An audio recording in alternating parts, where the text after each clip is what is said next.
Our MC, Hans, must locate the dragon's lair before two powerful noble families ignite a war over it. Day after day, he trudges through the Compton Mountains, feigning a simple land survey. In reality, he's on a secret quest to find the lair. If his servants were to discover the truth, the rumor could spread like wildfire. After hours of searching, Hans feels exhaustion creeping in and he's ready to turn back. Lost in thought, he suddenly slips, tumbling off the edge of a cliff. Pain erupts in his chest as he hears the sickening sound of bones cracking. He finds himself wedged halfway down, bleeding and isolated, convinced that death is imminent. Just then, something catches his eye, a hidden opening in the rock face of the cliff. He crawls inside and discovers a vast hall, its floor adorned with a radiant golden circle. As soon as he steps within its glow, his wounds begin to mend and his broken ribs heal. Venturing deeper into the lair, Hans encounters a magnificent golden dragon. When he reaches out to touch it, a brilliant light floods into him, bestowing him with a dragon heart and newfound power. Long before he uncovers the truth, a military camp nestled in the Compton Mountain Range faces challenges as heavy rain hampers scouting operations. Amidst the downpour, soldiers report mysterious lights flickering in the northeast. Lacking a clear view, they speculate that the lights belong to McCarthy's men. Leading the camp is Adrian von Callista, the esteemed Count of Callista. Upon receiving the report, the Count rises to verify the information himself. Meanwhile, the soldiers grumble about the hardships they are enduring. They are toiling in another man's land, all for the mere chance of encountering a dragon. Their struggles are compounded by the fact that the Count seeks to win favor from the towns and dukes, leaving them to bear the brunt of his ambitions. Rumors swirl around the Count, labeling him a waste, yet the soldiers find solace in the belief that he still possesses the skill to lead them into battle. Little do they know, they are mistaken. The figure beneath the battle helmet is not Count Callista at all. It is our protagonist, Hans, who has been serving the Count since childhood. Initially, he assisted with homework, but it wasn't long before he was thrust into the world of swordplay and other demanding tasks. After Adrian's father passed away, Hans found himself burdened with the management of the county and various responsibilities. As time went on, he became a stand-in for Adrian, who squandered his days on drinking and frivolous pursuits with women. Now, Hans stands on the battlefield, taking the place of the real Adrian.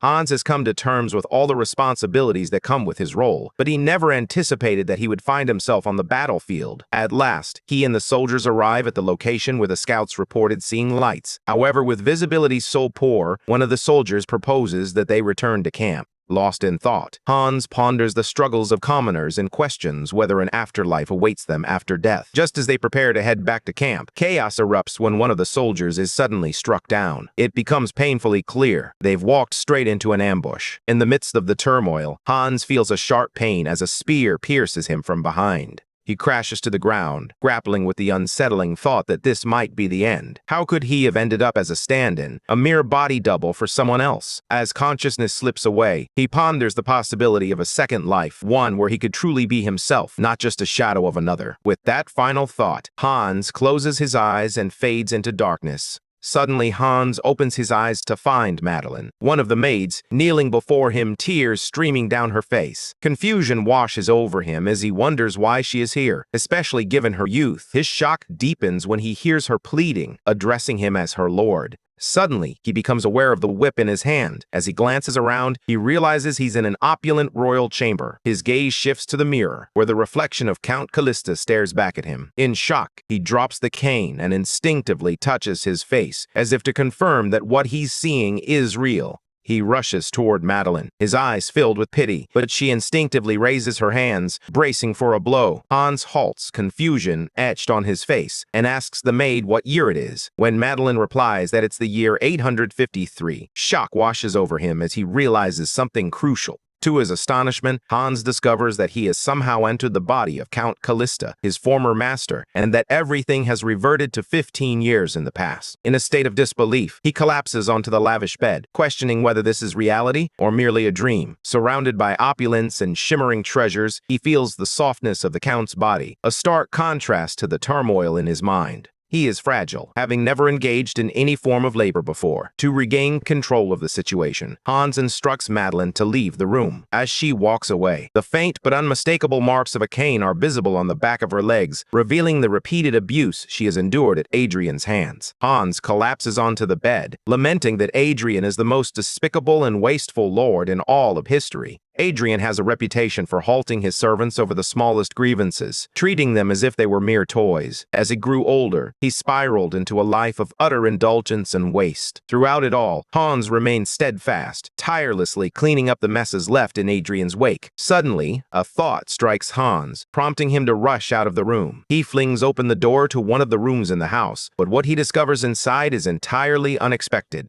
This was meant to be his room, yet it had been transformed into a storage space. He could hardly believe his eyes, but he was certain he hadn't wandered into the wrong room. After all, he had lived here for over 20 years. Confusion washed over him as he tried to make sense of the situation when a voice broke through his thoughts. It was Claude, one of the servants, who looked at him with a mix of surprise and curiosity. What on earth is the castle lord doing in the servants' quarters? He wondered aloud. Claude is no stranger to Hans. They grew up together alongside Madeline. They were his companions, just as he remembered. But then Hans turns to Claude and asks about a servant named Hans. This question leaves Claude bewildered, as he has never heard of anyone by that name. Hans attempts to describe the servant, but Claude remains utterly confused, unable to grasp what he's talking about. In this moment, Hans grapples with the bitter truth. His reincarnation into Adrian's body means he no longer exists in this world. Whispers soon circulate among the servants, noting the peculiar changes in their lord's behavior. Some have even observed him rising early in the morning, a stark contrast to his usual routine of sleeping until the afternoon.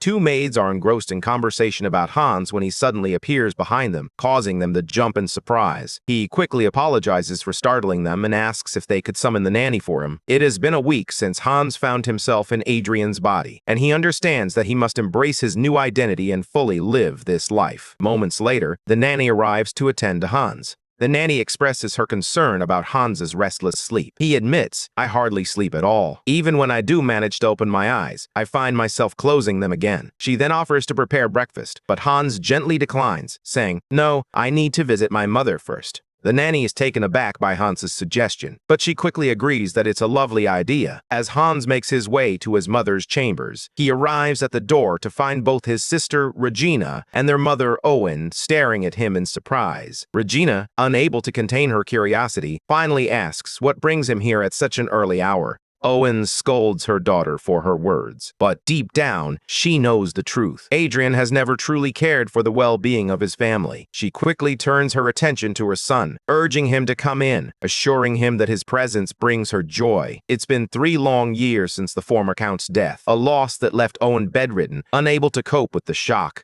Adrian, Owen, and Regina are the last remnants of House Callista. Once a prosperous family in the remote corners of the Rosenbaum Empire, their fortunes dwindled dramatically following the death of the former count. Stripped of their former glory, the family fell into poverty, resorting to leasing out their troops just to put food on the table. In the future from which Hans hails, Owen eventually meets his demise, leaving Regina to inherit a house burdened by insurmountable debt. Hans gently takes his mother's hand, promising her that he will visit more often. She smiles softly but reassures him not to worry too much about the visits. She understands how stressful managing the estate can be. After leaving Owen's chambers, Hans resolves to do everything in his power to ensure the estate is well managed. Just then, the butler, Allman, approaches him with news that Mr. Flynn has arrived to see him. Hans recalls a time when Adrian was served by a devoted butler named Allman, known for his unwavering loyalty. Allman fiercely protected the interests of the servants, often putting himself in harm's way to shield them from Adrian's wrath. Despite the challenges Adrian posed, Allman remained steadfast in his duties. However, it was during this tumultuous period that he ultimately chose to resign, paving the way for a new butler, Side, to take his place.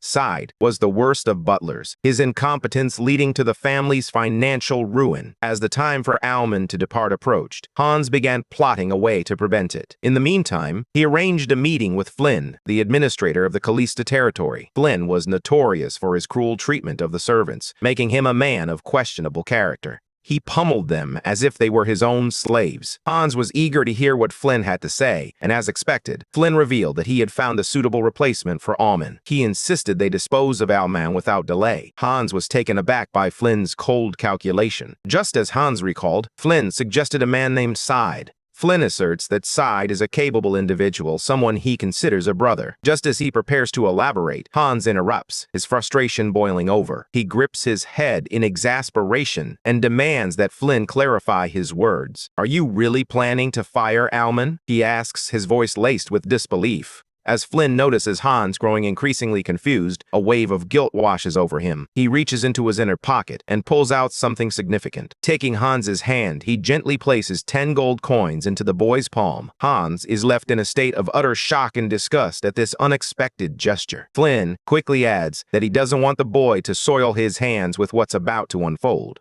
He already has a plan to resolve everything with a simple charge of embezzlement. As usual, Flynn informs Hans that he has prepared the records for him. Hans remains silent, his gaze fixed on the 10 gold coins resting in his palm. For a poor family, 10 silver coins would last an entire month. In other words, those 10 gold coins represent 20 months' worth of living expenses for an average commoner. 1 gold coin is worth 20 silver coins. As the administrator of the Callista territory, Flynn relies on a modest income, leaving him with no other financial support. This leads Hans to quickly deduce that the money given to Flynn is stolen from the people. Hans feels a deep sense of disappointment upon realizing that Adrian has collected embezzled funds as bribes. In exchange for this, the estate is being manipulated by others, including Flynn. It finally dawns on Hans that Flynn didn't resign. He was forced out. Everyone knew the man had been falsely accused, yet they all chose to remain silent. Hans, too young at the time to grasp the truth, feels a deep disappointment as everything comes to light. With a heavy heart, he calls for Oswald, the night bodyguard.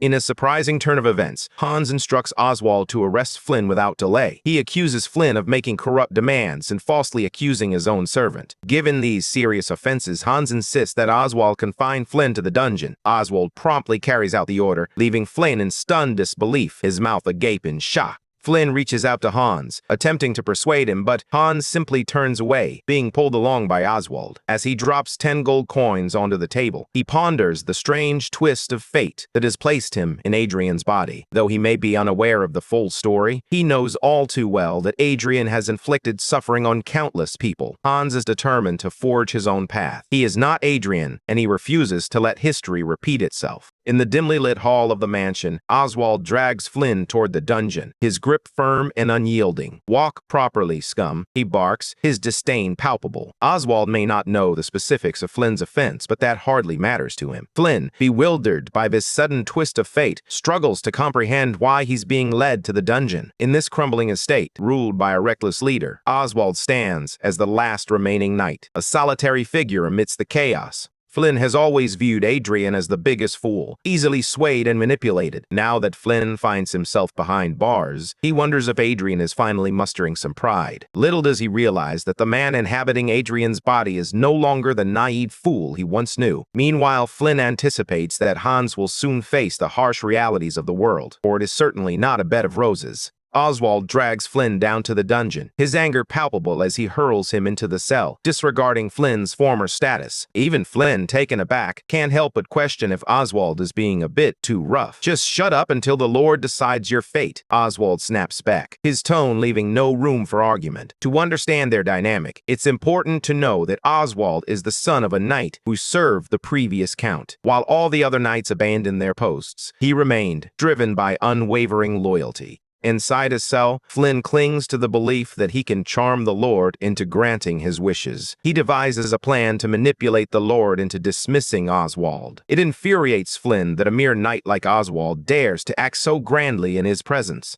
With what he knows, Flynn views Adrian as nothing more than a lazy 15-year-old with questionable judgment. He has consistently manipulated Adrian into raising taxes, and the boy has always complied with his suggestions. Flynn suspects that Adrian is merely having a bad day, convinced that a bit of flattery will quickly win him back over. As he prepares for their upcoming meeting, Flynn begins rehearsing the perfect words to charm the young lord. Flynn intends to share a laugh with Hans, even willing to kneel if necessary. He's in the midst of his clumsy practice session when Hans arrives. Observing Hans's stance, Flynn can't help but question whether this is the same boy he once manipulated. In a sudden shift, Flynn drops to his knees, pleading with Hans for mercy. With a chilling demeanor, Hans informs Flynn that there's no need for him to plead for mercy, as all crimes in the territory will now be judged through trials. The mention of trials sends a wave of fear coursing through Flynn, causing him to lose his composure. As Hans turns to leave, desperation takes hold of Flynn, and he begins to beg. He attempts to manipulate Hans, just as he has done countless times before. He reminds the boy of his unwavering loyalty, but Hans dismisses his pleas, walking away as if he can't hear a word. Once a commoner, Flynn had worked his way up the ranks to become an esteemed administrator in the Callista territory. He was once held in high regard, but now, the same Flynn stands in a courtroom, facing the judgment of a stern judge.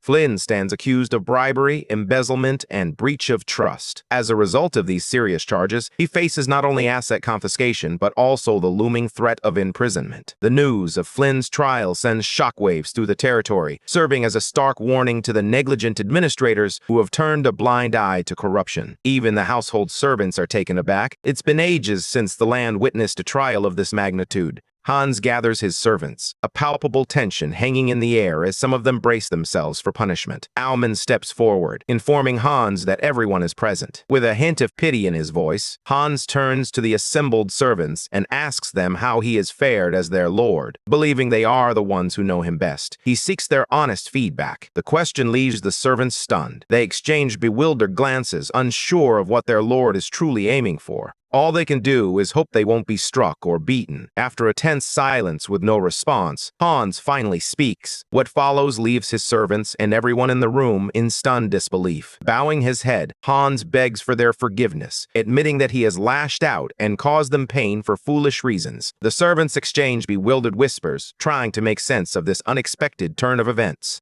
Hans acknowledges that a single apology cannot undo all his past mistakes. However, he expresses a genuine desire to make amends with the servants. He admits that his leadership has been inconsistent, but he promises that from this moment on, he will strive to transform Callista into a better home for everyone. To kick off this change, Hans declares that he will begin by taking care of the people within his castle. Hans assures the servants that he intends to rectify all that is wrong. Though he acknowledges that the process may be chaotic at first, he urges them to trust him and follow his lead. After his speech, the servants are left in stunned silence, grappling with disbelief. Once the meeting concludes, Claude and Madeleine discuss the unexpected shift in Hans's demeanor. Madeleine reflects on how just days ago, the Lord had been harsh with her, yet now he seems completely transformed. She contemplates whether someone can genuinely change in such a brief period. Inside Hans's chambers, he expresses his gratitude to Alman for his excellent work and tells him he is free to leave. Yet, Alman lingers, bowing his head in thanks. Hans is taken aback by this gesture, and Alman reveals that he knows the Lord stood by him during Flynn's attempts to falsely accuse him.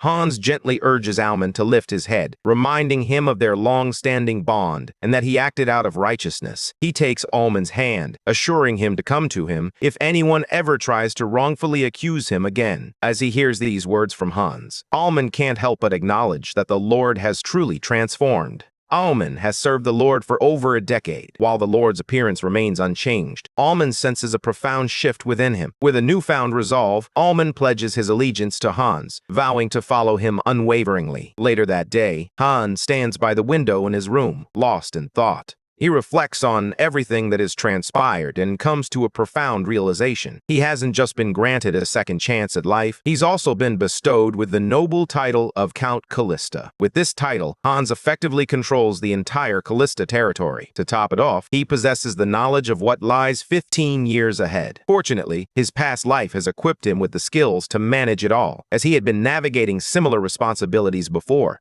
Armed with this knowledge, Hans is determined to turn it to his advantage. His first step toward doing what is right is to protect those he holds dear, his remaining family and loyal servants. He dreams of a land where everyone can live freely, unshackled by the constraints of social status. Yet, Hans understands that he cannot achieve this vision without first improving the territory itself. Hans begins to ponder whether there's anything from the future that could aid him in his quest. Suddenly, a thought strikes him. He recalls the rumors surrounding the dragon lair. His face brightens with excitement as he realizes he's stumbled upon a treasure trove of information. This is it, the dragon lair he must seek out. With this revelation igniting his determination, Hans springs into action. He gathers his servants to embark on the search for the dragon's lair. Days pass with no sign of success, and Oswald, noticing Hans's exhaustion, urges him to take a break. Yet Hans remains resolute, unwilling to pause. He simply accepts a pouch of water from Oswald and drinks it down in one swift motion. With a weary smile, he apologizes for the burden his relentless pursuit has placed on everyone. Days have passed since Hans embarked on a territory inspection with his servants, and he shows no signs of stopping. While his servants believe he is merely surveying the land, Hans is secretly on a quest to find the fabled dragon's lair. Dragons, once revered as the mightiest and most intelligent of divine beings, were considered almost godlike. Yet these magnificent creatures have long since vanished from the world. Whenever their hideouts are discovered, it draws the attention of everyone. This is largely due to the vast treasures typically hidden within dragon lairs. Hans is aware that one such lair is nestled in the mountain range. However, he soon learns that the current emperor of the Rosenbaum Empire is merely a young puppet, controlled by the two powerful families that uphold the empire, the Townsend family and the McCarthy family. These two families maintained the fragile equilibrium of the empire. Nestled between their territories lies Compton Mountain, the site of the fabled dragon lair. Tensions escalated as a dispute erupted over the ownership of this coveted lair. The Callista lands, positioned right on the border, prompted the Callista family to send troops to ally with the Townsend house.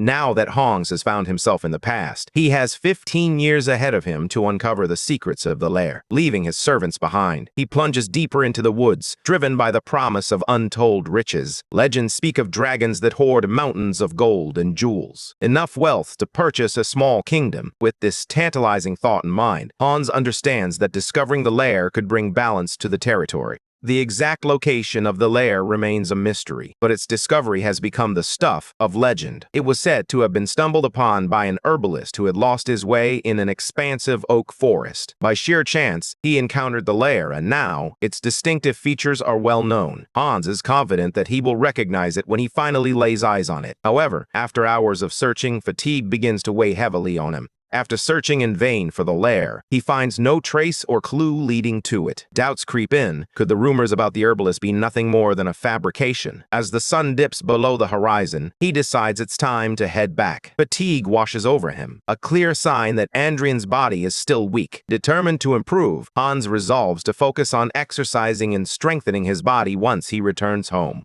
Meanwhile, the servants are calling out to him, their voices tinged with urgency. Hans feels a pang of guilt. He doesn't want to add to their stress. As he contemplates seeking help to locate the lair, a wave of hesitation washes over him. Revealing its existence could ignite a civil war, and he is determined to keep the lair a secret. With this weight on his shoulders, he knows he must tread carefully. Lost in thought, Hans suddenly slips and tumbles down the cliff. He crashes onto the ground, sustaining injuries but miraculously surviving the fall. Now trapped halfway between the cliff and the abyss below, his life flashes before his eyes. With broken ribs and pain coursing through him, his mind races not with thoughts of his injuries, but with the urgent question of how he can climb back to the top of the mountain. He manages to rise to his feet, and that's when he spots an opening in the mountain. Observing the formation, Hans quickly realizes he has stumbled upon the dragon's lair. Nestled within a cliff, the lair's location seems almost absurd. Hans surmises that the entrance must have been used by a guardian creature tasked with protecting the dragon. The rugged terrain of the mountain range concealed the lair perfectly, even though Hans had discovered the rumored entrance. Anxiety gnawed at him as he contemplated the treacherous journey back to the mountaintop. He was certain that Oswald would never be able to track him down in this remote location. As he stepped into the lair's majestic hall, dark thoughts crept into his mind. He couldn't shake the feeling that this might be the place where he would meet his end. In the center of the hall lies a shimmering golden magic circle. As Hans steps into it, he feels a wave of warmth wash over him, and to his astonishment, all his injuries vanish. He stands there, utterly amazed, for he had believed the lair to be deserted. Could it be that the very space is imbued with healing magic? The realization fills him with awe. Just the discovery of this enchantment alone makes the lair immensely valuable. Hans nearly loses himself in daydreams of what could be, but he snaps back to reality with a firm slap to his face. Determined, he resolves to explore the lair in depth and uncover its secrets. With this newfound discovery, Hans realizes that this lair could be his greatest asset, a unique advantage for someone who has returned to the past in another's body. As he ventures deeper, he soon encounters 4 doors, each seemingly leading to the center of the lair. Hans marvels at the layout of the lair, reminiscent of an intricate ant colony. As he delves deeper, he stumbles upon what appears to be a library. Given that dragons are known to occasionally take on human form, Hans speculates that the dragon must have been reading to indulge in human pleasures. Observing the various spaces, he concludes that the lair mirrors a human home, complete with a bedroom, a study, and even a dressing room. So far, Hans hasn't encountered the legendary treasures he had hoped for, but he remains convinced that the lair will soon reveal its true worth. The most remarkable find to date is the central area, infused with healing magic. Inspired by this discovery, Hans decides to name it the Healing Hall. He feels a surge of excitement, as healing magic has become a rarity, almost a relic of the past. Hans steps into the final room he hasn't explored yet. As he enters, he freezes in shock and fear at the sight before him, a magnificent golden dragon resting calmly in front of him. He struggles to comprehend the reality of the moment. According to everything he knows, dragons have been extinct for at least a century.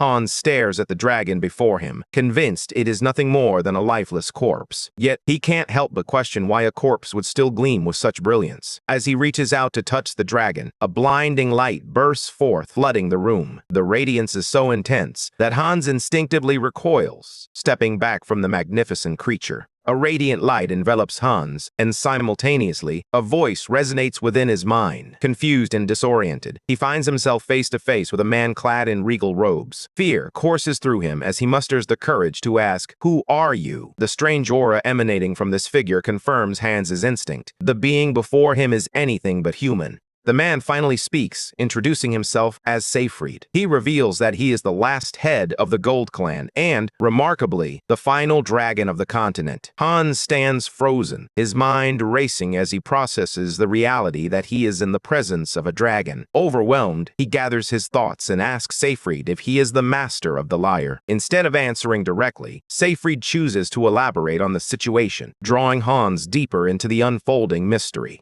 He tells Hans that the dragon he saw earlier is merely a lifeless shell. The voice now echoing in Hans's mind is the last remnant of magic it left behind. Confused, Hans struggles to grasp this revelation, prompting Seyfried to elaborate. He explains that dragons are once mighty beings of the land, but over the ages, they were consumed by rivalry and conflict, leading to their decline. In the end, Seyfried stands as the last dragon of the continent. Dragons are inherently solitary creatures, so solitude holds little weight for him. Yet the thought of dragon magic fading into oblivion after his departure is unbearable. Driven by this fear, he makes a pivotal choice to pass down his knowledge and legacy to the intelligent being destined to discover his lyre, ensuring that the magic of dragons endures. Seyfried reveals that he died in the year 354, and the spell he crafted was intended to endure for 500 years after his passing. Had no one discovered him within that time frame, his corpse would have disintegrated, and the secrets of dragon magic would have faded into obscurity. While Seyfried yearns to preserve this knowledge, he would have ultimately accepted such a fate as his own. Seyfried expresses his gratitude to Hans, his successor, for finding him. He then shares a heartfelt wish that magic will endure in the world for future generations. Hans, however, protests, admitting that he knows nothing of magic. He points out that with so few mages remaining, learning magic would be a daunting challenge for him. Seyfried chuckles at Hans's words, leaving Hans puzzled about what could possibly be so amusing to a dragon. With a knowing look, Seyfried reminds him that he has been chosen as his successor, gesturing toward Hans's right chest. But just as he reaches out to touch him, Hans suddenly finds himself back in the lyre. Confused, he is left questioning whether what he just experienced was an illusion or merely a dream. Hans scans the room, realizing that the dragon's body has completely perished. It suddenly dawns on him that he has been left with a dragon heart nestled on the right side of his chest. Alongside his own human heart, he senses another presence, a swirling, smoky essence that radiates a powerful magic. As this realization settles in, Seyfried's knowledge begins to flow into Hans through the new heart, unlocking secrets he never imagined. Hans finds himself overwhelmed by a flood of information, much of which remains a mystery to him. Yet, one thing is crystal clear: he now possesses the ability to wield dragon tongue magic. Unlike humans, who must painstakingly craft lengthy incantations before uttering an activation word, this powerful magic responds to a single, simple trigger word. Since dragon tongue magic relies on the power of a dragon heart, Hans is confident that the heart left to him by Seyfried will suffice. With the activation word fly, he harnesses the magic to ascend to the mountaintop. However, the effort drains all his mana, leaving him exhausted at the peak. The dragon heart remains unstable, which is why Hans's mana is still limited. However, he isn't concerned. He knows that the heart will grow to match his body. In time, Hans will possess the ability to wield magic, a power that borders on the divine. At last, he reunites with his loyal servants, who have been anxiously searching for him since his disappearance. They rush to his side, their faces filled with relief as they check to see if he is all right.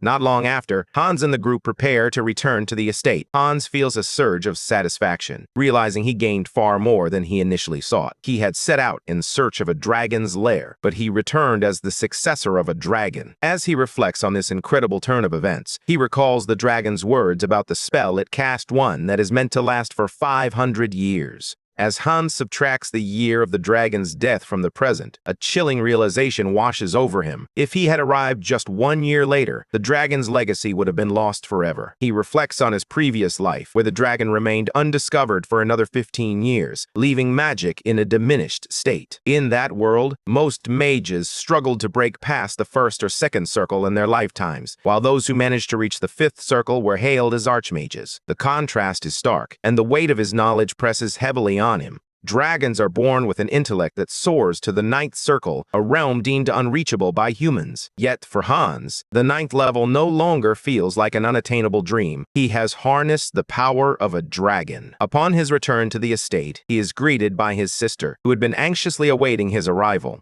His sister scolds him for disappearing and leaving everyone in a state of worry. Noticing his torn clothes, she can't help but ask if he encountered bandits. Hans quickly reassures her that he's fine and unhurt. He admits that he had been injured before, but now he's recovered. Meanwhile, Oswald drops to his knees, pleading for forgiveness, consumed by guilt for not taking better care of the Lord. Even Hans' sister directs her frustration at the old man, but Hans skillfully diffuses the tension by assuring everyone that he is perfectly fine. Once back in his room, he lets out a sigh of relief. He understands that Oswald stayed behind out of loyalty, and the same can be said for the butler, Alman. Hans feels grateful to have both Alman and Oswald by his side, knowing they are steadfast allies who will always support him. Hans summons Alman to his chambers, and before long, Alman arrives. Hans apologizes for calling him so late at night and inquires about the servant list and salary ledger he had requested before his tour. Alman reassures him that everything is prepared, but he can't help but wonder if the Lord intends to review them right now.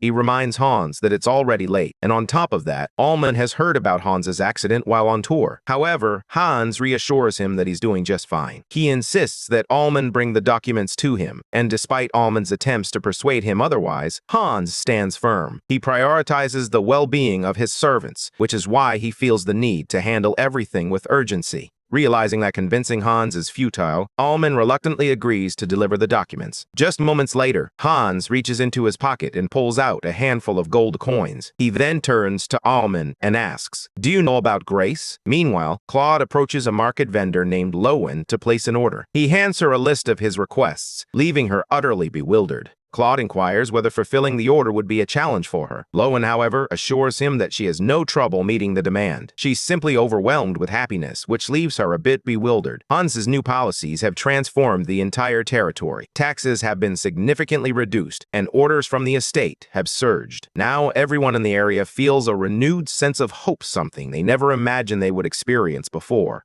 Lowen hands Claude the receipt for his order, assuring him that she will deliver the goods by evening. To his surprise, she offers him 2 apples before he departs. With a warm smile, Lowen explains that the apples are her way of showing appreciation for Claude's dedicated service to the Lord. She believes that his actions have played a significant role in shaping the Lord into the loving figure he is today. Claude hurried back to the estate, his heart light with excitement. He spotted Madeline, who had just returned from gathering herbs. A broad smile spread across his face as he hugged the 2 apples Lowen had given him. He handed one of the apples to Madeline, who raised an eyebrow. Curiosity piqued. "Where did you get this?" she asked, eyeing the fruit. "Lowen gave it to me," Claude replied, his grin widening. Madeline's eyes widened in disbelief. Lowen, known for her stinginess, had surprised everyone with this unexpected generosity. It seemed the old lady was changing after all. Claude then notes that much has changed. It was shocking enough that Flynn faced punishment, but even more surprising was the fact that all the corrupt officials were held accountable as well. Hans had to sift through the estate ledgers alone to identify the wrongdoers. Remarkably, even the illegally collected taxes were returned to the citizens, including those taken from the servants.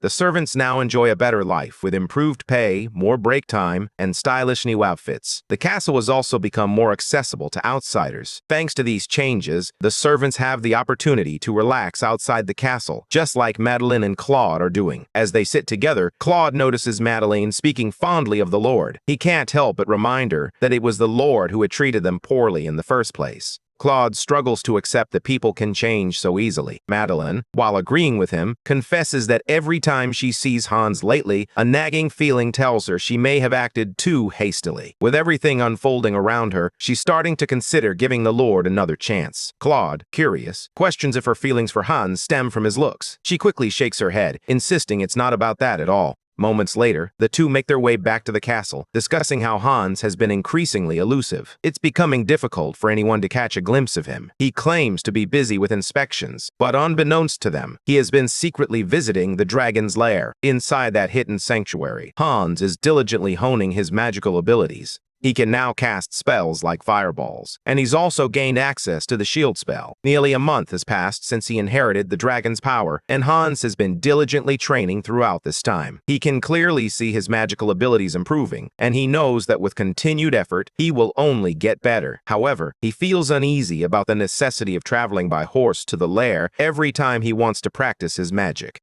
The lair, fortified with powerful magic, remains impervious to destruction, no matter how intense Hans's training becomes. To him, it serves as the perfect training ground, yet he wishes he could enter and exit more freely. Hans knows there's a solution: teleportation magic, specifically the warp gate. This spell enables him to teleport to a designated coordinate within a safe zone, granting him the freedom he seeks. However, the Warp Gate is a high-level spell, ranked among the 7th circle. At the moment, Hans is unable to cast it, as he has not yet reached level 2 or 3. Still, his current level is quite impressive. Even the Empire's Grand Mage has yet to surpass level 5. To unlock more advanced teleportation spells, Hans understands that he must first master the 3-circle short-range teleportation spell known as Blink. For days he'd been struggling, repeatedly falling short of his goal. But today, Hans decided to give it another shot. To his astonishment, the spell finally worked. He managed to move a step forward from where he had been standing. Just as he began to celebrate this small victory, the world around him suddenly erupted into a blinding white light. A sense of discomfort emanates from the dragon's heart, prompting Hans to glance up. There, he finds Seyfried watching him intently. The dragon praises Hans for his impressive work ethic, noting that he has finally surpassed the beginner level. As a reward, Seyfried unlocks a new area of the lair, empowering Hans to further his progress. He adds, with a hint of encouragement, that the more Hans explores, the more valuable rewards await him. Hans then inquires of Seyfried why he chose to keep the treasures hidden. The dragon explains that it was his way of ensuring that no greedy individual could access the riches of his lair. Seyfried then encourages Hans to continue growing, emphasizing that his magic must endure. After their conversation, Hans comes to a profound realization. The dragon had spoken the truth. Hans stumbles upon a hidden room, concealed by powerful magic. Inside, he discovers a trove of treasures, confirming the long-whispered rumors of a dragon's lair brimming with riches. As he surveys the glittering bounty, he recalls Seyfried's words about unlocking even more treasures as he continues his journey. Among the riches, Hans finds a book dedicated to artifacts, its pages promising secrets and wonders yet to be uncovered. Artifacts are objects permanently infused with magic, but they have become increasingly rare as magic itself fades into obscurity. At Hans's current level, he lacks the ability to create artifacts. As he scans the shelves filled with books discussing these mystical items, it dawns on him that the very objects surrounding him in the room are all artifacts. In the room, 10 artifacts are on display, each accompanied by a detailed book that reveals their secrets. Thanks to these texts, Hans carefully selects the artifacts that will serve him best. The first one he chooses is the Spring Afternoon, an artifact crafted by a 7th Circle Archmage for his ailing wife. The artifact holds healing magic, though its efficiency leaves much to be desired. However, its ability to enhance vitality is undeniable, and Hans knows it would be a blessing for his ailing mother. The second artifact he selects is the Dance of Shadows, crafted by the legendary Red Dragon, Barristan. While it may appear unassuming at first glance, its effectiveness is anything but ordinary. Hans slips the artifact onto his body, and a vibrant red aura envelops him. This powerful item is imbued with an advanced concealment spell, rendering the wearer nearly invincible. Standing before a mirror, he sees nothing but emptiness. Even his footsteps are eerily silent. With the artifact's magic coursing through him, Hans feels as if he has shed all weight, floating in a realm of freedom. Excitement bubbles within him as he realizes the true potential of these artifacts. They are not just intriguing, they are incredibly useful. The third artifact that Hans selects is known as the Breath of Earth, crafted in the shape of a snake. It is the sole creation of Seyfried himself. This artifact grants Hans the one ability he has been missing, the power to teleport. With the Breath of Earth in his possession, he can now utilize the warp ability, its coordinates locked onto the lair. With this newfound knowledge, Hans realizes he can slip out of the castle without raising any suspicions from his sister or Allman. With the distance no longer a concern, he feels a surge of confidence. Training will be far easier now. In fact, he finds himself genuinely enjoying every moment of it. As the day winds down, Hans mounts his horse and begins his ride back to the castle, a sense of satisfaction swelling within him. He knows this will be his final journey to Mountain Compton, now that he possesses the artifact that allows him to teleport. As Hans approaches, he feels a wave of relief wash over him. The mountain appears deserted. However, before he can fully process his thoughts, he unexpectedly encounters a group of soldiers. Shocked, he takes a moment to gather himself before introducing himself as the Lord of the territory. With a firm voice, he confronts the troop leader, demanding to know why they have entered another's domain without prior notification. The knight leading the soldiers comes across as quite rude when he addresses Hans as a mere child. He boldly states that the rumors he's heard about Callista's leader being a child are indeed true. With a self-assured air, he introduces himself as Count Pete Ross, the commander of the 1st Imperial Knights. Hans bristles at Pete's condescending remarks. He reminds the commander that while he may hail from the capital, they are both counts, holding equal authority and status. In their world, formality is the norm, regardless of age. So, Pete is taken aback when Hans boldly challenges him. Without missing a beat, Hans inquires about Pete's purpose in Callista. Sensing the urgency of the moment, Pete cuts to the chase, stating that time is not on his side. He reveals the shocking news. The Count of Rodriguez has ignited a rebellion. He and the soldiers are currently in pursuit of the Count, intent on bringing him to justice. Pete then produces a stamped letter from the Emperor, a testament to the truth of their mission. By royal decree, Hans is also expected to assist, utilizing Callista's resources to track down the fugitive. The moment Hans hears the name Lacia de Rodriguez, a spark of recognition ignites within him. He remembers her all too well. At just 16, Lacia emerged as a remarkable sword prodigy, swiftly ascending to the rank of swordmaster. However, his promising future was shattered when he became entangled in his family's treason, leading to a tragic demise. Once, he and the Emperor were inseparable friends, their bond forged in childhood. But everything shifted when the young prince took the throne. The powerful families of McCarthy and Townsend began to manipulate the naive emperor, setting the stage for a tumultuous clash of loyalties.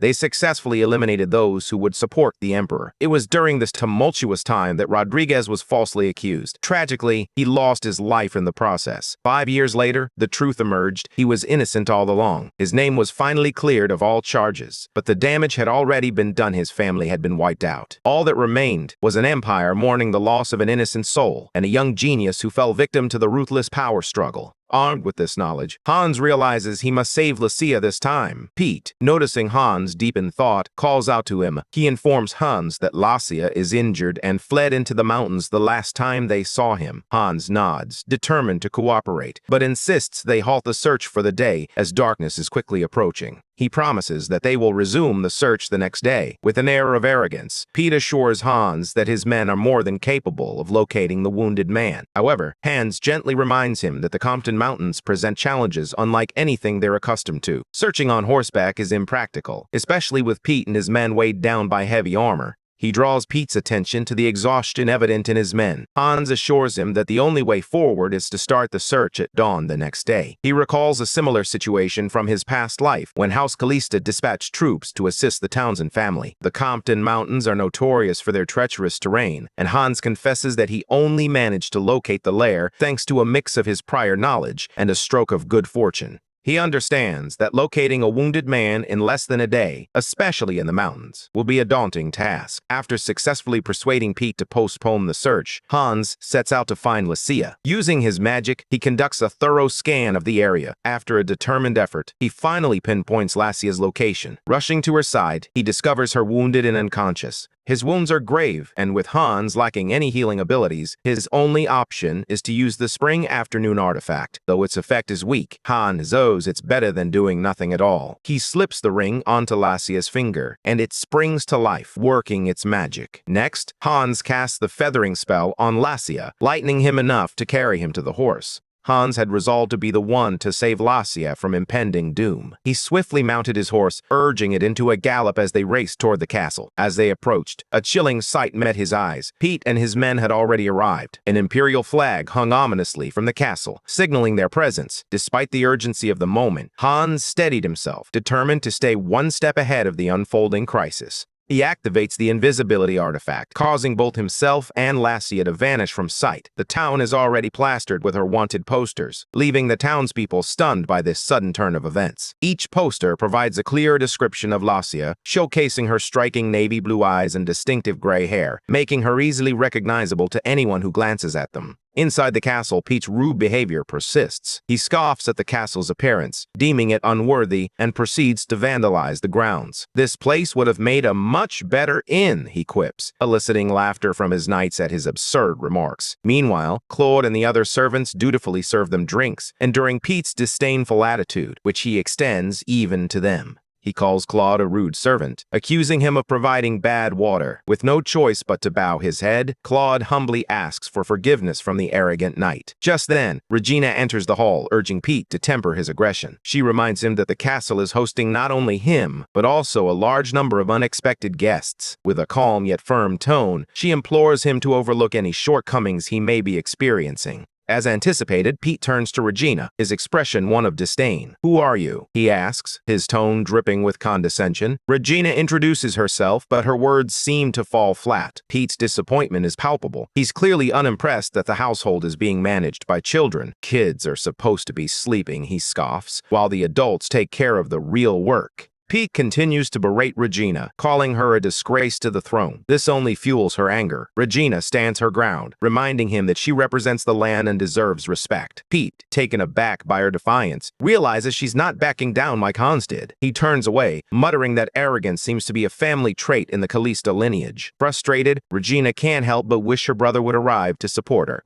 Meanwhile, Hans managed to slip into his room unnoticed, courtesy of the artifact's power. He had even walked right past Regina during her heated confrontation with Pete. Determined, Hans vowed to take control of the situation once he figured out how to deal with Lacia. With the current state of affairs, he realized things had become increasingly complicated. Lacia's wanted posters were plastered everywhere, leaving him with no safe place to turn. Hans failed to account for the presence of knights throughout the castle. With Lacia's severe wounds, he desperately needed medical attention, and fear gripped Hans as he realized that Lacia might not survive this ordeal. Just then, Madeleine entered the room, intending to clean. Assuming it was empty, she didn't bother to knock. She was taken aback to find Hans inside. Quickly, she apologized to the Lord, explaining that she had no idea he was there. Hans, unfazed, simply urged her to keep her voice down. Seizing the opportunity with Madeleine's unexpected arrival, he devised a plan. He instructed her to discreetly bring Alman into the room, ensuring no one else would notice.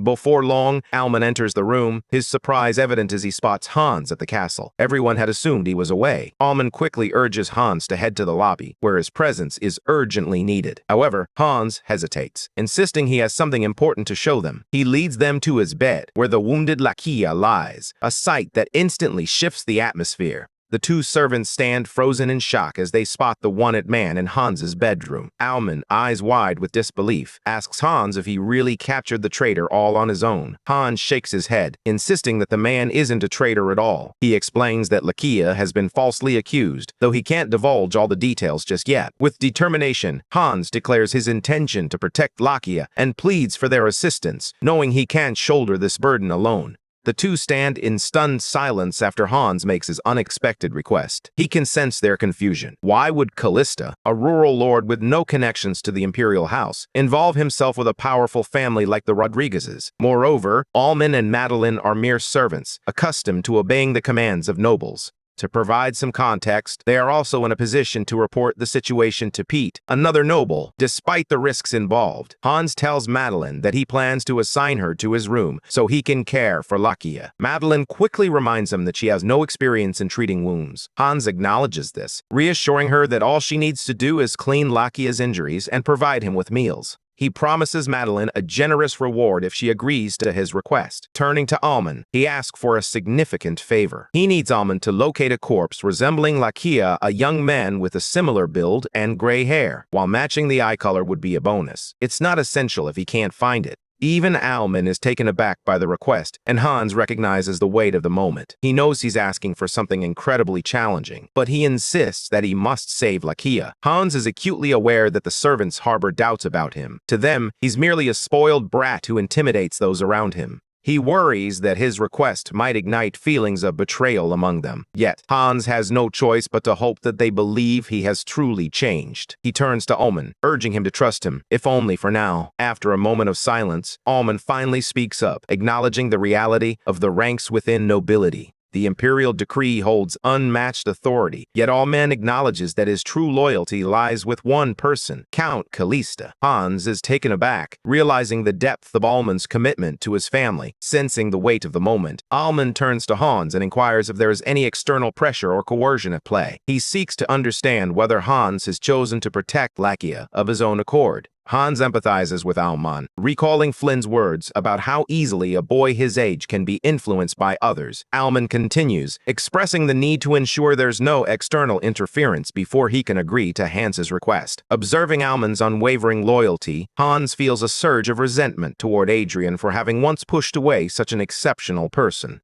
Hans finally responds to Ullman's inquiry, assuring him that the decision was entirely his own. He emphasizes that this choice will benefit both the land and its inhabitants. With Hans's confirmation, Ullman bows his head to the Count, promising to secure the corpse as requested. Madeline, following Ullman's lead, also vows to do her utmost. Hans feels a surge of relief as he successfully convinces the two to assist him. Shortly after, the knights attempt to search Owen's room, but Regina stands resolutely at the door, blocking their path. "This room belongs to my mother," she insists, urging them to leave. Just then, Hans arrives, ready to intervene. He confronts the soldiers, demanding to know why they are bringing a sword into the Countess's bedroom, especially given her illness. The soldier mentions that he heard the Kalista family is willing to cooperate. Hans acknowledges this, but reminds him that they never consented to a search. To Hans, offering lodging and manpower to locate the traitor is already a form of cooperation. He challenges the soldier, asking if there's any clause in the decree that mandates a search of the castle. Realizing he's outmatched, the soldier reluctantly concedes and steps back.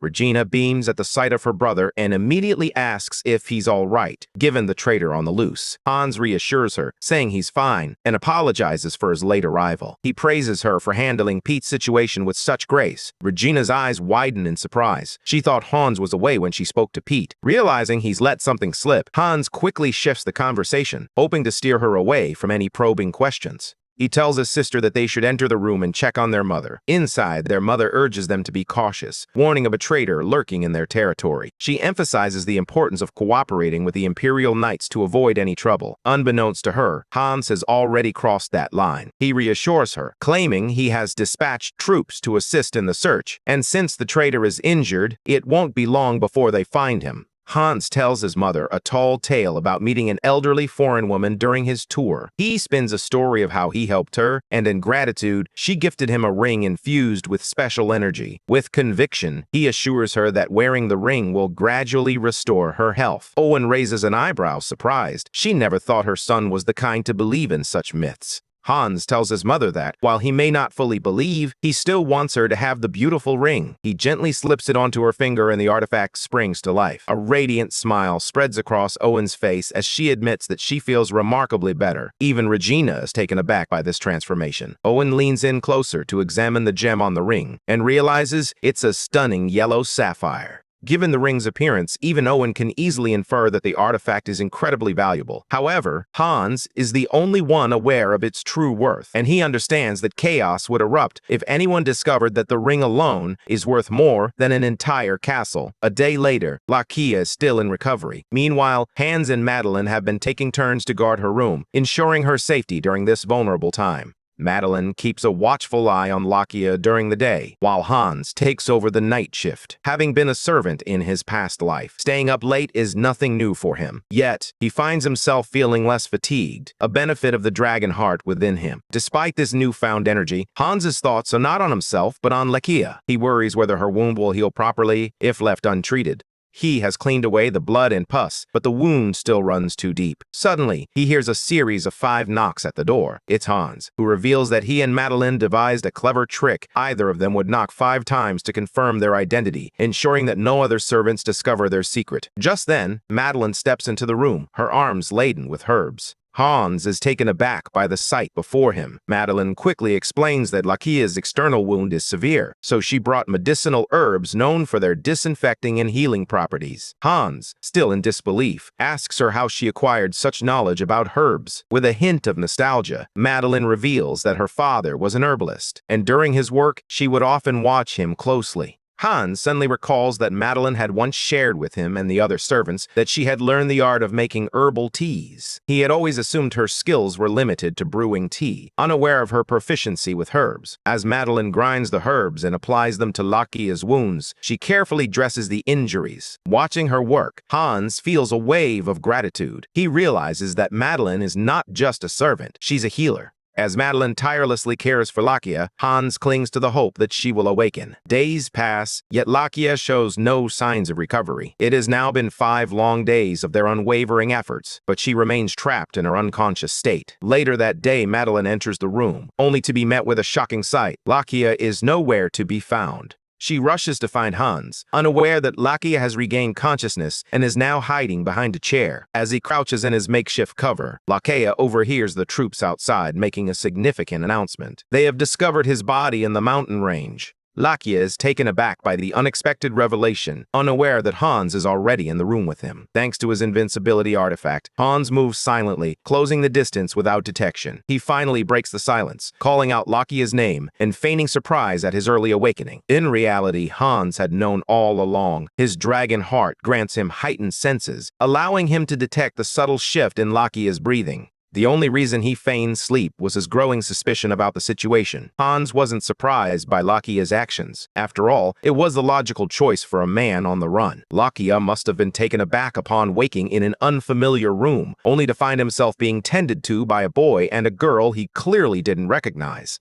Understanding the tension in the air, Hans realizes that Lakia is clearly on edge around him. Lakia brandishes a charcoal picker, pointing it directly at Hans, and demands to know his name, questioning whether he is one of the troops stationed outside. Attempting to defuse the situation, Hans takes a friendly approach, but Lakia quickly warns him to keep his distance. Sensing the man's anxiety, Hans reassures him, "Just calm down, I'm still injured." He suggests they sit down for a conversation. Wanting to clarify things, Lakia reluctantly agrees but keeps his weapon close, ready for any unexpected moves from Hans. Aware that his demeanor and words are crucial to easing Lakia's tension, Hans takes a deep breath and begins his explanation. Once he finishes, the first question from Lakia is about the corpse. He is taken aback to discover that the corpse the soldiers found is a fake, meticulously arranged by Hans. Hans admits to dressing the body in Lakia's clothes and placing Lakia's signet ring on its finger. He then apologizes for using Lakia's belongings without permission. Lakia, however, quickly points out that Pete is familiar with his face, meaning he won't be fooled by a mere imitation.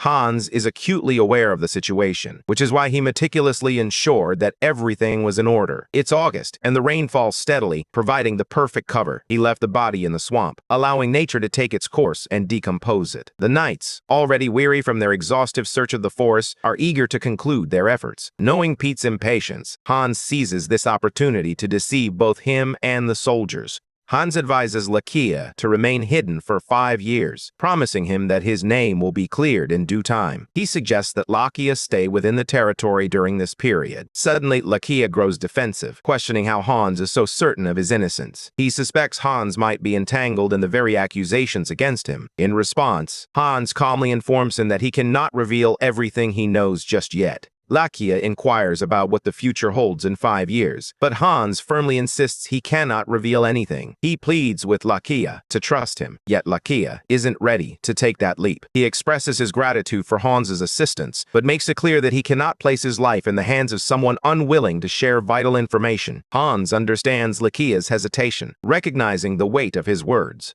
Betrayed by all, Hans found himself branded a traitor. He understood that, to Lakia, everyone would appear as an enemy. This realization weighed heavily on him, prompting Hans to approach the situation with greater care. With a flick of his wrist, he cast an illusion spell, transforming Lakia's hair and eye color. Lakia gasped in disbelief, grappling with the impossibility of what he had just witnessed. An advanced spell, executed right before his eyes. Hans had just shattered the boundaries of his understanding. Moreover, Hans didn't mention any chance of failure. This was something even the Imperial Court mages struggled to achieve, yet Hans accomplished it effortlessly. Noticing that Lakia is too stunned to respond, he gently brings him back to reality. "There are many things I can't share with you," Hans says, understanding the caution Lakia must exercise. Hans reassures the man that he means no harm to him or the Emperor. He pleads with Lakia to trust him, and after a tense silence, Lakia finally agrees to believe Hans at least for now. A wave of relief washes over Hans as he senses Lakia's hostility beginning to fade. He had heard that Lakia was a gentle soul, but it seemed that everything that had transpired had altered him significantly.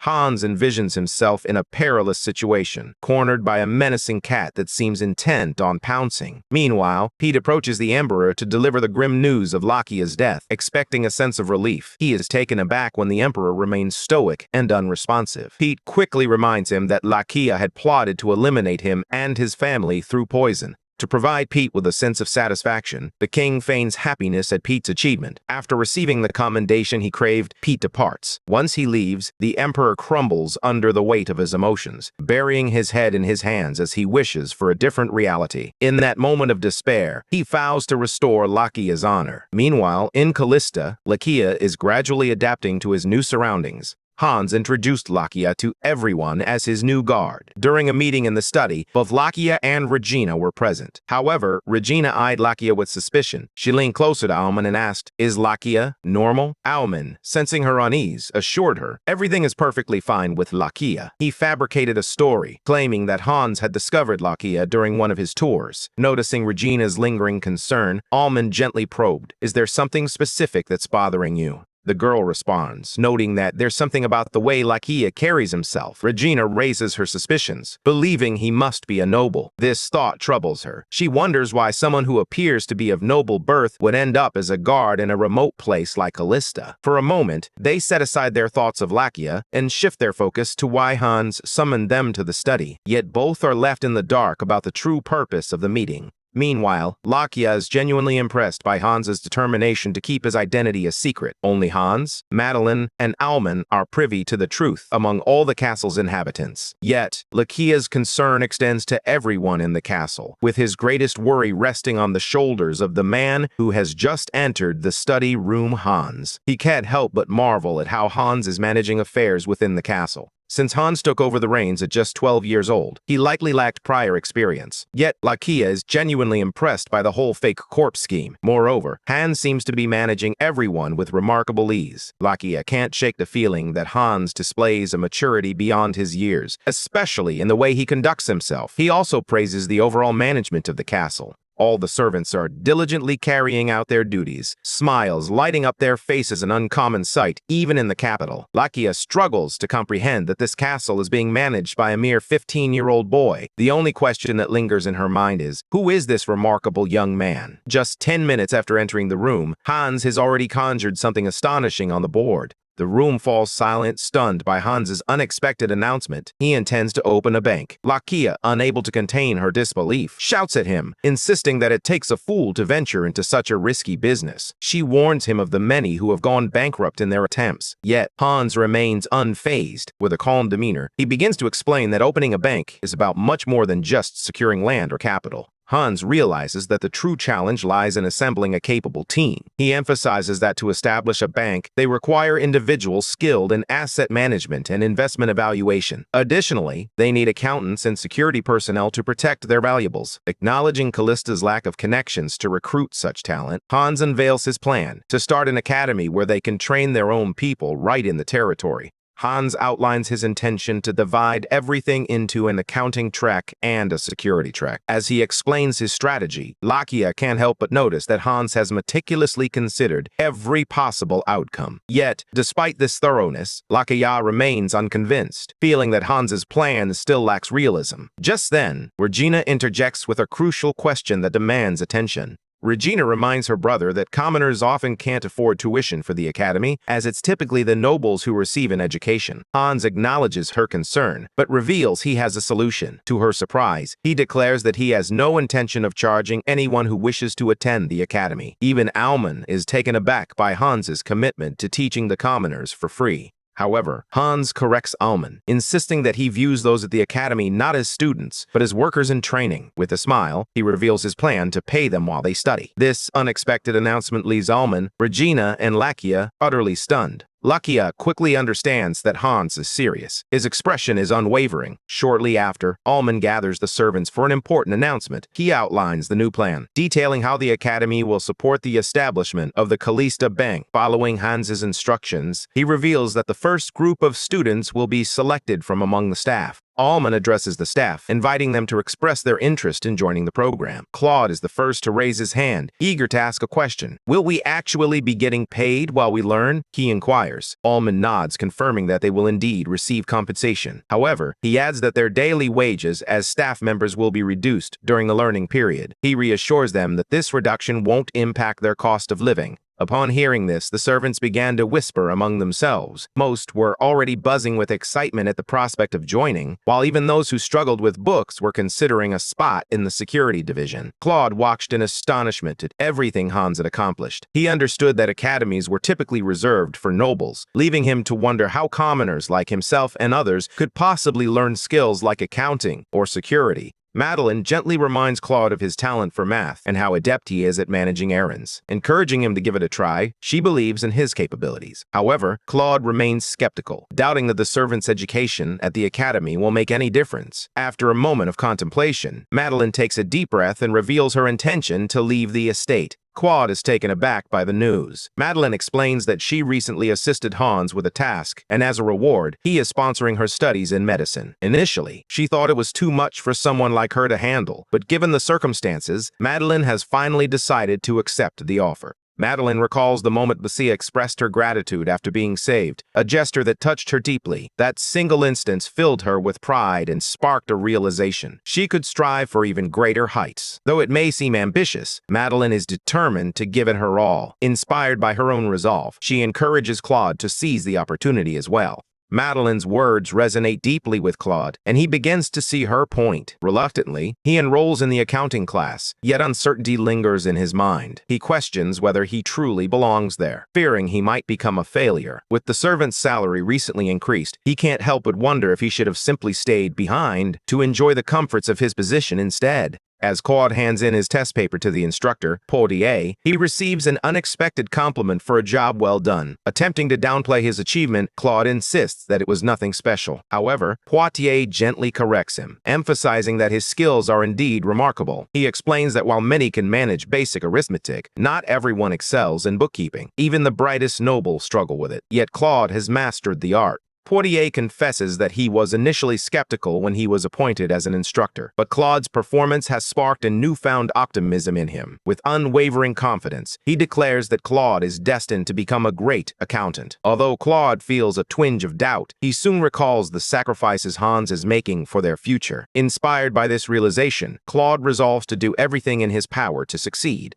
During the security training session, Hans is taken aback as he witnesses the students enduring punishments under Lakia's orders. Lakia berates them, labeling them as useless. Just 30 minutes prior, the students had arrived with an air of arrogance, speaking to Lakia as if they were untouchable. That attitude quickly changed when he taught them a harsh lesson one that left them battered and humbled. Having proven his capabilities as an instructor, Lakia now holds the upper hand, leaving the students with no choice but to follow his lead. However, he remains unimpressed. Turning to Hans, he remarks that while the accounting division may have potential, the security division is nothing more than a haven for thugs and miscreants. Lakia is convinced that attempting to teach these lowlifes would be a futile endeavor, a waste of both his time and energy. Recognizing Lakia's lack of motivation, Hans pulls him aside to a more private location for a serious conversation. "I know about your qualifications," Hans begins, "and how you taught the Emperor to wield a sword." Lakia responds with a hint of pride. "I succeeded because the Emperor was eager to learn." Curious, he challenges Hans, "Are you really trying to compare the king to commoners?" Hans shakes his head, firmly denying the implication. "Not at all.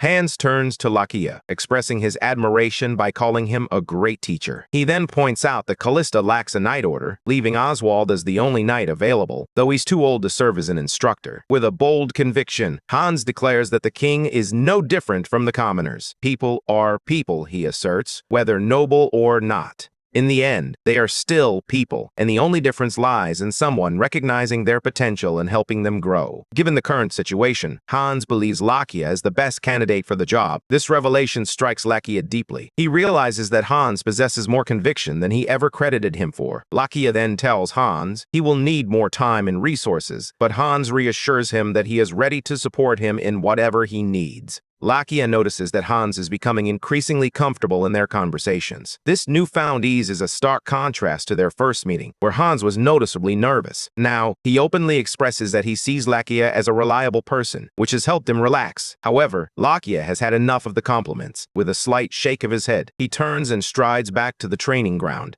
As Lakia arrives, he is taken aback yet impressed by the scene before him. Most of the students remain in the same positions he left them in while discussing matters with Hans. Reflecting on Hans's words about how people remain ordinary until someone recognizes their potential, a smile spreads across Lakia's face. With renewed determination, he resolves to dedicate himself fully to training these underestimated individuals. He instructs the students to rise to their feet, emphasizing that what they truly need is not just strength or bravado, but grit and persistence. Acknowledging their willingness to remain even after facing punishment, he praises this quality and encourages them to remember the lessons they've learned. With renewed energy, Lakia sets his class into motion. Once resigned to spending the next 5 years in a monotonous routine, he now finds joy in having a purpose that ignites his passion. In the year 853, the Callista Academy was founded to support the establishment of the Callista Bank. The academy was divided into 2 sections, accounting and security, with students exclusively hailing from the local commoner population. In the blink of an eye, 3 years had passed since the academy's inception. Now, Hans's mother was in much better health. All thanks to the artifact, she finally steps outside her room, a place she hasn't visited in what feels like ages. Regina watches with concern, but her mother reassures her, insisting that she is perfectly fine. She breathes in the fresh scent of nature, savoring the moment that has been long overdue. With a bright smile, Owen turns to Regina and invites her to join her on a walk. Over the past 3 years, so much has changed in their region, from Owen regaining her strength to countless other transformations. It's a new beginning, and they are ready to embrace it together. Meanwhile, at a nearby home, tax collectors confront a woman, demanding an exorbitant sum for unpaid taxes. Confusion washes over her as she realizes she has no means to settle such a staggering debt. The tense exchange between the desperate woman and the relentless collectors drags on until her son emerges from the house. To her astonishment, it's Claude, well-versed in accounting and taxes, ready to turn the tide. After 3 years of diligent study, Claude has transformed his appearance, now dressing in formal attire that befits a man of stature rather than a mere servant. With confidence, he confronts the corrupt tax collectors, reminding them of the revised tax rate. The collectors attempt to argue their case, but it quickly becomes clear that Claude is well-informed and resolute. He points out that low-earning citizens, like his mother, are entitled to a special reduced tax rate. Armed with this knowledge, Claude stands firm against the tax collectors, ready to defend his family's rights. The officials have no choice but to retreat, and Claude warns them that he will file a formal complaint if he ever hears another negative report about them. The two scurry away, clucking like startled chickens, acknowledging his words. Once they're gone, Claude expresses his disappointment over the lingering bad apples in the region. His mother, concerned for him, asks if he's all right, but Claude reassures her with a gentle smile, insisting that he is just fine. The old lady worries about Claude arguing with the officials, fearing their potential retaliation. However, Claude reassures his mother, saying that Hans is there to handle any issues that may arise. Meanwhile, inside the castle, a new maid knocks on Hans's door, but receives no response. Undeterred, she continues knocking until an older maid arrives. The seasoned maid gestures to the door, making an X sign to indicate that Hans is unavailable. She informs her that once the X sign is displayed, no one is permitted to disturb Hans. The young maid is taken aback by this and asks if Hans is engaged in something important inside the room. The older maid, however, admits she has no idea what might be happening in there. She adds that even Lakia is forbidden from entering once the sign is up. Unbeknownst to them, whenever Hans puts up the sign, he disappears to his secret lair to train. During these intense sessions, he levels up and finally gets the chance to speak with Seifert, a dragon he hasn't conversed with in 3 long years. Seifert is genuinely impressed by Hans's progress. To everyone's surprise, Hans has now reached the 6th circle, an extraordinary achievement, especially considering that even the Imperial Court mage has only managed to attain the 5th circle. Seifert observes that Hans has successfully merged with the dragon heart within him, granting him the ability to wield large-scale magic. The dragon affectionately pats Hans on the head, proud of his growth over the past 3 years. Curiously, Seifert inquires if Hans is training any disciples, but Hans looks puzzled, unsure of what the dragon means. Seifert explains that every great mage has disciples, and it is his legacy to ensure that magic endures in the world. He expresses his hope that Hans will take on disciples of his own. However, he reassures Hans that this is not an obligation. The power has been entrusted to him, and he is free to use it as he sees fit. Over the past 3 years, Hans has explored new areas within the lair, uncovering countless treasures along the way. Despite the wealth he could amass by selling these riches, he remains uninterested. After all, this is not Seifert's legacy. With conviction, Hans shares his ambitious plan to build a bank, a tribute to Seifert's vision. Seifert initially mistakes the situation for a loan shark encounter, but Hans quickly clarifies that it's entirely different. He reassures Seifert that once he successfully transforms the bank into a thriving enterprise and secures ample funds, he intends to establish a magic academy to honor Seifert's legacy. Hans remarks that the existing magic academies are merely trendy, lacking any real substance or significance. In a world where few dare to pursue the path of a mage, the art of magic has become a relic of the past. The daunting challenge of mastering even the 1st or 2nd circle has deterred most from attempting the journey. Yet, within Hans flows the ancient power of Seifert, igniting a spark of hope. Determined to revive magic, he envisions a future where he can gather countless disciples, ensuring that the legacy of magic endures for generations to come. Seifert is pleased with Hans's plan and encourages him to give it a try. With a determined nod, Hans leaves the lair, soaring into the sky on a wave of magic. From above, he gazes down at the territory, a sense of satisfaction swelling within him. For the past 3 years, everything has unfolded perfectly, and the preparations to open the bank are advancing smoothly. Suddenly, he recalls Lakia mentioning the need to equip the knights with plate armor and longswords. After all, if they're going to face opponents, they must be adequately protected. Hans agrees with Lakia's assessment, but he also remembers that Callista, being an underdeveloped region with little threat, had previously overlooked the importance of weapons and armor. However, the situation has changed dramatically, and Hans understands that they must prepare for war well in advance. Hans scans the mountains, searching for iron ore to aid in the next stage of their plan. As he sweeps the area, a golden aura catches his eye in the distance. Intrigued, he moves closer to investigate. To his surprise, he discovers a wounded cat-like creature lying helplessly on the ground. Using his magic, Hans heals the creature, cradling it in his arms as he admires its delicate features. With a sense of wonder, he decides to take it home. However, what he thought was a simple cat-like creature soon reveals itself to be something far more extraordinary, transforming into a person right before his eyes in the confines of his room. After Hans carried the cat the night before, he noticed that the little creature was growing weaker by the hour. Determined to help, he decided to take it to the lair, where he could use the magic healing circle. During Lakia's time, he had refrained from using the circle, wanting to keep the lair's location a secret. But this time was different. He could use the magic to aid the feline and then send it on its way. He gently places the feline within the magic circle, and a soft glow envelops it as the healing magic takes effect. Hans anticipates that the creature will be back on its feet in 10 minutes, but to his astonishment, it remains unconscious for the next 3 hours. With no other option, he decides to take the feline home, planning to release it once it awakens. He knows he must act quickly, as he and Lakia, now his loyal guard knight, always share breakfast together at dawn. Hans gently places the kitten on the bed, ensuring it can sleep comfortably. However, the next morning he wakes up screaming, startling Lakia. Concerned, Lakia rushes to Hans's room, pounding on the door and demanding he open it. But Hans, still in shock, blocks the door with his body, struggling to process the sight before him. The adorable feline he brought home the night before has transformed into a full-grown man, and that's the reason for his frantic scream. Hans attempts to shake off Lakia by claiming he screamed because he spotted a bug. He assures Lakia that they can have breakfast together later in the day. Turning his attention to the cat guy, Hans asks him who he is, still unaware that the feline figure is the one who transformed. As he watches the guy shift back into a cat, Hans's suspicions are confirmed this man is indeed part of the feline folk. The feline folk are a mysterious race, residing in a society entirely separate from the human world. They have existed alongside elves and dwarves for centuries, yet sightings of them are rare. Their cautious nature keeps them hidden, resulting in a profound lack of knowledge about their lives and culture among humans.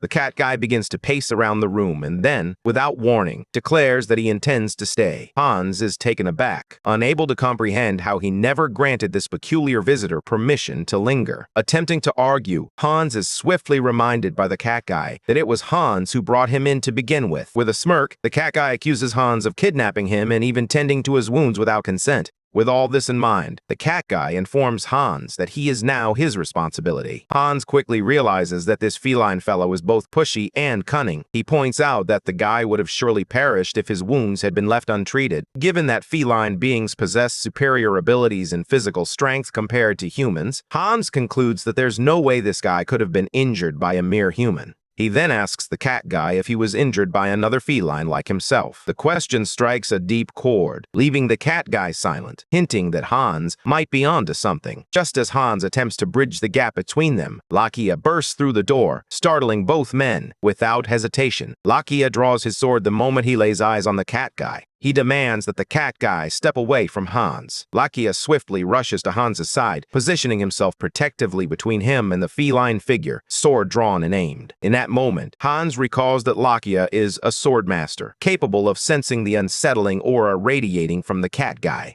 The cat guy's fury is palpable as he raises his hand, poised to strike Lakia. Sensing the impending clash, Hans quickly casts a blink spell, positioning himself between the two. Just in time, they manage to halt their movements, avoiding harm to Hans. With the tension diffused, Hans turns to Lakia, urging him to calm down. He informs Lakia that the cat guy is facing some difficulties, which is why he has chosen to take him in for the time being. He pleads with Lakia not to be hostile, and this unexpected act of selflessness leaves the cat guy taken aback. With a stern expression, Lakia questions why someone of his feline kind is wandering in the human world. Hans responds that it's a personal matter. Angrily, Lakia jabs a finger at Hans, reminding him that he is his guard knight. Lakia scolds him for bringing a stranger into his bedroom without a second thought. To make matters worse, Hans had jumped in front of his sword, unafraid of the potential harm. When Hans explains that he trusted neither of them would hurt him, the cat guy is taken aback once more. Lakia continues her tirade about the dangers of feline folk, but this time, the cat guy interjects.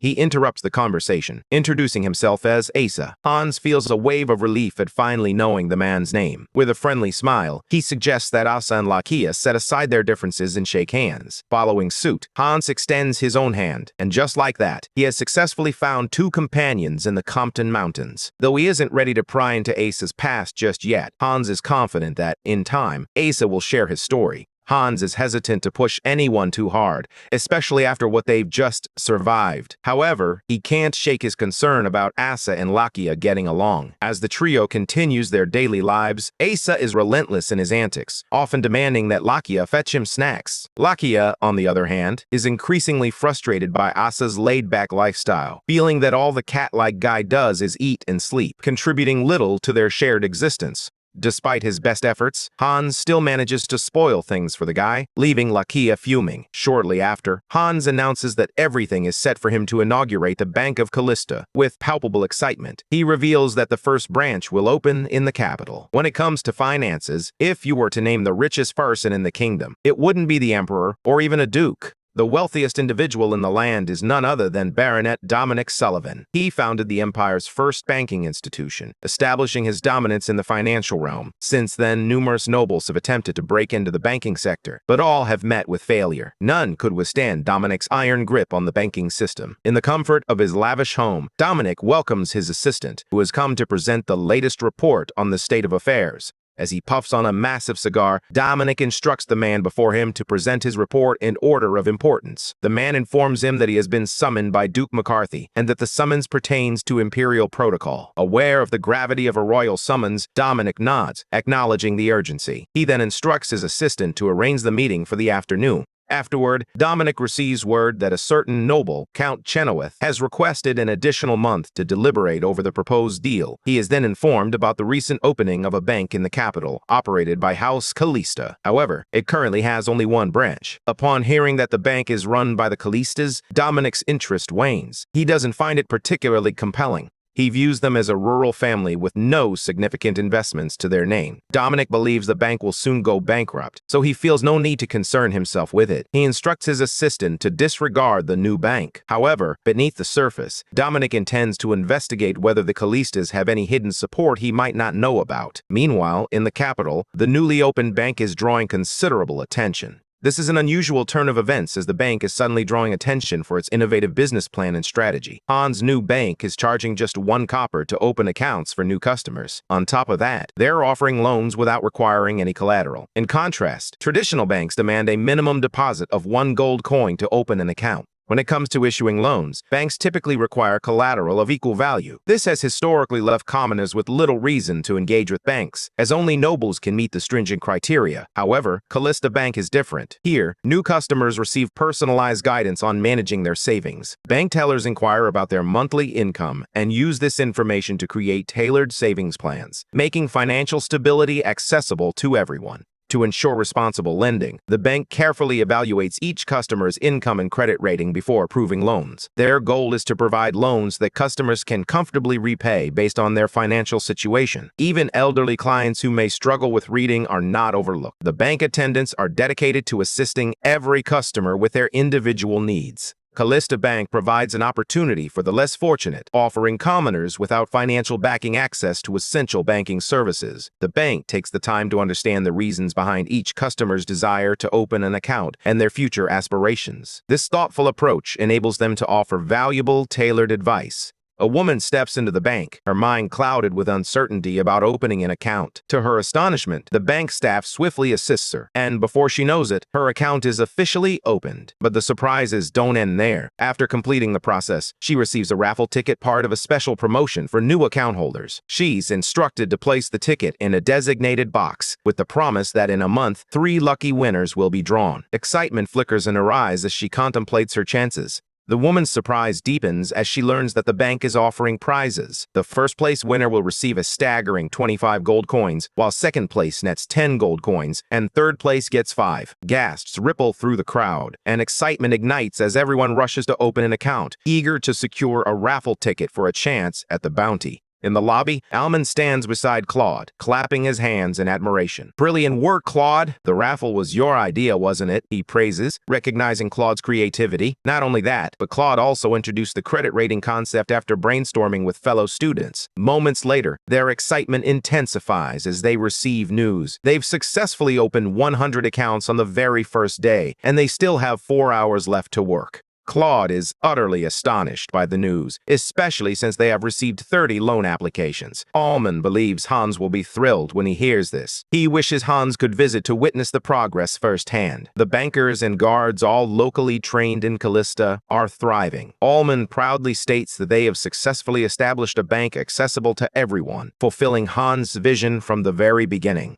Not long after, reports arrive in Callista, bringing good news to Hans. He learns that Almond and Claude are thriving in the capital, and a sense of relief washes over him. As he shares drinks with his sister and mother, he reveals that the bank has met its target and everything is progressing smoothly. Filled with pride, Hans decides to reward all of his workers with a generous bonus. Regina is thrilled by the impressive news, yet she struggles to believe that her brother has become a bank manager. Just then, Hans turns to her with a question. Is she interested in exploring a business venture of her own? He recalls that Regina once studied management and wonders if she has ever considered applying her knowledge. With a reassuring smile, Hans promises to support her in whatever business she decides to pursue. Regina admits that nothing comes to mind. She doesn't see herself as talented like Hans. Moreover, she struggles to envision her future in Callista. In response, Hans proposes an idea. They should travel to the capital. He shares this plan with Lakia and the cat girl as well.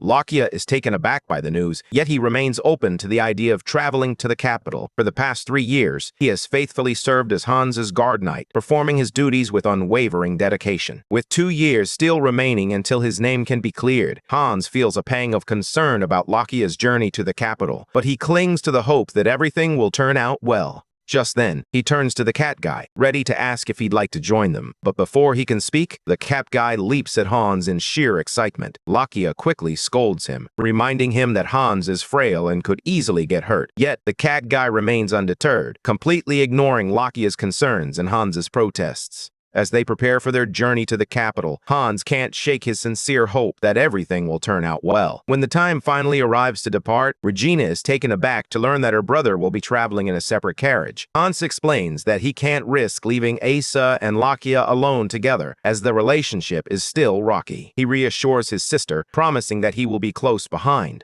It will take them at least a month to reach the capital, and Hans knows he can't leave those two stubborn heads together for that long. This thought reminds Regina that her brother supposedly discovered the pair during his travels. She can't help but wonder how he always manages to find strays on his tours. Doubt begins to creep in. Did Hans really receive that healing ring from an old lady, or is there more to the story? A heavy silence hangs between them as Hans struggles to find the right words. Finally, he bolts, urging his sister to call him if anything happens. Frustrated, Regina turns to their mother, voicing her concerns about Hans keeping secrets from them. Owen gently advises Regina not to dwell on it too much. She reassures her daughter that, for now, all they can do is watch and wait for Hans to open up when he feels ready. With that, the family sets off on their journey to the capital. A month later, they finally arrive, and Asa can hardly contain his excitement, bouncing in the carriage. Lakia, concerned about the jostling, urges him to sit still, but Asa's enthusiasm is infectious. Hans, observing the scene, understands Lakia's discomfort all too well. For Hans and Asa, everything feels fresh and unfamiliar. But for Lakia, this is a return to a place that stirs painful memories of betrayal. Asa, in his usual childish manner, swings open the carriage door, igniting Lakia's frustration. In a swift motion, Lakia taps him on the head, exasperated by Asa's stubbornness. Their argument escalates, leaving Hans to ponder when these two will finally find common ground. He realizes there are plenty of reasons he can't leave the two alone. Trouble is bound to follow them. Shortly after, they arrive at the Callista townhouse, greeted warmly by Alman. This townhouse, an apartment typically reserved for nobles visiting major cities outside their territory, marks a significant milestone for House Callista. It's their very first one. The house may not be extravagant, but it will suffice for now. Madeline has returned from medical school and will take on the role of Owen's personal doctor. As Hans surveys their new surroundings, he realizes he'll likely be spending more time in the capital than with Callista. Nevertheless, he has already mapped out a route just in case. Moments after their arrival, Hans gets ready to head to the bank. Alman is taken aback by the sight before him. He reminds Hans that he has just returned after a month on the road. Alman suggests that Hans take a moment to rest, but Hans shakes his head. Regina and Owen can rest if they wish, he replies, but since the bank is mine, I need to assess the situation myself. Asa, noticing that Hans plans to go with Lakia, eagerly begs to join them. Hans attempts to persuade Asa not to follow them, but her determination is unwavering. Upon arriving at the bank, he is taken aback by the large crowd gathered inside. Alman explains that the excitement is due to the lottery draw taking place as promised. When the third-place winner is announced as number 18, a wave of joy sweeps through the room as she leaps into the air, her excitement palpable. The onlookers are taken aback as they witness the bank genuinely upholding its promise. Even the guards struggle to manage the throng, unaccustomed to such a massive crowd within the bank's walls. Alman offers his apologies for the chaos, but Hans insists he prioritize safety to prevent any incidents. Hans is genuinely impressed by what he sees. He never expected everything to unfold so smoothly. However, with the crowd growing larger, Lakia suggests it might be best to leave, and Hans agrees. He has seen what he came for and feels satisfied. Then, with a spark of enthusiasm, he proposes they go shopping. As they arrive at one of the shopping stores, Asa's eyes light up with excitement. "This place is so different from the ones in Callista," she exclaims. Hans smiles and encourages both Lakia and Asa to choose whatever clothes they like. "It's a celebration for our arrival in the capital," he assures them, "and I'll cover the cost." With a gleam of determination, Asa spots a beautiful fabric and quickly snatches it up, her enthusiasm infectious. He tells Hans that he desires the fabric for its intricate patterns. Curious, Hans asks if he plans to cut it into a dress, but Asa shakes his head. "I want the fabric just as it is," he replies. He explains that in his hometown, they traditionally wrap fabrics around their bodies. Asa drapes the fabric around himself, and the result is stunning. Once Hans has settled Asa, he turns to Lakia and asks if there's anything he would like to purchase. Lakia shakes his head, insisting that knights have no need for fancy attire. When Hans suggests he consider a new sword instead, Lakia remains resolute, expressing his disinterest once more. Hans notices that Lakia is behaving oddly and asks him if something is wrong. Lakia insists that he's fine, but deep down, Hans senses the weight of returning to the capital is taking its toll on him. As the trio continues their conversation, they pass by a knight commander whose attention is drawn by Lakia's voice. The commander turns back, intrigued. He suspects the voice belongs to Lakia de Rodriguez, but he has no way to confirm it yet. Meanwhile, at the bank, an unexpected scene unfolds. The commoners present gasp in disbelief as a noble strides through the entrance. Inside the manager's office, Poitier, the branch manager, is engaged in a tense conversation with the noble. It quickly becomes clear that the noble's request is far beyond Poitier's authority. The noble wastes no time, demanding the branch manager arrange a meeting with the bank owner directly. Finally introducing himself, he reveals he is Duran von Chenovis, the eldest son of the Count of Chenovis. He has come to the bank seeking a loan of 7,000 gold. The moment the figure registers, both Hans and Poitier are left in stunned silence. 7,000 gold is an astronomical sum. When adjusted for today's currency, that amounts to 14 billion won or 10 million US dollars. Poitier can't help but wonder how Hans intends to manage such a staggering sum. Just moments ago, Hans was on his way back to the townhouse when he received word of an important client waiting for him at the bank. Now he finds himself confronted with the urgent news that Duran requires 7,000 gold. Hans turns to Duran and asks what he plans to do with the money. Duran is taken aback by the question. Hans, aware of Duran's noble status, points out that the sum he's requesting is substantial. He emphasizes the need to understand the purpose behind such a large amount before he can provide an answer. In that moment, it strikes Duran that Callista Bank has the capability to grant him the funds he needs.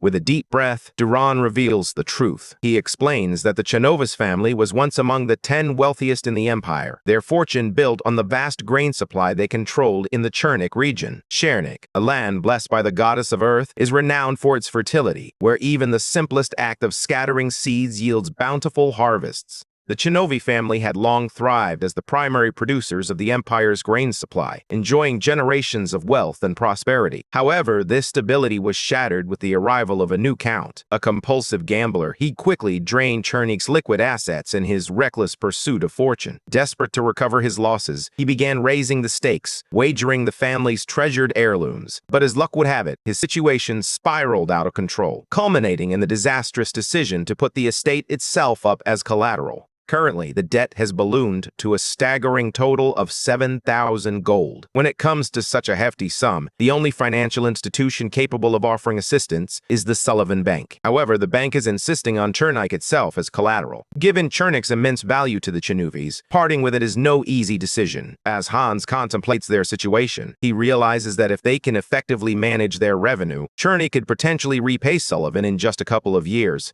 Hans takes a moment to reflect on everything Duran has shared. He instructs Duran to wait as he needs to confer with his staff. Stepping outside with Poitier, Hans leaves Duran to ponder his fate. Inside, Duran has already come to the grim conclusion that Callista Bank is unlikely to grant him the loan. Meanwhile, during their discussion, Poitier reveals that Chernik is effectively doomed if the Chenovis decide to use it as collateral. Hans struggles to grasp the reasoning behind it all, prompting Poitier to clarify. He explains that Sullivan Bank will go to great lengths to ensure the Chinovis fail to repay their loan, which would allow him to seize Chernik. This is why the Chinovis keep delaying the deal with Sullivan, clinging to the hope of a miracle. Their troubles with Sullivan have already become a public spectacle in the capital. Despite this, Poitier remains firm in his belief that issuing a loan without collateral is fundamentally wrong. Meanwhile, Hans begins to search for a solution. He has the means to provide the loan, thanks to the treasures hidden in his lair, but he is determined to be prudent with his finances. He refuses to squander money out of pity or pride. As he contemplates his options, he struggles to remember the events involving the Chenovists from his past life, finding it difficult to pinpoint any relevant details. The Callista territory, nestled in a remote area, seldom receives news from the capital. Yet Hans remains lost in thought, desperately searching for a connection to his past life. Suddenly, a realization strikes him, igniting a spark of recognition in his eyes. Without a word to Poitier, Hans rushes into the room to speak with Duran. Armed with the knowledge from his past life, Hans understands the significance of his next move. He confidently informs Duran that Callista Bank will grant the requested loan, leaving both Duran and Poitier in stunned silence. Poitier attempts to contest Hans's decision, but Hans reassures him, insisting that everything will be fine. With a firm yet calm demeanor, he asks Poitier to step outside, eager to personally finalize the contract with Duran.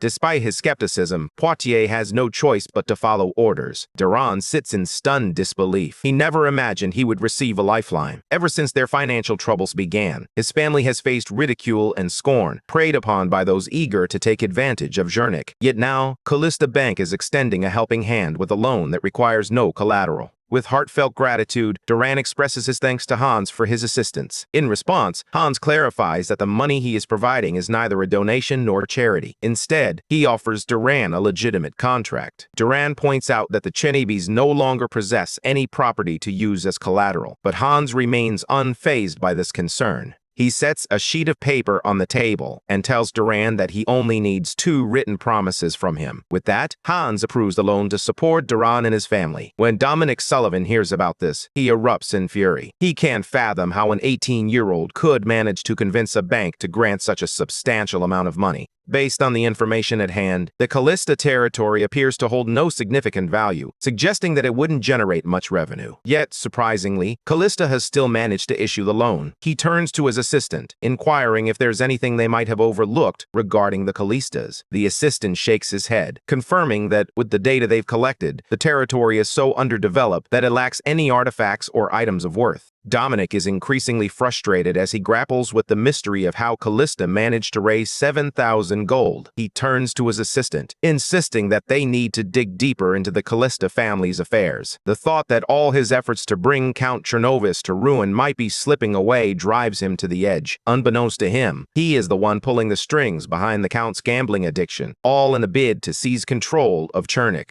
Not long after, Hans receives a letter. Though he hasn't been in the capital for long, his newfound popularity thanks to the loan he extended to Duran and his family has already begun to attract attention. To his surprise, the Callista family has been invited to a banquet hosted by Count Al von Heispert, a man they have yet to meet. Lakia informs Hans that his popularity in the capital comes as no surprise. After all, his bank, once regarded as a haven for commoners, has recently made waves by granting Duran a staggering loan of 7,000 gold. This unexpected move has sparked a whirlwind of rumors and speculation surrounding Callista. To keep suspicions at bay, Hans felt compelled to deceive Regina and Owen, claiming that their late father had expertly managed the family finances, which enabled him to secure the necessary funds for his business ventures. However, Hans knows he must tread carefully to avoid revealing too much about himself. He then turns to Lakia and Asa, inviting them to join him at the party. Lakia's refusal comes as no surprise, but Hans is taken aback when Asa also declines. Asa is usually the life of the party, and her disinterest speaks volumes.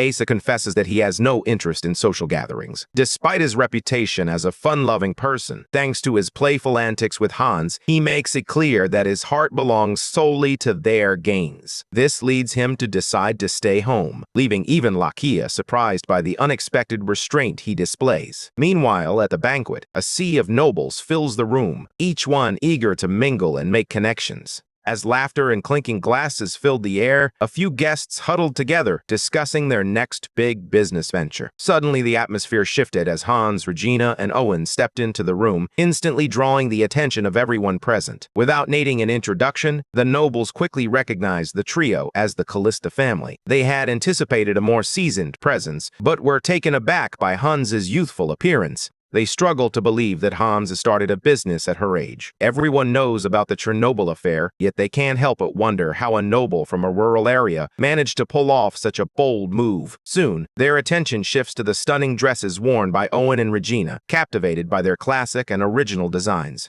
Curiosity ignites among the girls as they speculate about which shop crafted the stunning dress. Without hesitation, one of them strides over to Regina, eager to make introductions. Before long, Regina finds herself stepping into the vibrant social scene she truly deserves. Even Hans confesses that he came to the banquet specifically for her, hoping to introduce her to the world she has long observed from the sidelines. In her past life, Regina was the family's pillar, burdened by the weight of her brother's shortcomings. This responsibility left little room for friendships or a social life. But now, Hans is determined to change that. He wants Regina to experience joy and freedom in this new chapter. As it turns out, Hans also procured the stunning dresses from the Dragon Lair, which is why they look so enchanting on the girls. Lost in thought, Hans is suddenly startled by the presence of two nobles behind him. They quickly apologize for the intrusion, introducing themselves as Count Milligan and Viscount Roxon. To Hans's surprise, they reveal themselves as avid admirers of his work. They express their admiration for his ingenuity in allowing people to open accounts with just a single copper coin. Flattered by their praise, Hans graciously thanks the nobles for their kind words.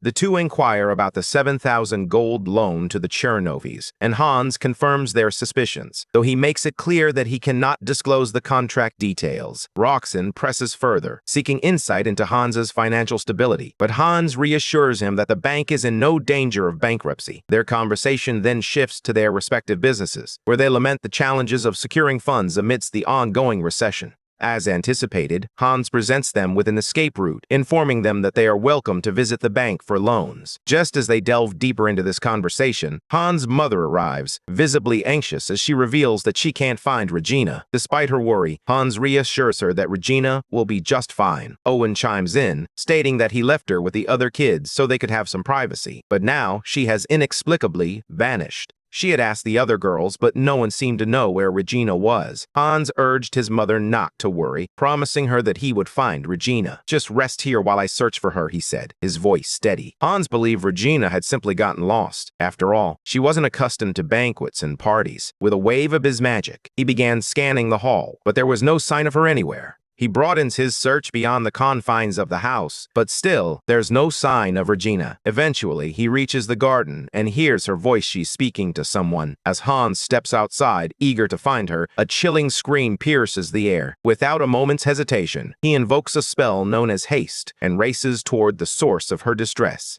He arrives just in time to witness a man drawing his sword at Regina. Hans is taken aback. Weapons are strictly prohibited at banquets, which explains why Lakia didn't bother to escort him to the party. Before the attacker can harm Regina, Hans teleports between them, leaving her stunned at her brother's sudden appearance. With a swift incantation of the rejection spell, Hans disarms the menacing figure, neutralizing the threat in an instant. Suddenly, an intriguing turn of events unfolds. A mage materializes out of thin air, and with a swift incantation, he conjures a shield between Hans and the enigmatic stranger. Hans, taken aback by the mage's sudden appearance, can't help but wonder, who is this mysterious figure? Understanding that he faces a formidable mage, Hans resolves to give it his all, especially with his family's safety at stake. Determined not to back down, he unleashes a wind arrow attack aimed directly at the mage. The arrow pierces through the mage's shield, soaring past him and the swordsman positioned behind. It strikes the wall with a resounding thud, leaving the mage stunned by the unexpected breach of his defenses. Filled with concern for the one he seeks to protect, the mage speaks up, asking if His Majesty is all right. It's in this moment that reality hits Regina and Hans. Just 30 minutes earlier, Regina was enjoying herself with the girls inside the house, chatting animatedly about how Callista feels worlds apart from the capital. As they continue their conversation, Regina glances out the window and spots a stunning flower blooming in the garden. Intrigued, she politely excuses herself from the gathering and makes her way outside. Her newfound friends exchange disappointed glances, wishing they had asked her about the source of her beautiful dress before she slipped away. As Regina steps into the garden, her gaze is drawn to a stunning pink flower, leaving her curious about its identity. Suddenly, a voice behind her breaks the silence, informing her that the flowers are lilac. Startled, Regina spins around to find a young man smiling at her. He explains that he has a deep appreciation for scents, which is why he couldn't help but speak up without a second thought. He then asks Regina if she enjoys flowers. Overwhelmed by the presence of such a handsome man, Regina finds herself momentarily speechless. When she finally gathers her thoughts, she admits that while she doesn't know much about flowers, she loves their fragrance. The scent is so delightful that she's been considering planting flowers along the street of her estate. The young man is taken aback by this revelation, as most nobles shy away from planting lilacs due to their high cost. He then expands on Regina's idea, suggesting that these beautiful flowers would be even more delightful if planted along the public street rather than confined within a walled garden. Unbeknownst to them, their thoughts begin to align perfectly. When they finally notice their synchronized conversation, Regina blushes and quickly apologizes. Her face flushes with excitement, and even she can't quite understand why she feels so at ease with the young man she just met. Suddenly, it hits her she hasn't even asked for his name. As she opens her mouth to speak, he does the same, creating an awkward moment between the two budding lovebirds. Finally, Regina gathers her courage and admits that she wants to know his name. Just as the young man opens his mouth to speak, he catches sight of a snake slithering out of the grass, heading straight for Regina. She notices it too and screams in terror. Reacting swiftly, the young man unsheathes his sword, aiming to strike down the snake. At that moment, Hans appears, convinced that the young man intends to harm his sister. In a flash, he teleports between Regina and the young man, inadvertently stepping on the snake without even realizing it. As the truth comes to light, it becomes clear that the young man had no intention of harming Regina. Both Regina and Hans lower their heads in apology, realizing they had been standing before the Emperor without recognizing him. However, the young man, who is none other than Leitz Crowell Carter III, the Emperor of Rosenbaum, takes no offense. He understands that this was merely a misunderstanding. The reason he carries a weapon is that only royals are permitted to do so at banquets. Adding to the intrigue, his protector is none other than the Imperial Archmage, Rumbly Ivan, the master of the continent's most powerful magic level 5 magic. As the commotion escalates, soldiers stationed nearby rush to the scene, drawn by the unfolding chaos. Crowell had no desire for the soldiers to spot him or for the situation to spiral out of control. Observing the Emperor's reaction, Hans sprang into action without a moment's hesitation. He swiftly conjured a mirage wall to mislead the approaching soldiers. When they arrived, they found nothing amiss, leading them to believe the noise had come from the other side and prompting them to change direction. Once they leave, Hans turns to Crowell and explains that he set up the barrier to spare the Emperor from any further chaos. His tone is calm and collected, but behind him, his sister is in a state of panic. It's no surprise she has no clue that her brother possesses magical abilities. As if that weren't enough, Ivan suddenly seizes Hans, utterly astonished by the sheer magnitude of the magic he just witnessed. The Mirage spell is a level 6 magic, yet Hans just cast it without uttering a single incantation. Ivan is in disbelief, questioning his own perception, but he knows he didn't mishear Hans. Just then, Crowell taps Ivan on the shoulder, attempting to rein in the overly excited man. Turning to Hans, Crowell expresses his gratitude for the assistance, and then insists on knowing both his name and that of his sister. Meanwhile, Ivan can hardly contain his excitement. When Hans and Regina finally introduce themselves, Crowell's eyes widen in recognition. They are the current talk of the town. As for Crowell, Hans is well aware that he is merely a pawn in the schemes of Townsend and McCarthy. This explains why Crowell lacks strong allies and has chosen not to align himself with any noble family. Due to these challenges, Crowell rarely makes public appearances. As expected, he and Ivan exchange their farewells, with Crowell expressing hope that they will have a chance to talk again soon. Hans, taken aback, notes that despite all the difficulties Crowell is facing, he still attended the banquet. Turning to his sister, Hans suggests they return to the festivities. Regina is determined not to let what she just witnessed go unanswered. She demands an explanation, but as usual, Hans attempts to sidestep the conversation. This time, however, Regina is unyielding. Recognizing that his sister won't relent, Hans reluctantly promises to share the details later and insists they head back inside first. As they re-enter the hall, they immediately sense that something is profoundly different from how it was before. Regina hurriedly approaches her mother, concern etched on her face. What's going on? Why are people looking at us like we're trash? Owen, equally perplexed, responds, I don't know, but everything shifted the moment that certain gentlemen walked in. As if on cue, the man in question reveals himself, Dominic Sullivan. He entered the hall, determined to sway the guests against the Callistas. It was customary for a family making its debut to greet everyone, but Dominic seized the moment to disparage Hans and his family, accusing them of lacking manners simply because they hailed from the countryside. His words cut deep, especially for Regina, who felt the sting of his insults more acutely than anyone else. Regina feels the urge to respond, but Hans gently holds her back. He recognizes Dominic's strategy and concedes that it's quite clever. In reality, there was an ancient custom of greeting everyone at a banquet, a tradition that has long since faded into obscurity, leaving no one to observe it anymore. Hans understands that their behavior is already painting them as rude and uncultured in the eyes of others, and at the center of it all is none other than Dominic. With his extensive knowledge of etiquette and his role as the founder of the banking business, Dominic holds a significant advantage over everyone else. It's no secret that nearly all the nobles are indebted to his bank, further solidifying his influence. This is why so few dare to defy him. Hans anticipated Dominic's retaliation over the Chenevis incident, but he never expected such a dishonorable tactic. Now, Hans finds himself utterly bewildered, unsure of how to respond. He's determined to avoid any actions that might escalate the situation further. He knows he can endure the embarrassment, but with his mother and Regina absent, Hans begins to blame himself for not considering the consequences of inviting them to the party. Clenching his fist in frustration, he wrestles with his thoughts when, suddenly, he hears someone call his name. Turning around, he sees Duran approaching, his face alight with excitement.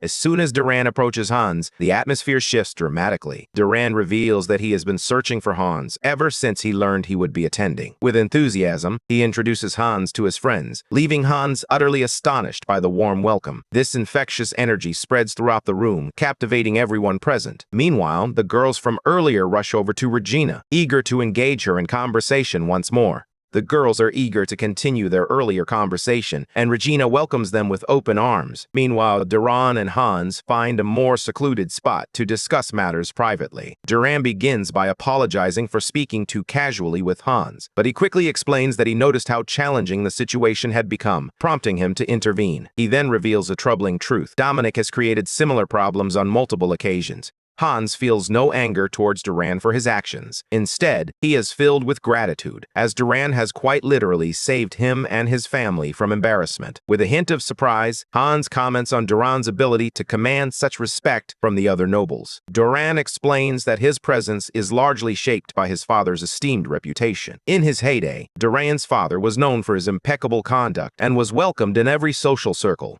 However, everything has changed now that Duran is known solely as an addicted gambler. He expresses his gratitude to Hans for saving his family, acknowledging that without Hans's help, he wouldn't be at the banquet. In that moment, Hans realizes that his actions weren't driven by pity. He had no idea that Duran's father was a figure of such respect. As Hans makes his way home, he begins to reflect on the day's events. A sinking feeling washes over him as he acknowledges just how badly he messed up. His encounter with the Emperor could have spiraled out of control, all due to his own recklessness. In that moment of clarity, Hans understands that neither magic nor wealth will secure his future. What he truly needs is knowledge and information that can guide him through the challenges ahead. Upon returning home, Hans cautiously reveals part of his identity to his mother and Regina. He confesses that he is a mage, boasting that his power even surpasses that of the Archmage. However, he holds back from disclosing more. It's not that he doesn't trust his family. Rather, he knows he isn't powerful enough to handle the consequences. Moreover, he must keep the existence of the Dragon Lair a secret, as its revelation would spark a conflict beyond his control.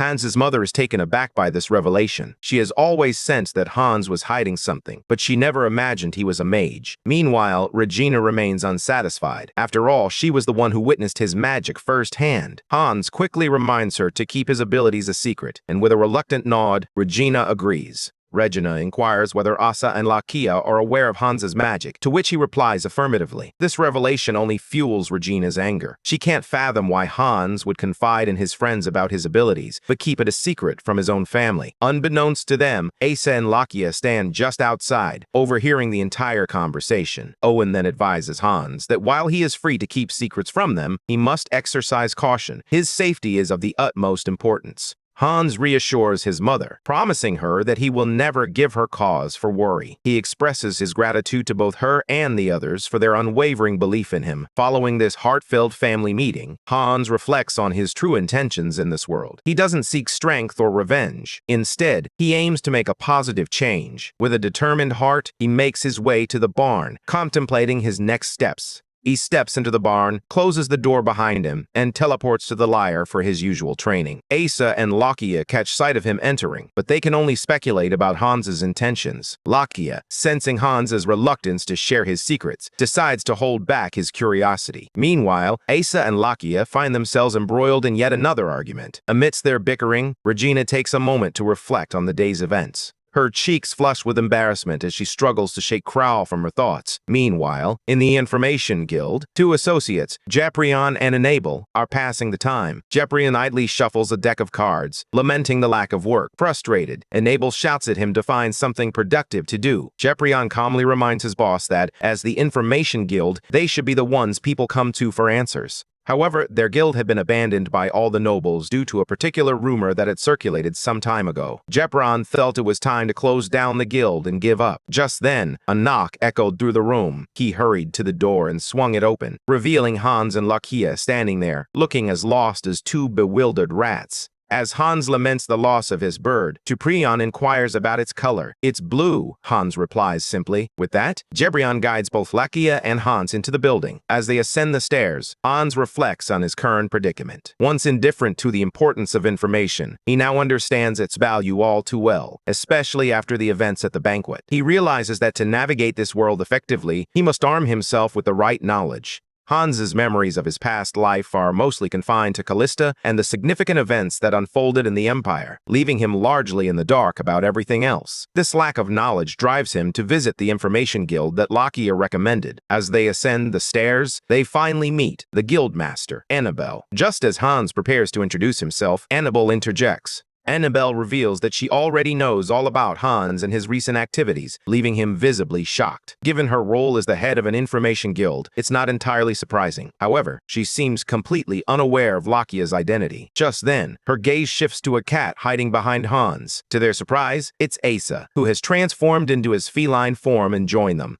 Annabelle cradles Asa in her arms, gently petting his soft fur. Asa had insisted on following Hans and Lakia to the Information Guild, promising to stay in his cat form. Now, as Annabelle lovingly rubs his body, he finds it hard to resist her affection, especially since he had promised to behave. Hans, too, was aware of Annabelle's reputation. She is the Guildmaster, a formidable leader who established the guild at a remarkably young age.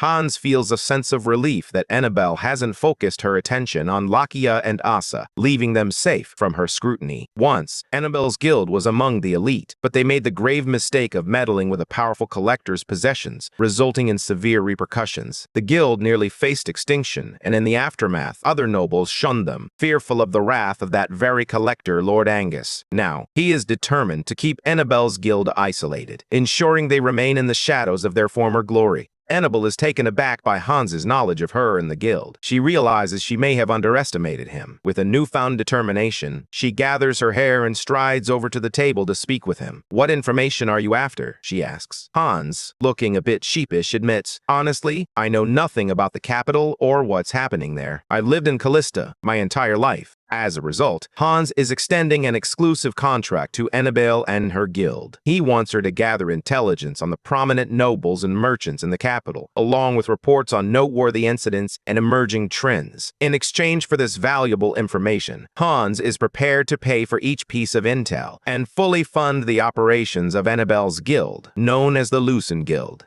Annabelle takes the contract and carefully reads through its terms. With the guild's reputation in tatters, she realizes she has no choice but to accept it. On any other day, information guilds would steer clear of backing a struggling or rural family. However, the Lucen Guild finds itself in a position where they must make an exception. Determined to prove her worth, Annabelle decides to showcase her abilities. She offers to reveal to Hans the three most influential families in the Empire. Hans is taken aback by this revelation as he only recognizes two prominent families, the McCarthy and Townsend clans. Annabelle nods in agreement, noting that these two families are the most influential, which grants them direct sway over the Emperor. However, she reveals there is a third significant family, the Krauser family. This noble house boasts a history spanning 400 years, yet its activities and whereabouts remain shrouded in mystery. The current head of the family, Marcus Chai von Krauser, has been in seclusion for over a decade. Speculation about his age runs rampant. Some believe he's in his 20s, while others insist he's in his 50s. The irony is that the other two prominent families are desperately trying to win the Krausers over to their side. Yet, Marcus Chai von Krauser has firmly declared neutrality. Even Hans, in his past life, had never heard a whisper about the Krausers. From Hans's perspective, Lakia is just as oblivious. He suspects that the family stays under the radar because they aren't involved in any significant incidents within the Empire, nor are they entangled in the power struggles of the capital. Grateful for the information Annabelle provided, Hans encourages her to dig deeper into the Krauser family.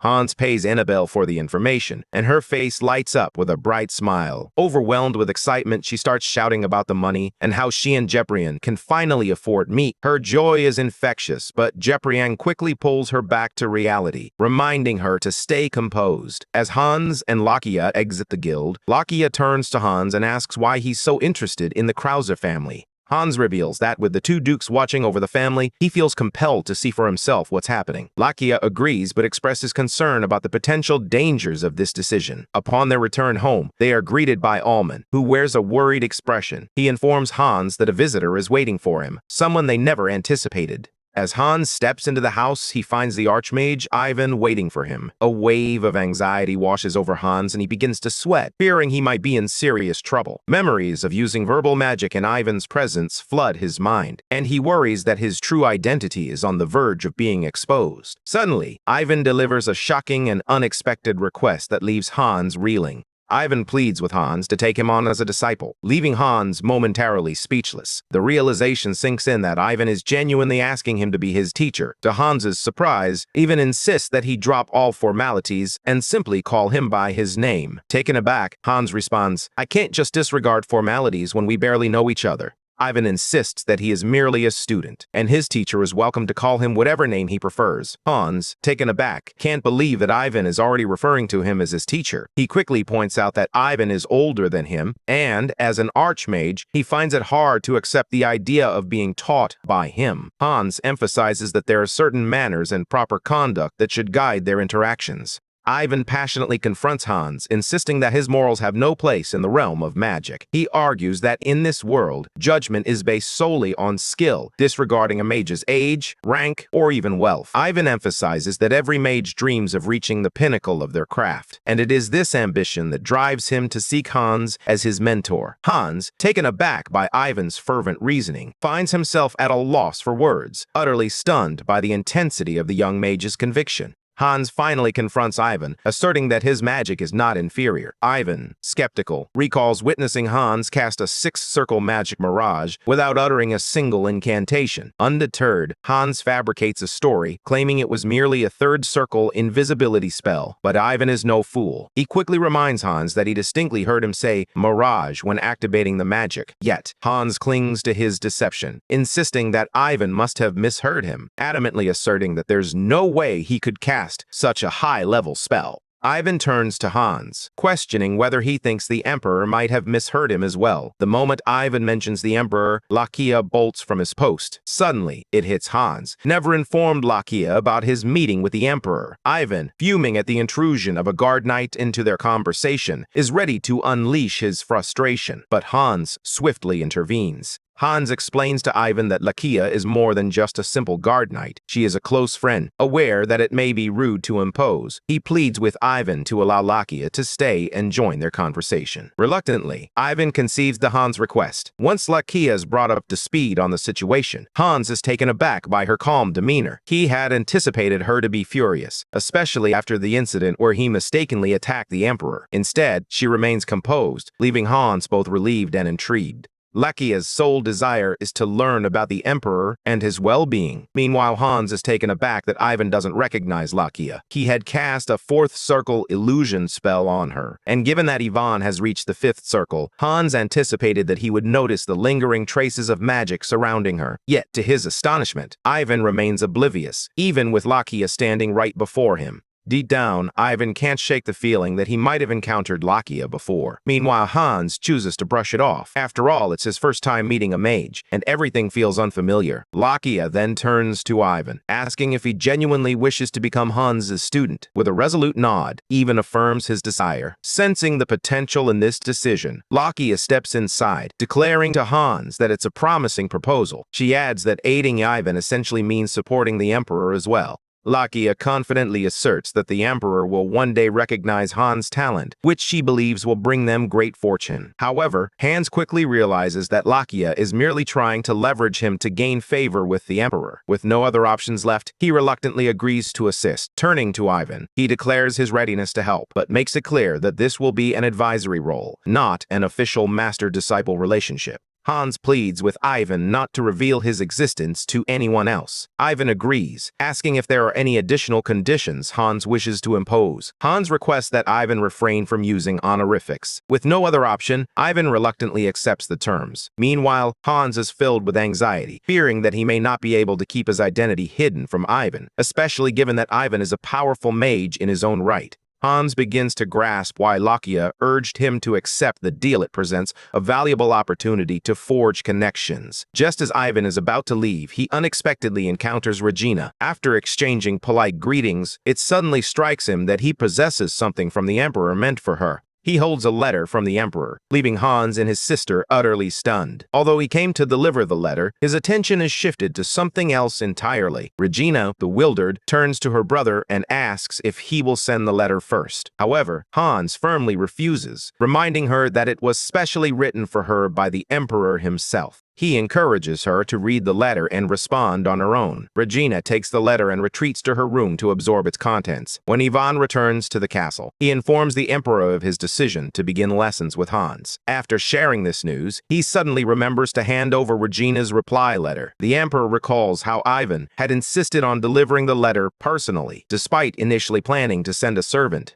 The young ruler finally realizes that Ivan had his own hidden agenda for wanting to meet Hans. In the letter, the Emperor explains to Regina that he had to leave the banquet hall in a hurry during their last encounter, which is why he couldn't bid her a proper farewell. He confesses that he had come to the banquet intentionally, driven by curiosity about the Callistas and eager to see them for himself. He was curious about the kind of person who would establish a bank for commoners. In his reflections, he realized he had been so focused on Hans that he had overlooked the presence of Hans's wise and principled sister. The Emperor admitted that he had truly enjoyed his conversation with Regina during their meeting. As a result, he wished for them to become friends and begin exchanging stories through letters. Regina was completely flustered as she read the letter. In a rush, she sought out Ivan, hoping to buy herself some time to craft a response for the Emperor. Ivan reassured her, saying she could take as long as she needed, as he would be occupied with a conversation with Hans. In her reply, Regina expressed her apologies for her brother's earlier attack on him. She also confessed that she had genuinely enjoyed the moment she shared with the Emperor.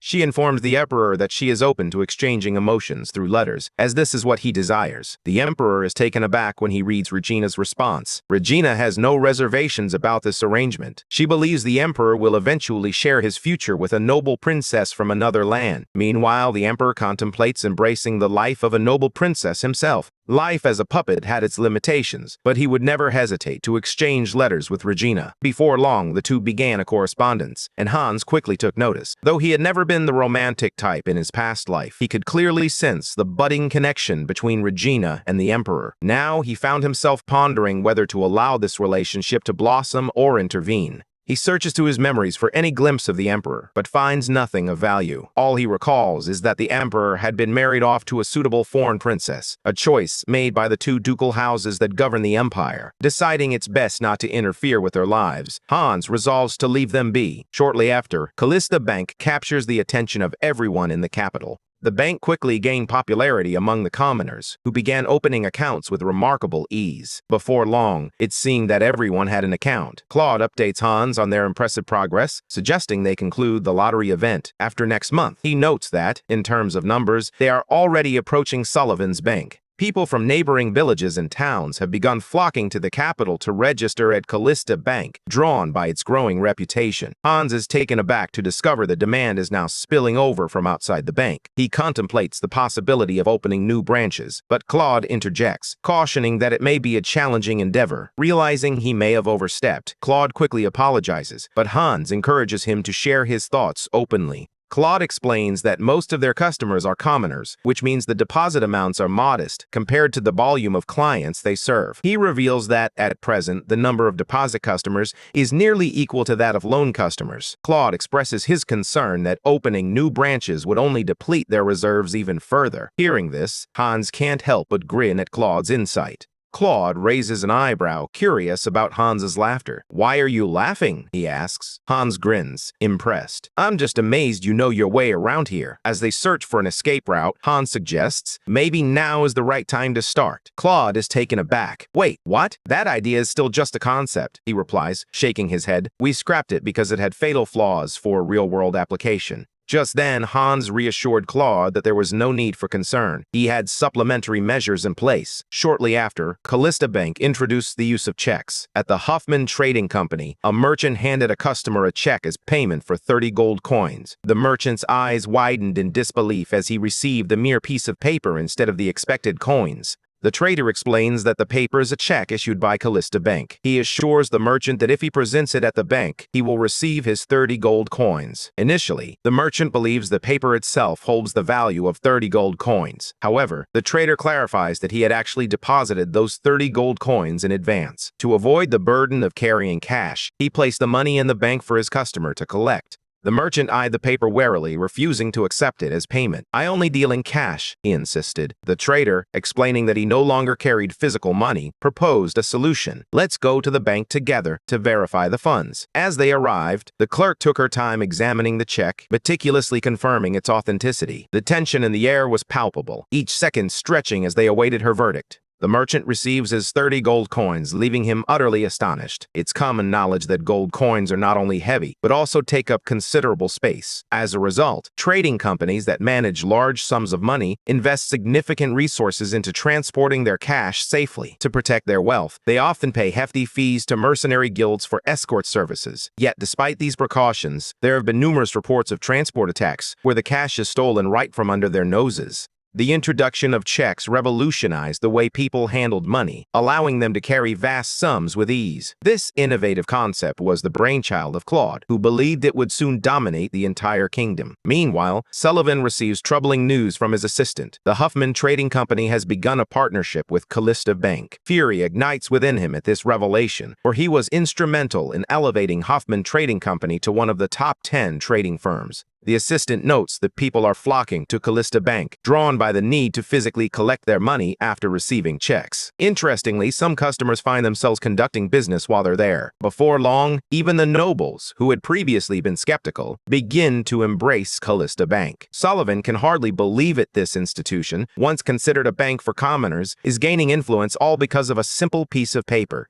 Sullivan examines one of the checks closely. He notes the serial number, signature, and amount, concluding that there's nothing particularly remarkable about it. However, he does observe that the check is crafted from a high-quality fiber blended with silk, making it resistant to water and tearing. This realization sparks an idea in Sullivan's mind. If this check can withstand the elements, surely his bank could implement similar materials for their own checks. Sullivan turns to his assistant, insisting that they need to start issuing their own checks. He doesn't care if they look identical to the originals, he just wants it done. Confident that merchants will flock back to them after all, they're already accustomed to the bank. He believes it will be a simple transition. The assistant, taken aback, hesitates, attempting to remind Sullivan that this approach is fundamentally unethical. Sullivan's anger flares. He reminds the man that he was the one who established the banking business in the empire. Dismissing the act of scribbling numbers on paper is nothing special. The assistant, keen to avoid his boss's wrath, quickly assures him that he will follow his orders. Meanwhile, Sullivan can't shake the feeling that Callista Bank will soon attempt to expand its branches. Sullivan instructs his assistant to place a spy among the new hires at the Callista Bank branches. He demands that every detail be reported back to him, and the assistant confidently assures him it will be done. Sullivan can't help but feel overwhelmed by the stress of managing a bank. Meanwhile, it seems he has a particular interest in a noble named Bowen. Meanwhile, Annabelle submits the report that Hans requested from her. In the report, he highlights his specific name, Bowen. Turning to Annabelle, he requests a detailed account of everything she knows about him. Annabelle is taken aback by the sudden inquiry, realizing that Hans is no ordinary individual. He had instructed her to gather intelligence on all the nobles, and now he was sifting through hundreds of pages of information right before her eyes.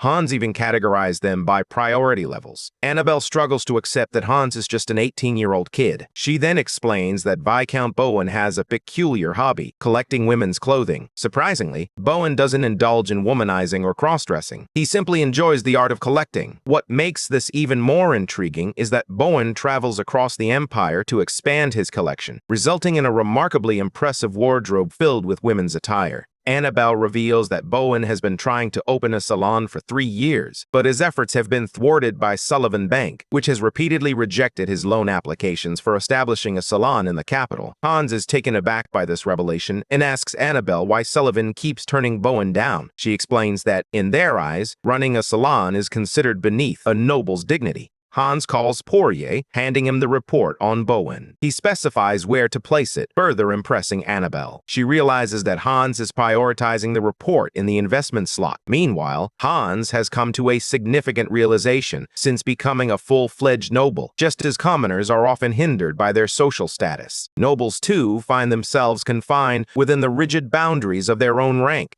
Later, Hans inquires about the state of the territory, and Allman reassures him that everything is progressing smoothly. He notes that Hans's expertise has significantly contributed to an increase in registered immigrants. Furthermore, the harvest this year has reached an all-time high. Hearing this, Hans feels a wave of relief wash over him, realizing he can set aside his worries about the territory for now. Shortly after, Sullivan Bank began issuing its own checks, and people quickly gravitated toward them instead of Callista's. Many had established relationships with Sullivan long before Callista entered the scene, and the inconvenience of traveling all the way to the capital for access to Callista's main branch left a sour taste in their mouths. Poirier soon approached Damien with news of the declining market share for Callista's checks, a decline largely attributed to the rise of Sullivan Bank. To Poirier's surprise, Hans reassures him that there's no cause for concern. He explains that it's perfectly normal for successful businesses to attract latecomers. With their original goal of expanding their customer base already accomplished, Hans remains unfazed. He also mentions that the bank employs exclusive technology to ensure their checks stand out, adding another layer of security.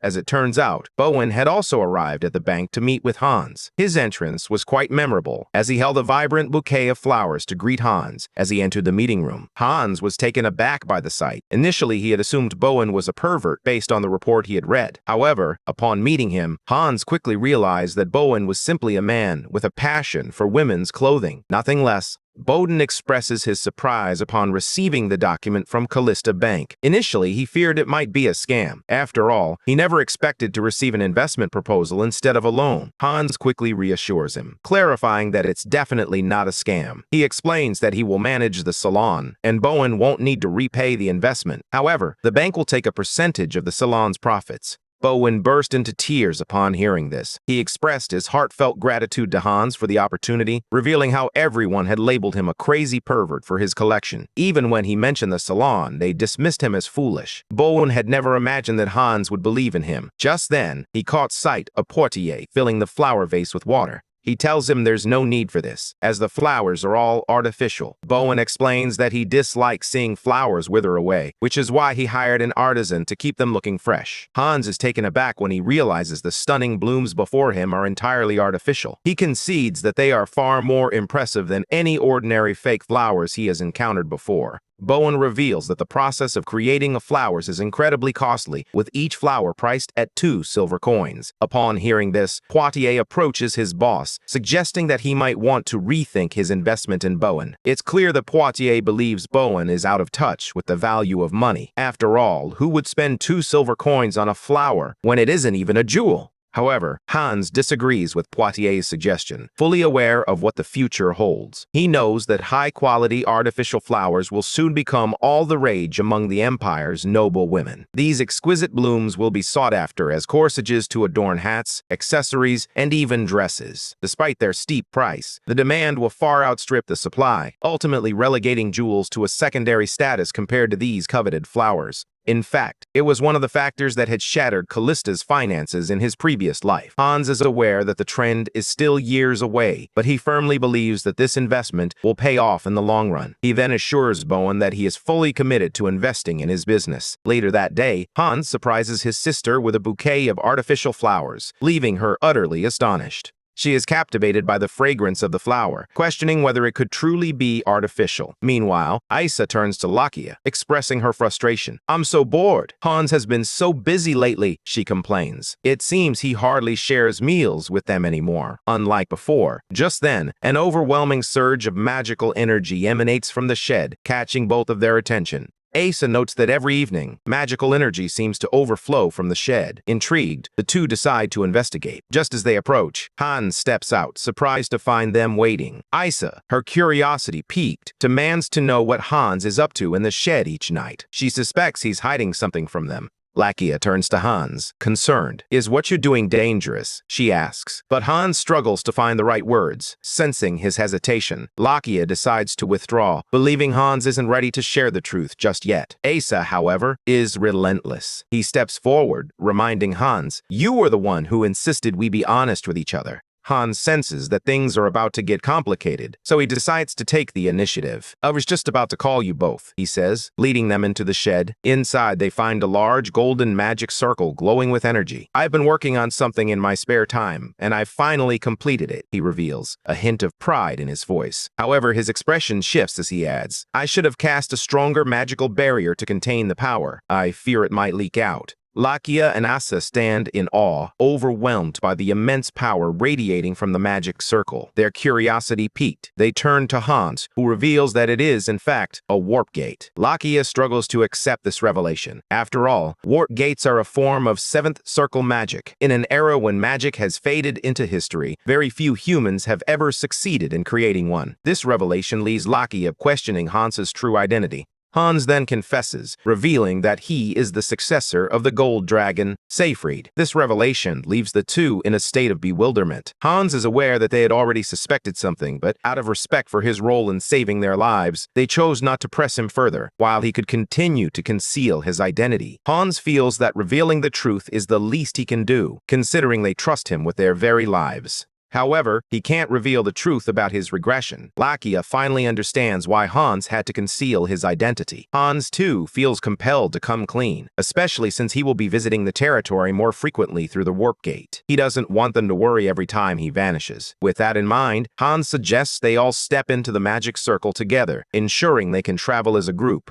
Suddenly, they find themselves at Callista Castle, leaving Lakia and Asa in stunned silence. It's Hans's first attempt at seventh circle magic, and he struggles to stabilize the coordinates. As Lakia takes in their surroundings, she recognizes that they've ended up in the storage room, an area Hans had strictly forbidden anyone from entering. A realization dawns on her. Hans has been orchestrating everything from the very beginning. Hans admits he was anxious about being away from the territory for too long. Lakia then inquires if his travels are limited to just the shed in the capital and the storage room in Callista Castle. With a nod, Hans explains that the warp gate is a magic that only permits travel between fixed coordinates. He smiles, relieved to finally be back in the territory after months away. He approaches the window, only to be met with a catastrophic sight unfolding outside the castle. Hans rushes out, his heart racing as he takes in the scene. Everything is completely flooded. The butler, William, stands in disbelief, astonished to see Hans, who was supposed to be in the capital. "Forget about me for now," Hans urges, urgency lacing his voice. "We have a major crisis to deal with." He asks for an explanation, and William reveals that the territory is grappling with severe flooding. It seems the rain has been relentless for over a week, and at dawn the river finally overflowed. William and the other officials have been working tirelessly to evacuate citizens from the lowlands. Unaware of the warp gate, William assumes they arrived in town by road. He asks Hans if he's all right, but Hans is already lost in thought. It suddenly strikes him that every year around this time, the territory would experience weeks of rain, yet the river had never overflowed to cause flooding. He begins to rack his brain, realizing he would certainly remember if something like this had occurred in his past life. William notes that the damage to the western plains is catastrophic. As Hans pieces the information together, he realizes that House Callista, despite holding one of the empire's notable territories, is not wealthy. The eastern region is dominated by high, barren mountains, while the west is plagued by marshlands. It's a desolate landscape where life struggles to thrive and crops simply cannot grow. To address the challenges they faced, Hans dedicated himself to land reclamation and territorial development over the past 3 years. They excavated waterways through the marshes and mixed in sand to enrich the soil. As a result, they were able to cultivate a variety of crops, yielding better harvests than ever before. The transformation of the land quickly drew attention, prompting a wave of migration as people flocked to this newly fertile territory. This was why he had learned from his butler that things in the territory were going well. The land was yielding a bountiful crop harvest as a result. Hans had believed he wouldn't have to worry about Callista, but returning home had shattered everything he thought he knew. He soon discovered that the river had overflowed into the reclaimed land, leaving much of it submerged. However, the area is primarily farmland rather than residential neighborhoods. Hans inquires whether all the residents have been rescued, and he discovers that most of them managed to escape just that morning. The knights are still conducting searches to ensure no one is left behind. At that moment, Hans laments that everything is his fault. He reflects on how Callista's marshes were meant to absorb rainwater during the rainy season. During the reclamation project, the marshes were filled in, leading to confusion for Asa. He turns to Hans, questioning how a natural disaster could possibly be his fault. Lekia chimes in, supporting Asa's confusion, noting that 3 years have passed since the project, suggesting that it shouldn't pose a problem anymore. However, Hans remains unconvinced. He believes that with his knowledge of the future, he can control every outcome. He had hoped that addressing his shortcomings would yield better results, but now he feared the opposite might be true. Doubts crept in as he questioned whether his attempts to change the future were leading to irreversible consequences. Lost in his thoughts, Hans was jolted back to reality when Lekia shouted at him to snap out of it. She reminded him that he was the lord of the territory and needed to take charge of the situation instead of wallowing in self-blame. Lakia's firm grip on him and her urgent shout snap Hans back to reality. He quickly turns to the butler, inquiring about the whereabouts of the servants. The butler explains that he had instructed them to transport materials from the underground storage to the surface. Without hesitation, Hans commands him to change those orders. "Gather everyone," he insists. "We need to evacuate all the citizens and ensure their safety." He urges Lekia to join the Night Order to assist with disaster relief. Acknowledging her wisdom, Hans realizes that his first priority must be saving Callista. In that moment, he learns that there have been no casualties so far, and all citizens are being evacuated. However, he quickly orders the evacuation of those living near the riverside embankment, concerned that the ground may have softened and become unstable. Suddenly, a knight gallops towards them, urgency etched on his face. "Something terrible has happened," he exclaims. "The bridge downstream has collapsed." Panic sets in as they rush to the scene, only to find the bridge completely shattered in the middle. Hans's heart sinks. Around 20 households depend on that bridge. He quickly inquires about the extent of the damage and whether anyone is still trapped on the other side.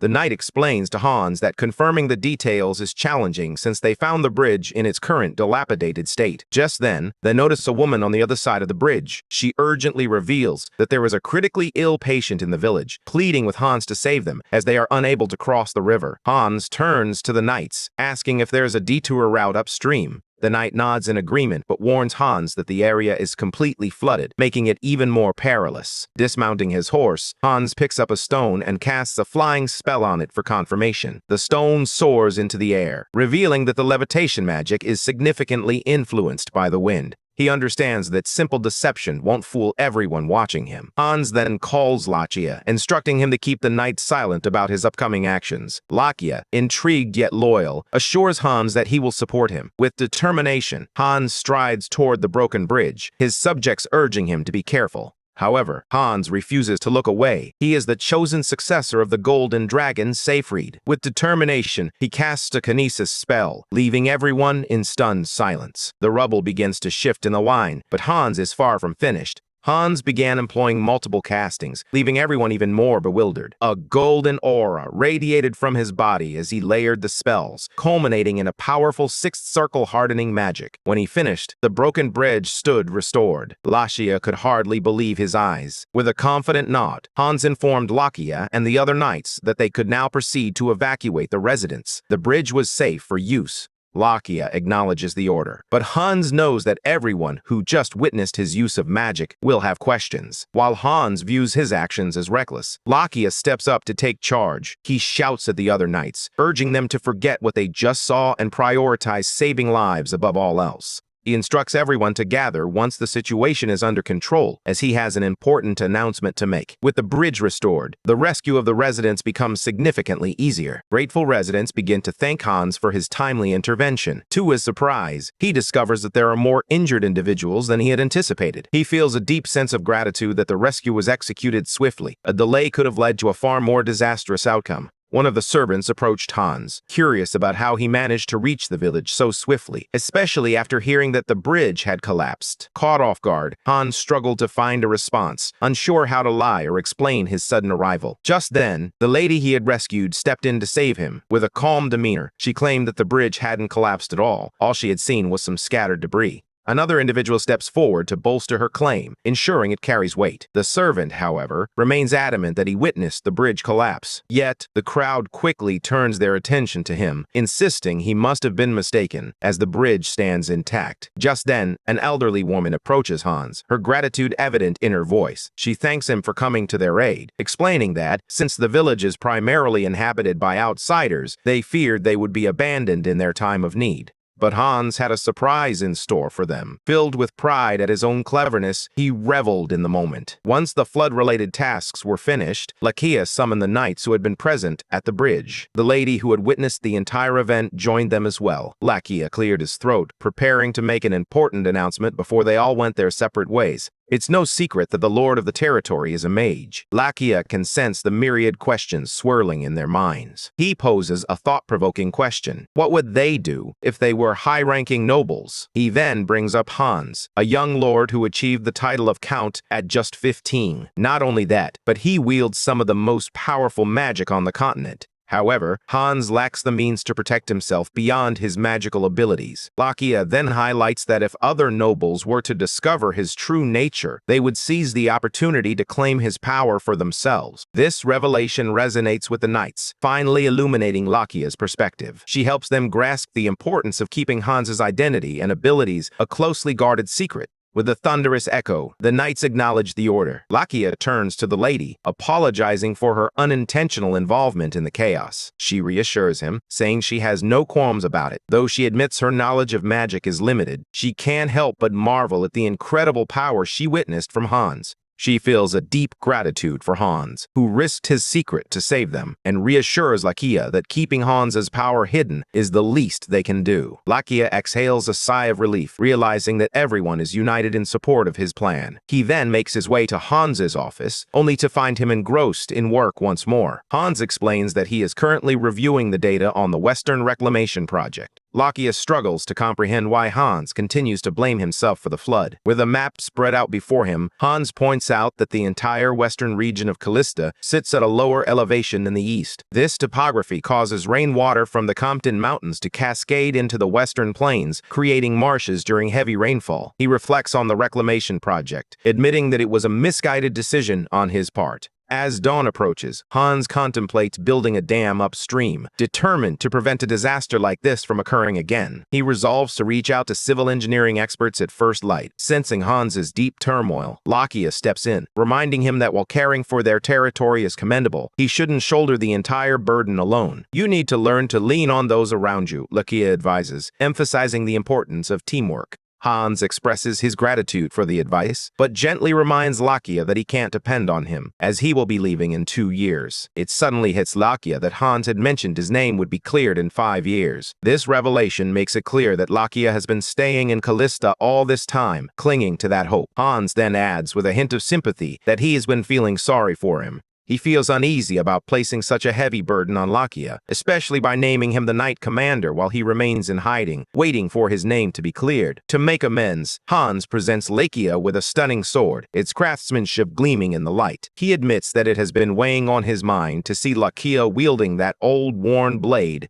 Hans had intended to gift Lakia the sword after unveiling his power, but circumstances took an unexpected turn. Lakia appreciates the thoughtful gesture, yet he reminds Hans that guard knights typically wield ordinary weapons. That's when Hans reveals the sword is crafted from dragon bone. Lakia is left utterly astonished by this revelation. Hans explains that the sword is crafted from a rare alloy known as olifant, a blend of dragon bone and mithril. This unique material is the only one capable of withstanding a swordmaster's aura. However, only dragons who possess it can refine it. With a hint of pride, Hans reveals that he obtained the material from a dragon's lair, deeming it worthy for Lakia. In disbelief, Lakia grabs Hans, demanding to know if he's truly as foolish as he seems. He informs Lakia that some things are meant to be given as gifts, while others are not. Lakia mentions that dragon armaments are quite costly, but Hans assures him that he is well aware of that fact. Lakia then inquires if he can also count on Asa's support. Hans reminds him that cat people typically don't integrate into human society. He believes Asa is merely staying within their territory for now and will eventually return to his own kind.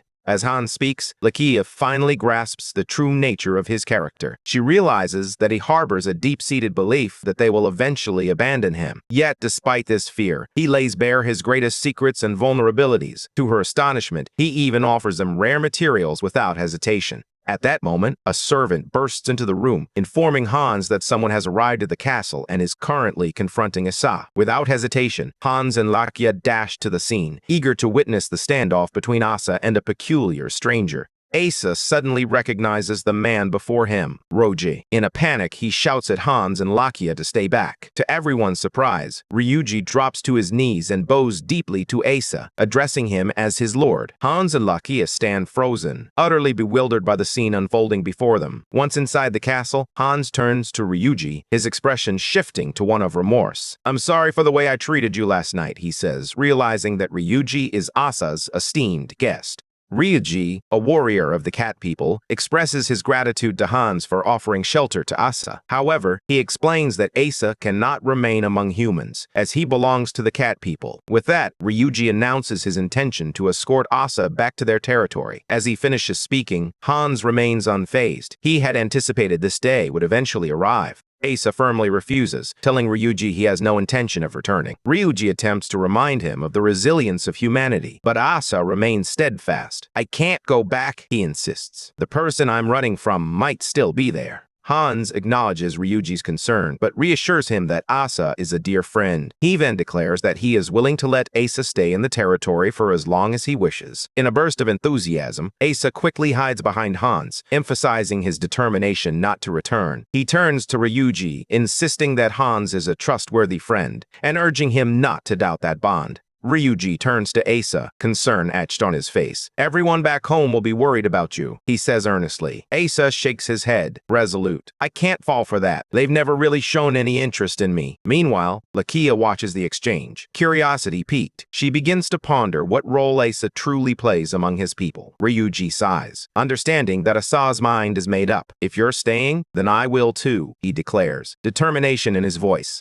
Hans is taken aback by the news, but he knows he has no choice but to accept it. After all, Ryuji is Asa's companion. With that, Ryuji officially joins the circus. By midday, the floodwaters have receded, yet Hans remains perplexed about how he will explain everything that has transpired. He was meant to be in the capital, yet here he was, unexpectedly in the territory, using magic to rebuild a bridge. Just as he immersed himself in the task, Lakia arrived, inquiring if he planned to return to the capital. Hans nodded, but a shadow of concern crossed his face. He hadn't had the chance to explain the situation. The servant in the room quickly excused herself, and it suddenly struck Hans that Lakia had already pieced together his unspoken worries. With that, Hans and his entourage stepped through the warp gate, returning to the capital. Ryuji, experiencing it for the first time, was utterly amazed by the journey. However, Hans's troubles were far from over. Upon his arrival, he was immediately confronted by his sister, who had been anxiously searching for him. Her worry had escalated to the point where she had even reported him missing to the guards. Hans had only intended to test the warp gate and return home. However, upon arriving in the territory, he encountered something entirely unexpected. Unable to keep the news to himself, he felt compelled to inform his sister and mother about the flood that had struck their land. He explained that he had gone to investigate and, fortunately, there were no casualties to report. After explaining everything, Regina presses him as usual, eager to uncover how he managed to travel to Callista and return in less than a day. Just then, Hans's mother steps in, urging Regina to give him some space. She reassures her that Hans will share his secret when he feels ready. With a hint of sarcasm, Regina quips, "Make sure to send my regards to the servants when you head back to your territory." Meanwhile, Asa can't shake his concern for Ryuji. He asks if he's really okay wandering around like this. Ryuji reassures him, saying he's perfectly fine after all. He's been searching for Asa for quite some time. Just then, Lakia appears, interrupting their moment. He turns to Asa, saying he needs to speak with him for a moment. Asa encourages Lakia to share whatever is on his mind, but Lakia insists they speak in private. Respecting their need for confidentiality, Ryuji decides to excuse himself from the room. Instead of using the door, he takes a leap out of the window, landing gracefully like a cat. Lakia stands there, momentarily stunned by the unexpected exit, until Asa redirects his attention, asking him what he wishes to discuss. Lakia finally admits that he has been doing his best to stay out of Asa's affairs. However, a nagging concern pushes him to ask if Asa has committed a crime that has forced him to flee. His worry intensifies, knowing that this could put Hans in jeopardy, and he refuses to let that happen. With urgency in his voice, Lakia demands to know if Asa's presence in the household will endanger Hans. Asa responds to Lakia, insisting that he hasn't committed any crime. Rather, he's grappling with deeply personal issues. Lakia falls silent for a few moments, anticipating Asa to open up about his struggles. He recalls Hans mentioning that Asa would eventually return to his home. Realizing that Asa isn't ready to share, Lakia finally speaks up, assuring him that he won't intrude on his problems again. As Lakia prepares to leave, Asa inquires about his new sword. Lakia explains that it was a gift from Hans, but he plans to return it, believing it to be far beyond his skill level. The moment he mentions this, Hans's attention sharpens, his gaze fixated on the sword. Asa then suggests that he might ask for the sword instead.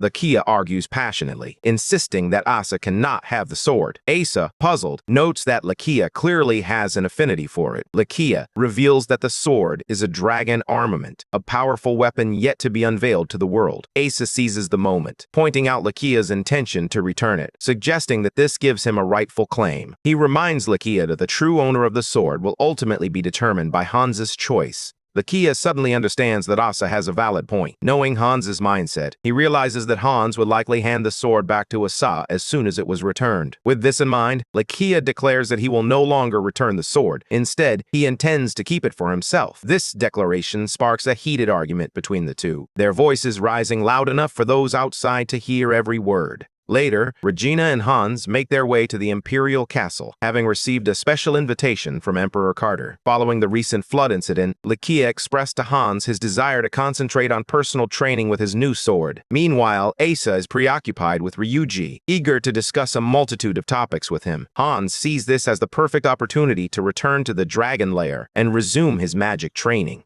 As he pondered over his thoughts, Regina burst into the room breathless with excitement. "You won't believe it. I just received the letter from the Imperial Majesty," she exclaimed. Her eyes sparkled as she revealed that Carter had invited them to dinner the following day. With a shared thrill, they quickly donned their finest outfits and made their way to the Imperial Palace. Upon their arrival, Carter greeted them with warmth, acknowledging that their last meeting had been all too brief. As they gather around the table, Carter expresses his excitement about reuniting with them. Hans is taken aback to realize that the dinner consists solely of him and his sister. To his astonishment, Ivan, Carter's closest confidant, is also in attendance. Hans can't help but feel surprised that the Emperor is hosting a private meeting with him, especially considering that in his past life, socializing was never the Emperor's strong suit. Hans observes that Carter has a different demeanor from when they first met. Just then, a beautifully prepared dinner is served by the chef, leaving Regina utterly amazed. The Emperor, sensing her surprise, inquires if there's something wrong with the food. Regina quickly reassures him, insisting that everything is perfect. Hans takes a sip of the soup and can't help but smile. It's absolutely delicious. Though it has a hint of saltiness, the flavors are exquisite. The Emperor then shares that the dish features clams and shrimp, a personal favorite of his. He beams with satisfaction at Hans's enjoyment. Ivan chimes in, noting that this dish isn't served regularly, which signifies just how highly the Emperor regards Hans.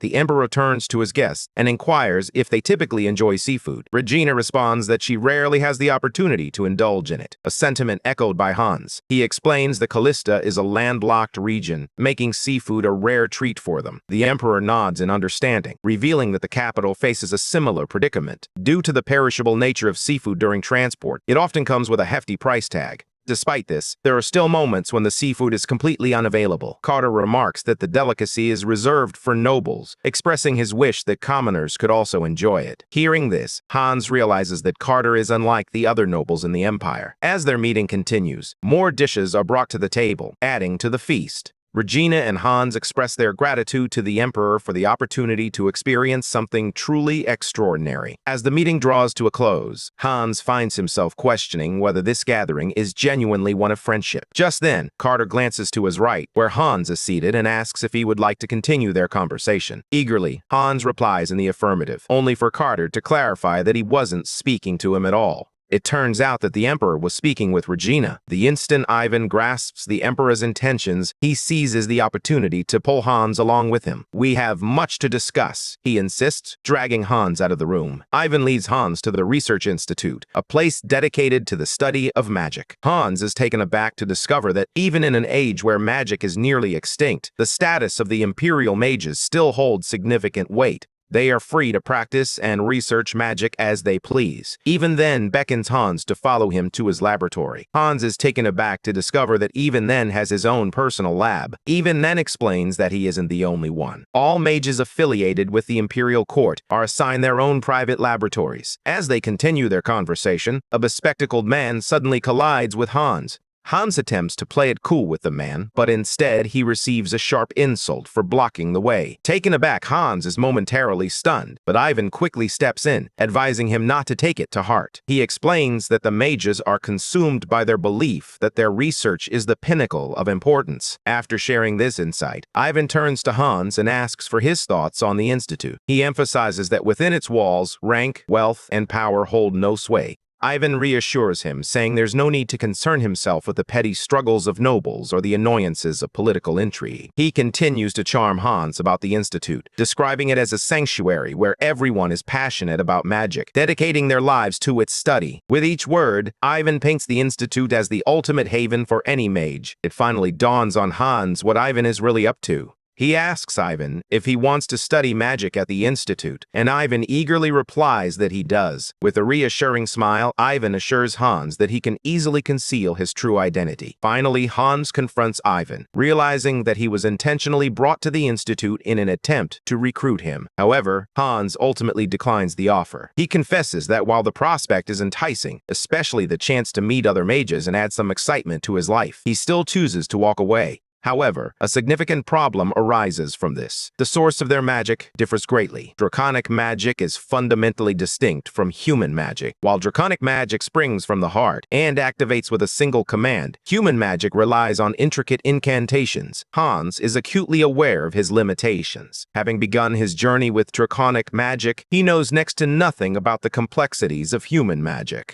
This realization leads him to believe he would be virtually useless at the academy. Just then, Hans spots a magic circle drawn on the board. Ivan explains that it represents a fire burst spell he is currently researching. He describes it as an enhanced version that upgrades a first circle fireball into a fifth circle attack magic. However, he admits that it's still a work in progress. Ivan reminds Hans that his exclusive focus on defensive magic due to the Emperor's influence has left him lacking in offensive capabilities. As he gazes at the magic circle, Hans hesitantly asks if he might be allowed to attempt a fix. It turns out that mages take immense pride in crafting new spells. It's a monumental achievement, a rare milestone that signifies they have truly mastered their craft. Due to the sensitive nature of their work, they take great care to keep the development of new magic under wraps. So, Hans is taken aback when Ivan permits him to make adjustments to the magic circle he is currently developing. After several minutes of studying the formula, Hans identifies the issue and promptly resolves it.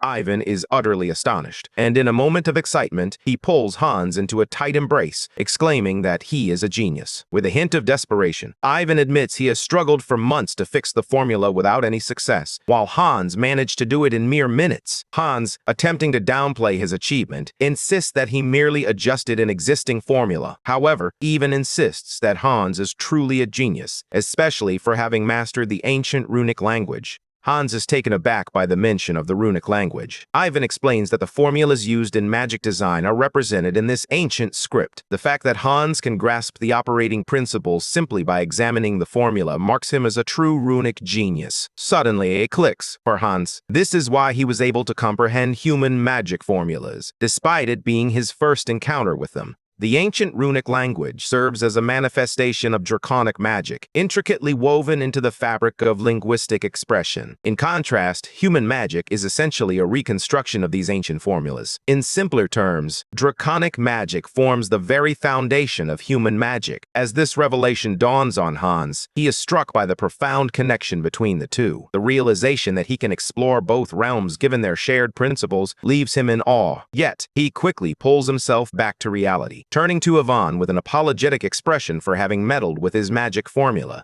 On the other hand, Ivan isn't angry. He already views Hans as his master, despite having declined the offer. He reassures Hans, saying there's no need for formalities, as learning from him is the greatest honor he could receive. Hans is impressed by Ivan's humility, noting that unlike other mages, he harbors no pride. All Ivan desires is to delve into the study of magic, nothing more. At that moment, Ivan's disciples burst into the room, their eyes widening in awe as they take in the completed magic circle on the board. However, Ivan's excitement is tempered. After all, he wasn't the one who finished the intricate formula. With a hint of pride, Ivan introduces his disciples to Hans, explaining that Hans has come to visit the Emperor and is merely giving him a tour of the institute. It turns out that the man who bumped into Hans earlier is also a disciple, and he questions his master's decision to allow a nobody into his personal laboratory. Another disciple tries to calm him down, urging him to celebrate the fact that their master has completed the magic circle. But instead of easing the tension, this only fuels the man's anger, and he suggests they should drive the outsider away. He is furious that a non-magic user is being exposed to their precious formula. With every word he utters, Ivan feels his irritation growing, but he can't speak up. He must protect Hans's identity. Ivan attempts to remind his disciples that he was the one who brought Hans into the room, implying they should at least show a modicum of courtesy. He adds that Hans is also the Emperor's guest, and that alone warrants respect. Ivan struggles to convey that the man before them is a high-level mage. The rude disciple, however, chimes in, reminding Ivan that he often advises them to disregard ranks and etiquette. Sensing the tension rising, Hans interjects, suggesting that they should leave. As they stepped out of the laboratory, Ivan turned to Hans, his voice tinged with regret. "I'm sorry for what just happened. I've spoiled my disciples too much, and that's why they behaved like that." Hans offered a reassuring smile. "I'm not angry, Ivan. I understand you were only trying to protect your identity." He paused, then added with a hint of warmth, "Besides, I admire how close you are to your disciples."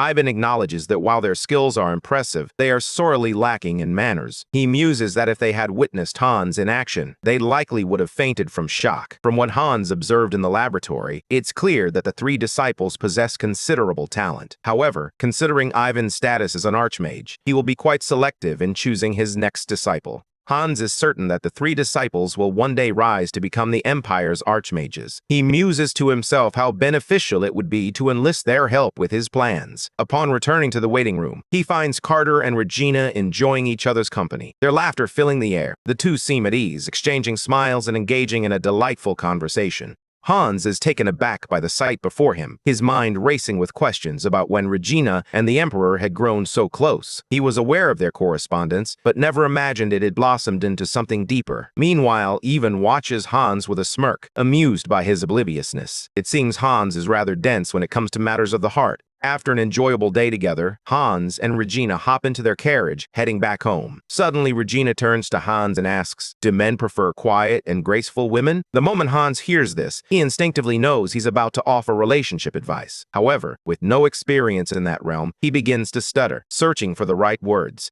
He finally asks Regina if she thinks the Emperor will dislike her. Regina struggles to find an answer, and in that moment, Hans realizes that she is, in fact, in love with the Emperor. With a hint of vulnerability, Regina confesses her feelings, but she quickly clarifies that she has no desire to become the Empress. What she truly cherishes are the moments spent with Carter, engaging in deep conversations that ignite her passion. Hans understands the path ahead, and he reassures Regina that he will always stand by her, regardless of her choices. He encourages her to embrace her freedom, urging her to act without concern for others' opinions. It seems Ivan had advised Hans to give Regina space, warning that any attempt to control her would only ignite a fierce rebellion within her. Shortly after, cases of check counterfeiting begin to surface at Sullivan Bank. The head of Huffman Trading Company is taken aback when he attempts to cash his check, only to be informed that the funds have already been dispersed. Initially, he believes the cashier is playing a prank on him, especially since the check is worth a substantial 50 gold coins. What starts as confusion quickly escalates into a heated argument, drawing the attention of other customers in the bank.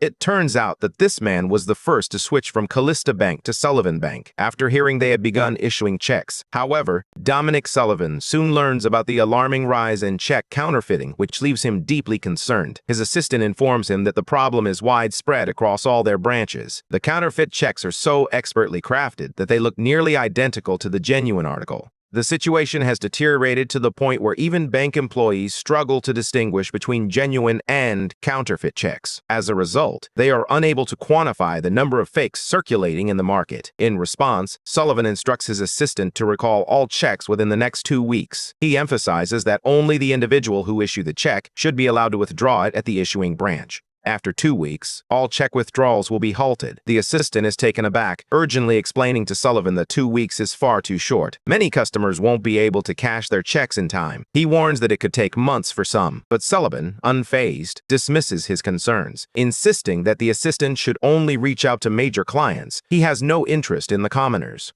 Just then, another assistant rushes into the room, informing Sullivan that customers are flooding the main branch to withdraw their checks. It seems trust in the bank's integrity has evaporated, and everyone is eager to reclaim their money. At first, Sullivan sees this as a silver lining after all. He had been planning to recall the checks, but then the reality hits him. The real issue is that the customers no longer trust his bank. The nobles and major trading companies are rapidly withdrawing their deposits, and at this rate, a bank run is imminent. A bank run occurs when a surge of withdrawal requests overwhelms a bank in a short span of time. Sullivan feels utterly defeated as he comes to this realization. Turning to his assistant, he asks, "How is Callista Bank addressing the counterfeiting issue?" His assistant informs him that Callista Bank is managing the situation effectively, having apprehended the counterfeiters as soon as they entered the premises.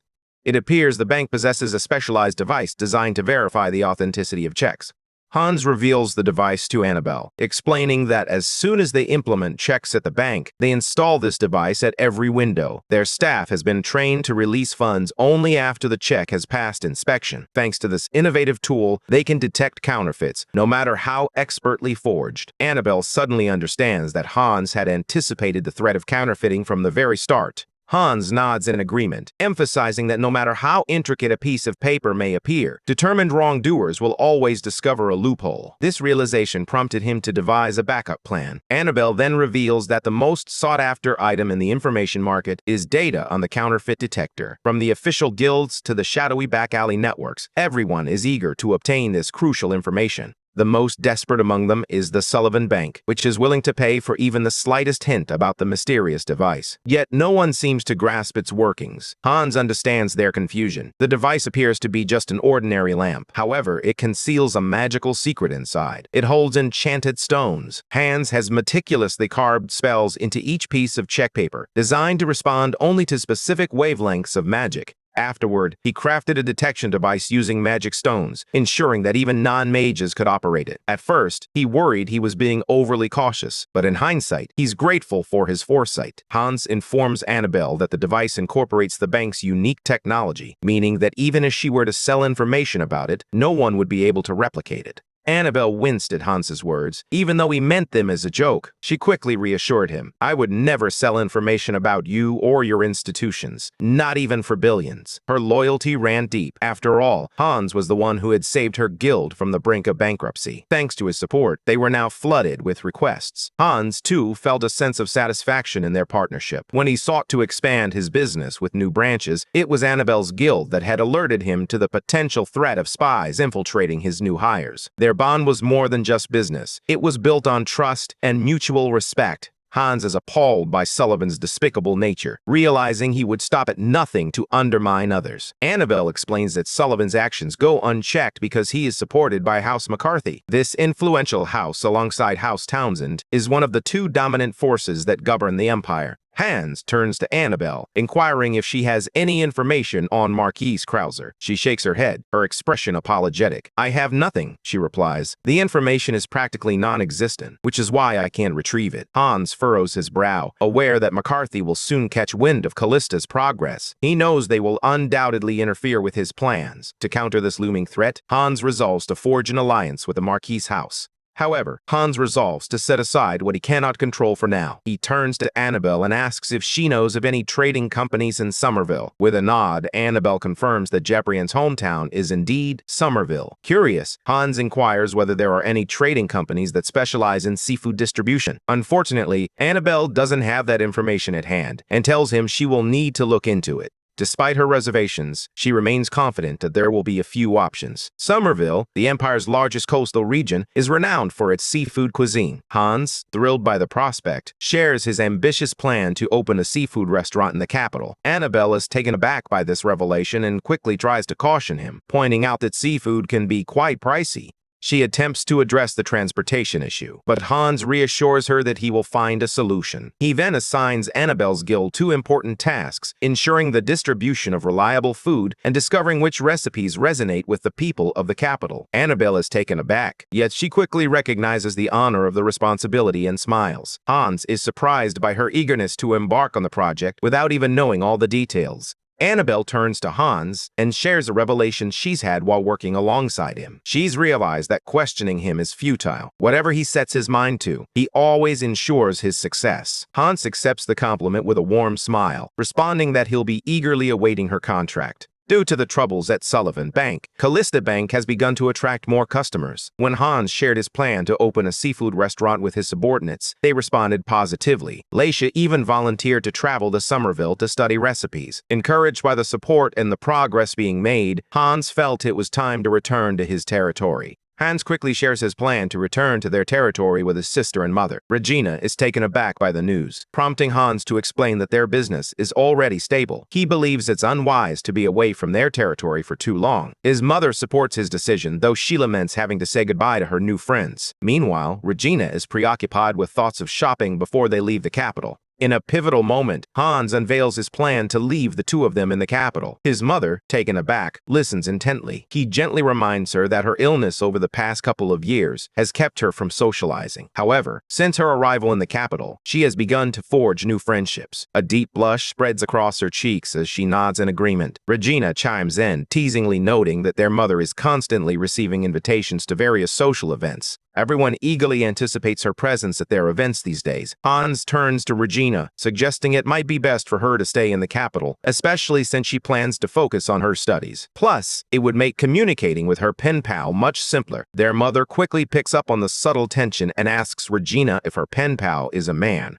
Owen beams with pride as he speaks to Regina, reminding her that she's now at the age where she should start considering marriage prospects. Hans, caught in a delicate situation, knows he can't reveal to his mother that the man in question is none other than the Emperor. Regina then turns to Hans, asking if he'll be all right staying alone in their territory. With a reassuring smile, Hans replies that he'll be perfectly comfortable after all. He'll be at home. Owen, however, remains unfazed, confident that Hans has both Lakia and Asa by his side. Soon after, Hans and his companions begin their journey back to Callista. Asa expresses his excitement about returning, admitting he prefers the comfort of Callista over the bustling capital. Hans understands that Lakia will share his relief. She has felt trapped, unable to leave the house, for fear of being recognized in the capital. To everyone's surprise, Ruge has chosen to ride with them, but he's taken his seat next to the driver. It seems he has a strong aversion to cramped spaces, which is why he opted to stay outside. Meanwhile, inside the carriage, Asa and Lakia are already at each other's throats. Asa grumbles about the cramped conditions, questioning why they can't just use the warp gate instead.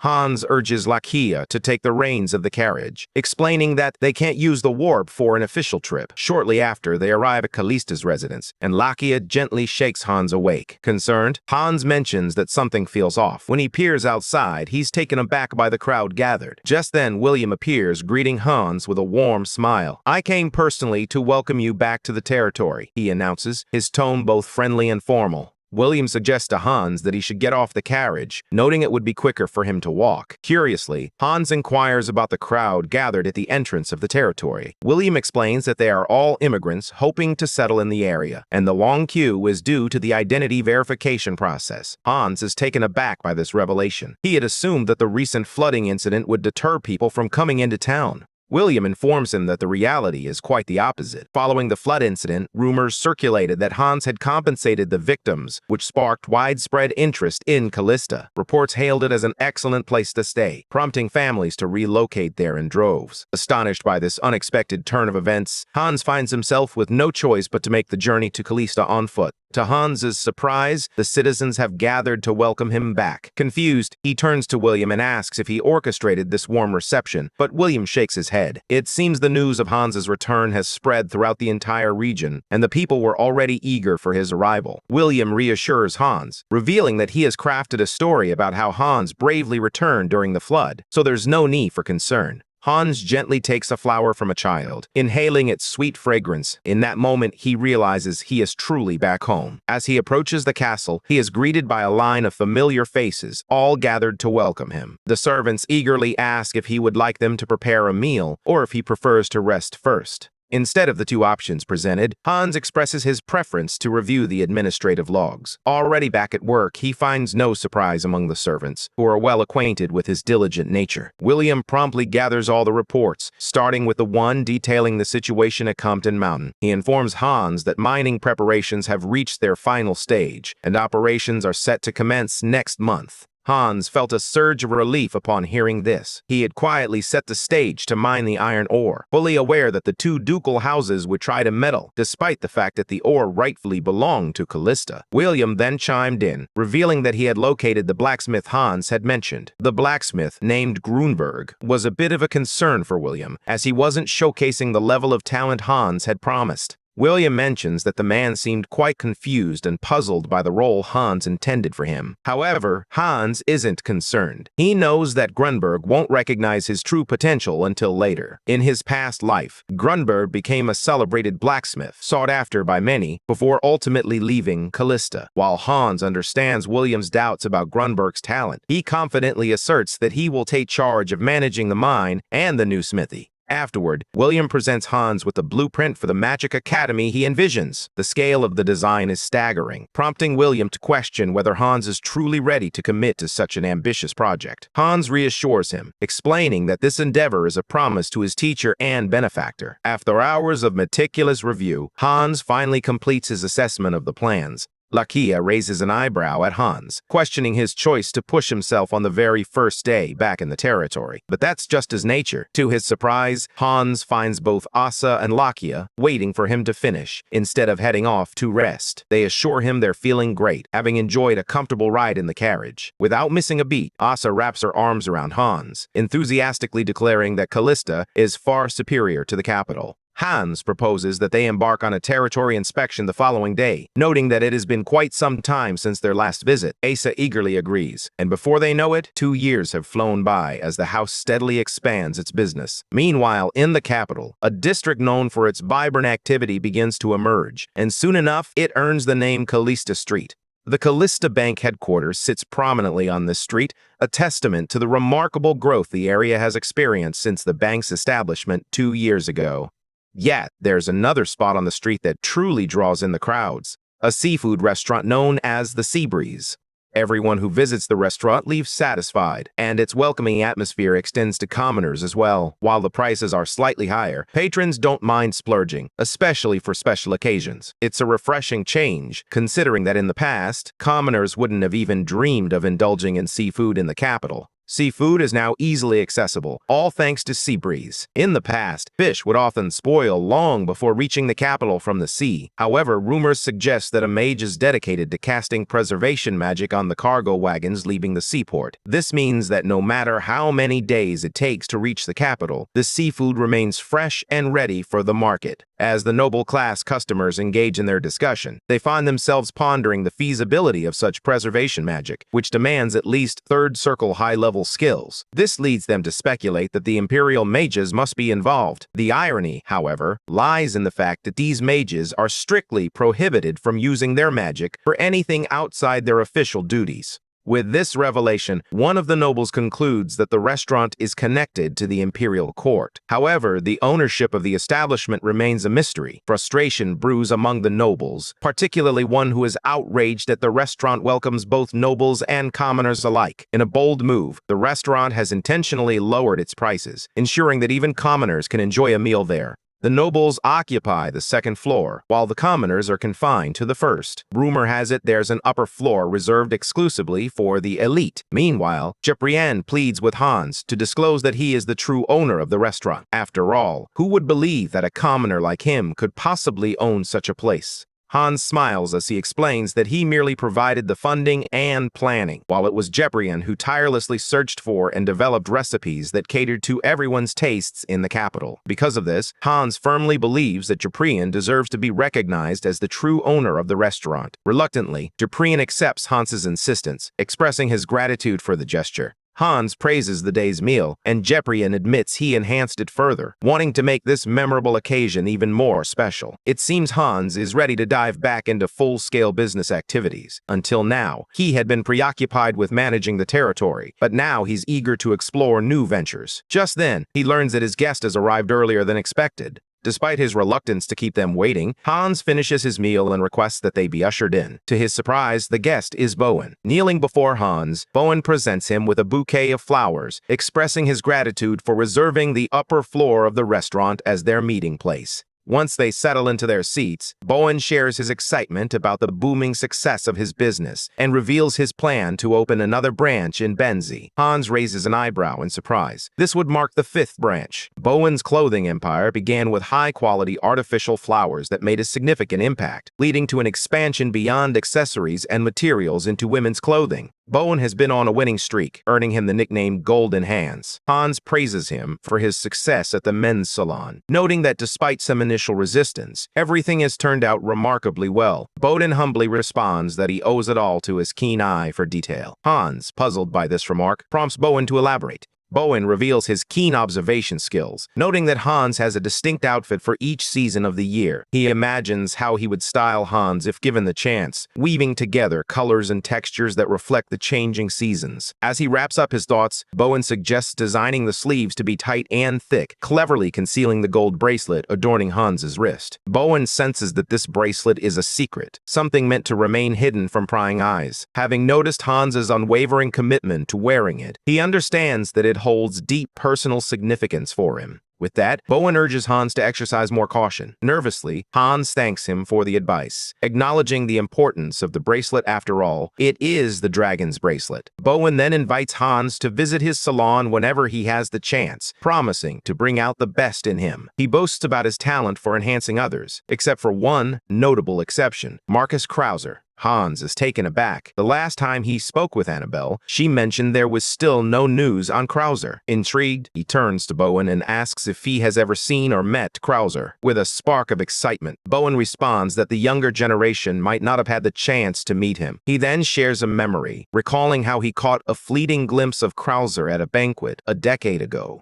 When Bowen spotted him, Krauser was dressed in dark attire, reminiscent of someone attending a funeral. Throughout the entire banquet, Krauser remained silent, his gaze fixed outside, never uttering a word or engaging with anyone. Bowen couldn't help but feel puzzled, questioning why Krauser had even bothered to attend the event if he intended to behave in such a withdrawn manner. Hans then inquires about Bowen's thoughts on Krauser. Bowen admits that it's difficult for him to gauge Krauser's character since they've never had a chance to speak. However, he did notice something intriguing when he looked closely at Krauser's eyes. One was a striking purple, while the other was deep black. Upon hearing this, Hans realizes that Krauser has a condition known as heterochromia. Later, Hans turns to Lakia and Asa, inquiring if they've ever encountered Krauser in person. Both shake their heads, confirming they haven't. With a sigh, Hans shares the only lead Annabelle managed to uncover, a rumor suggesting that Krauser isn't even residing in Krauser Castle. Frustration wells up within him, and he begins to contemplate abandoning his pursuit of Krauser altogether.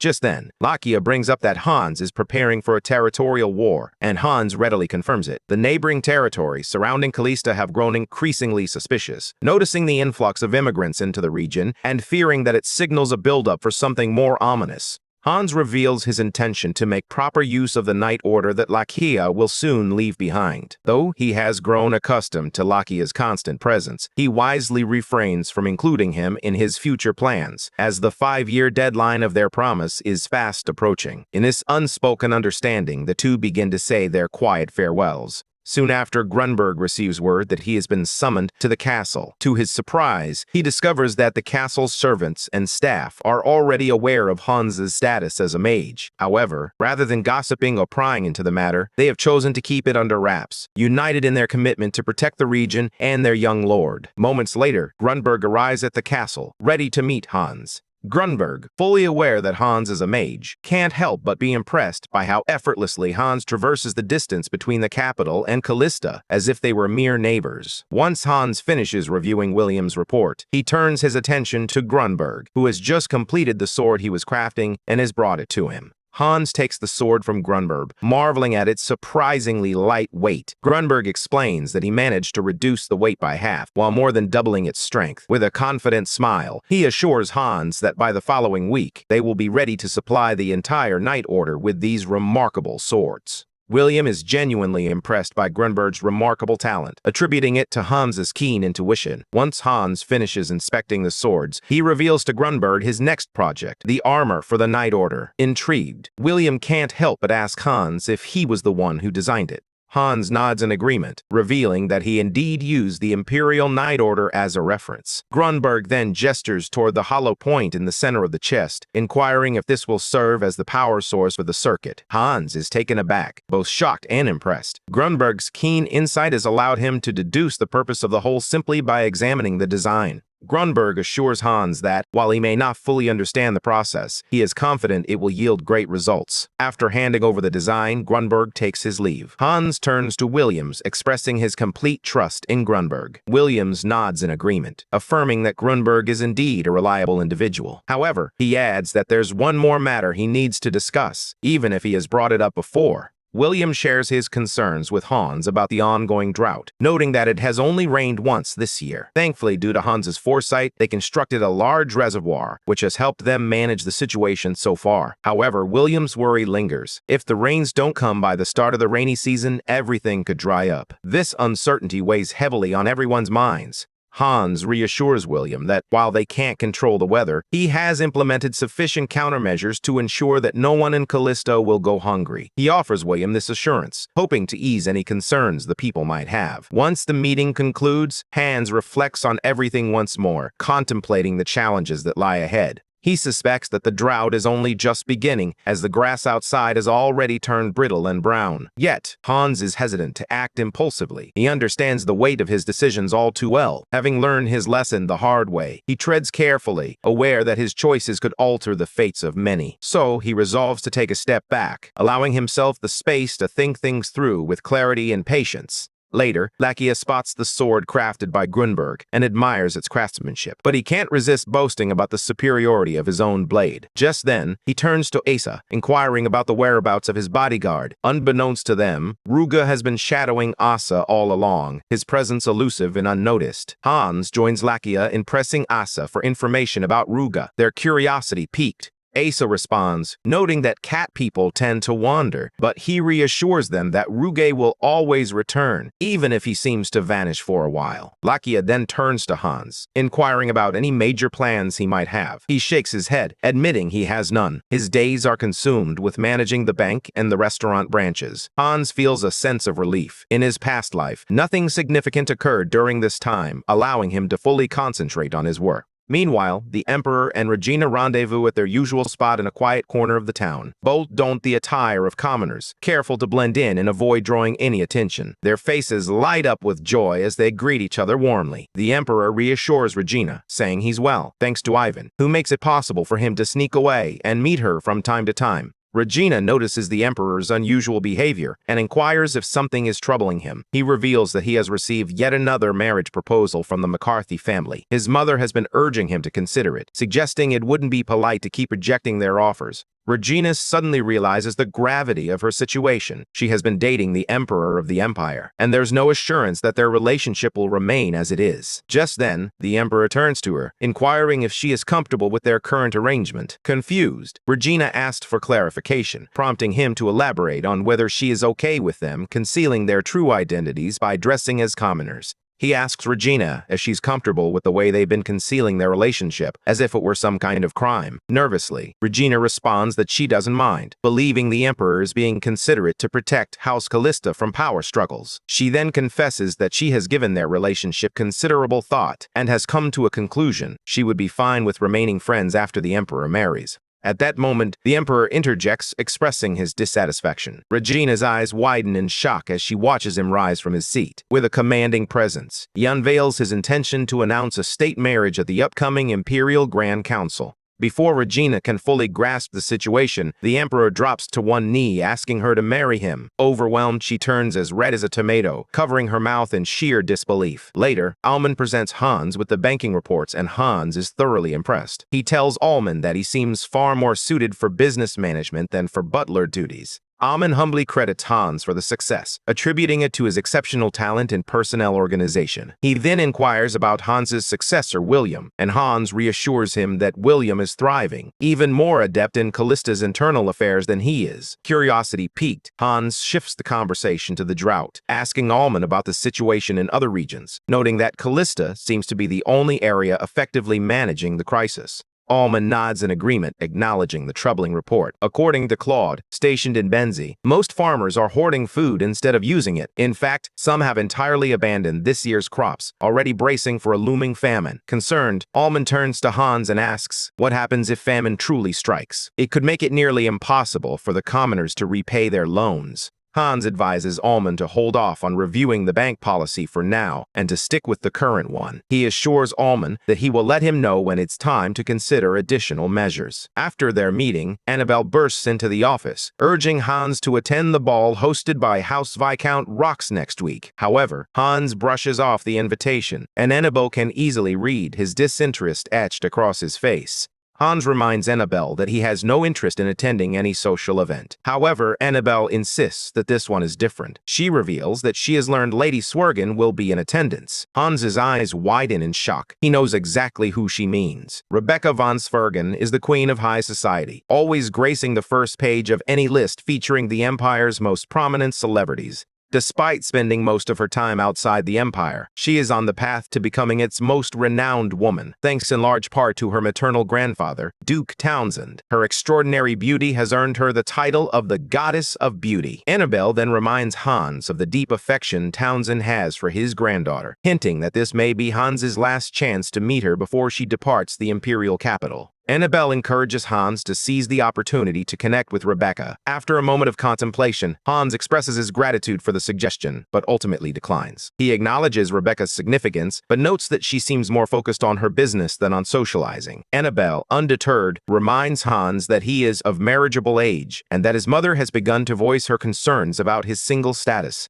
Hans, now 20 years old, informs Annabelle that he has no intention of marrying anyone at this point in his life. However, his resolve is tested later that day when he meets the Emperor. To his surprise, the Emperor reveals his decision. He wishes to marry Regina. The news struck Hans like a thunderbolt, causing him to stumble. Concerned, the Emperor leaned closer and asked if he was all right. Just an hour earlier, Yvonne had invited Hans to the castle, and he had assumed it was related to the research institute. Little did he know, the matter at hand was far more significant. Sensing the weight of the moment, the Emperor proposed they take a walk. He informs Hans that he proposed to Regina that very day. Curious, Hans asks the Emperor what his sister's response was. The Emperor reveals that Regina initially declined, believing she wasn't capable of handling the responsibilities of Empress, and fearing she would become a burden to both the Empire and the imperial family. Yet, beneath her reservations, she secretly longs to be by the Emperor's side if given the chance. She confesses that she would follow Hans's every word, trusting her brother to always make the right decisions. Deep down, Hans has always been aware of their bond. As the ruler of Callista, he knows he should be the one to decide Regina's marriage. Yet, Hans feels that a proposal from the imperial family carries its own heavy burden. It's clear that their marriage will not merely be a high society scandal. Hans, aware of what happened to Lakia, fears that all the nobles of the empire may soon become his enemies. This leaves him questioning whether he possesses the strength to navigate such a treacherous situation. Just then, he notices they have arrived at the Empress's court, surrounded by a breathtaking sea of lilacs.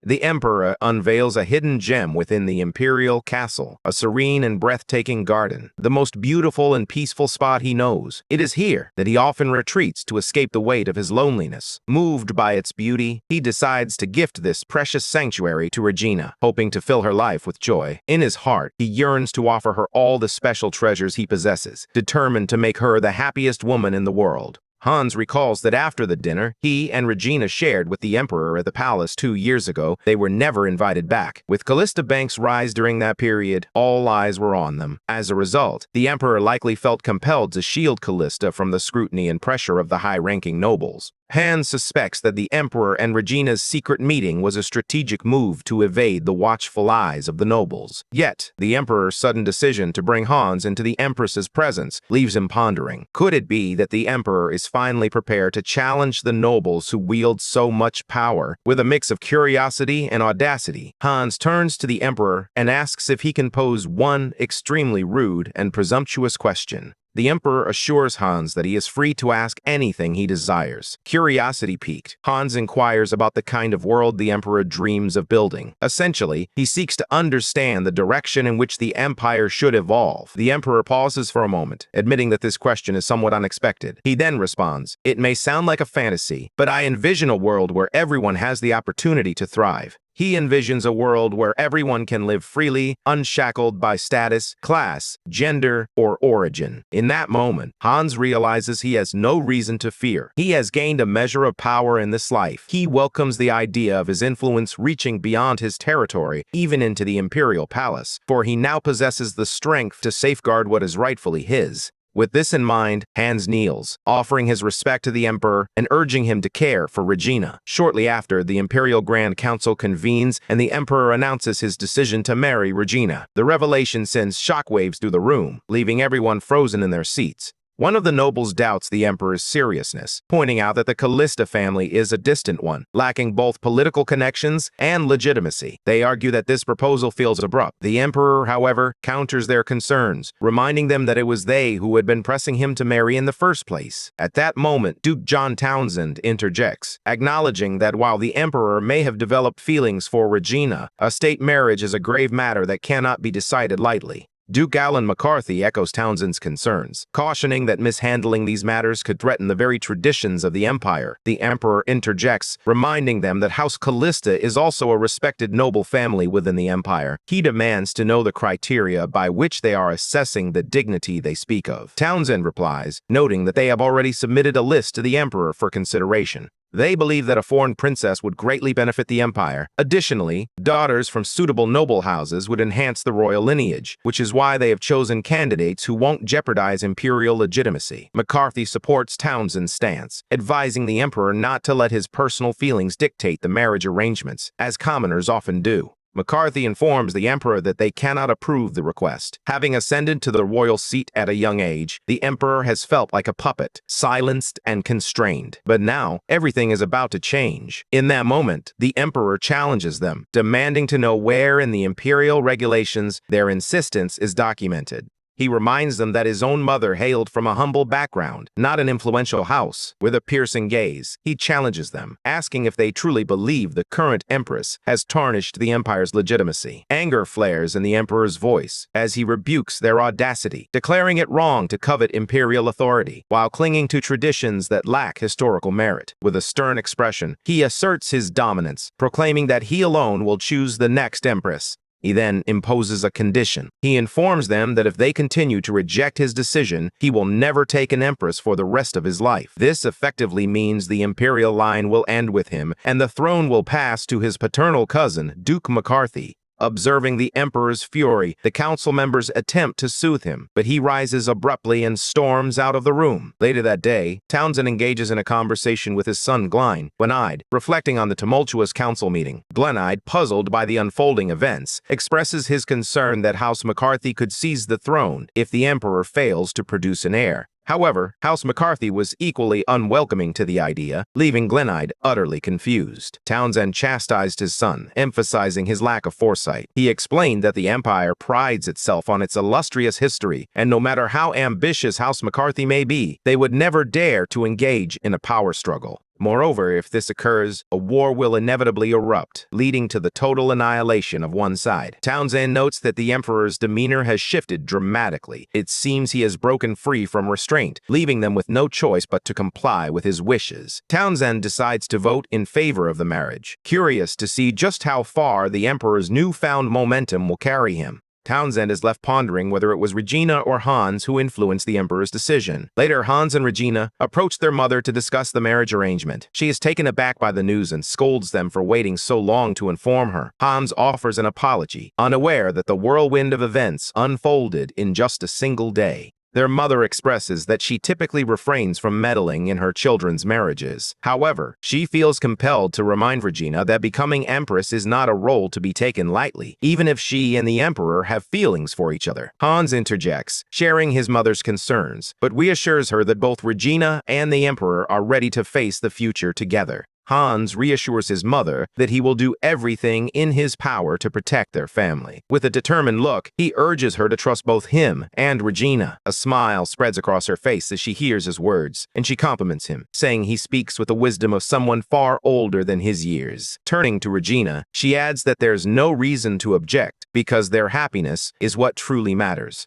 Regina expresses her heartfelt gratitude to her mother for the unwavering support. With a knowing smile, their mother reveals that she had been aware of Regina's secret for quite some time, having often caught her sneaking out in commoner's attire. Curiosity piqued, she urges Regina to share the story of how she met the Emperor. Just then, Hans interjects, informing their mother that the Emperor has requested an audience with her. Shortly after, the Emperor meets Owen and her family on the upper floor of the Sea Breeze restaurant. Their mother is taken aback by the choice of venue, but the Emperor quickly reassures her that it was his idea to meet here. Hans, eager to lighten the mood, encourages everyone to dig into their meal, proudly declaring that only the finest ingredients were used in preparing the dish. The meeting unfolds remarkably well, leaving Hans feeling a sense of relief as he notices his mother's tension ease. Ivan shares in the joy, never imagining he would witness the day the Emperor would marry for love. Grateful, he turns to Hans and expresses his appreciation, acknowledging how everything changed for the better since meeting him and his sister. Seizing the moment, Hans decides to broach a delicate request, revealing that he has a challenging favor to ask of Ivan.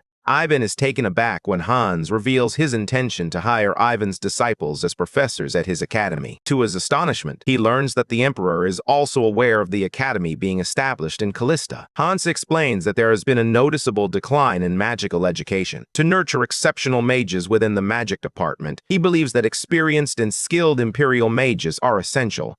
He informs the Emperor and Ivan that their approval is necessary, as he intends to relocate the disciples from the capital. Meanwhile, Hans's mother disapproves of her son discussing work in such a setting. However, Regina reassures her mother, explaining that she too is invested in the academy's growth. Both the Emperor and Ivan inform Hans that they are inclined to grant his request. However, they caution that there's no assurance the disciples themselves will agree. Ivan reveals that the mages at the Imperial Research Institute are among those who refuse, despite knowing they could accumulate wealth by serving the nobility. They ultimately chose to serve under the Emperor for the sake of value and honor. Ivan expresses concerns, suggesting that asking this group to become professors at a private academy might come off as an insult. In response, Hans reassures him, acknowledging his worries. He then reveals his plan to personally instruct those who will take on the role of academy professors, leveraging his status as a Sixth Circle mage. The Emperor is taken aback by this revelation. It's the first time Hans has openly admitted to being a mage. To make matters even more astonishing, he reveals his magical circle. Regina is equally stunned to learn that her brother is a Sixth Circle mage. However, unbeknownst to them, Hans's true power exceeds that. Meanwhile, Ivan can't contain his excitement. He grabs Hans's shirt, practically begging him to apply for a teaching position at the academy.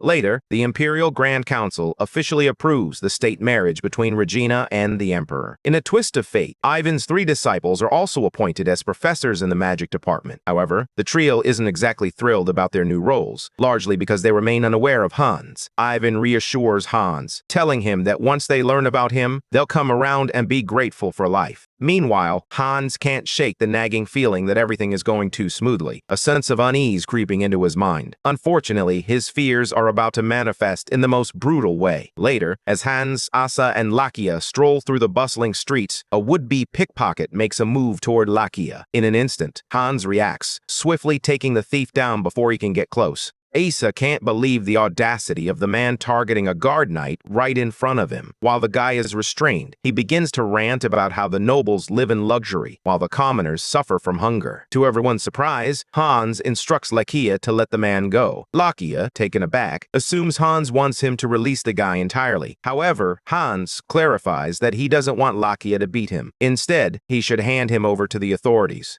Hans is acutely aware that everything is spiraling downward due to the famine. The farmer's harvest is directly linked to their survival. As he returns home, he is taken aback to find carriages lined up in front of the house. Confusion washes over him as he wonders why so many people have gathered. Just then, Alman rushes over, breathless, to inform Hans that a crowd has been gathering, all eager to see either him or Regina. Alman notes that these individuals belong to high nobility, making it impossible for him to turn them away. In response, Hans instructs Alman to decline all audience requests for the time being. Previously, nobles who sought Hans's attention were often those in dire need of emergency funds or grappling with financial crises. However, with Regina now announced as the future empress, many will likely seek to forge connections for their own benefit. Hans had anticipated the famine and the sudden attention from other nobles following Regina's announcement as empress. However, the outcome of these events took him completely by surprise. Almost overnight, rumors began to circulate, claiming that the famine was a direct consequence of the new empress. Whispers spread that heaven itself was angered by the emperor's choice of an unsuitable bride.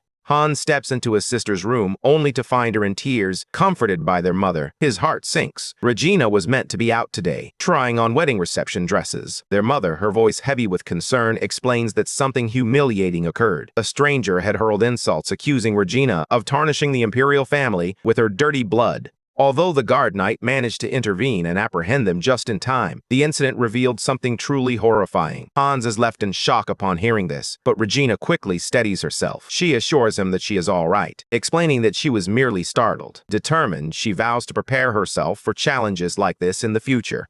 Hans kneels before his sister, gently reminding her not to become accustomed to such words, for she has done nothing wrong. Overwhelmed, Regina bursts into tears once more, exclaiming, "The people aren't to blame. Famine has truly ravaged the land." She believes this suffering is unavoidable, but Hans firmly counters her, insisting that she is mistaken. He can find a way to resolve the crisis. Soon after, an announcement echoed through the crowd, capturing everyone's attention. The citizens learned that Regina had ordered the distribution of relief grain to all imperial subjects. Gasps of disbelief rippled through the crowd at the news of free wheat. Just a year earlier, in 858, a devastating famine had ravaged the land. Yet it was during this very crisis that relief efforts began under Regina's name. When the lord overseeing the slums learns of Regina's actions, he is furious that she is taking such steps without his consent. However, his attendant quickly clarifies that Regina is acting not merely as a count, but as the future empress. It seems that lords are expected to care for their territories and look after their citizens, yet in reality, they offer only minimal support during times of famine.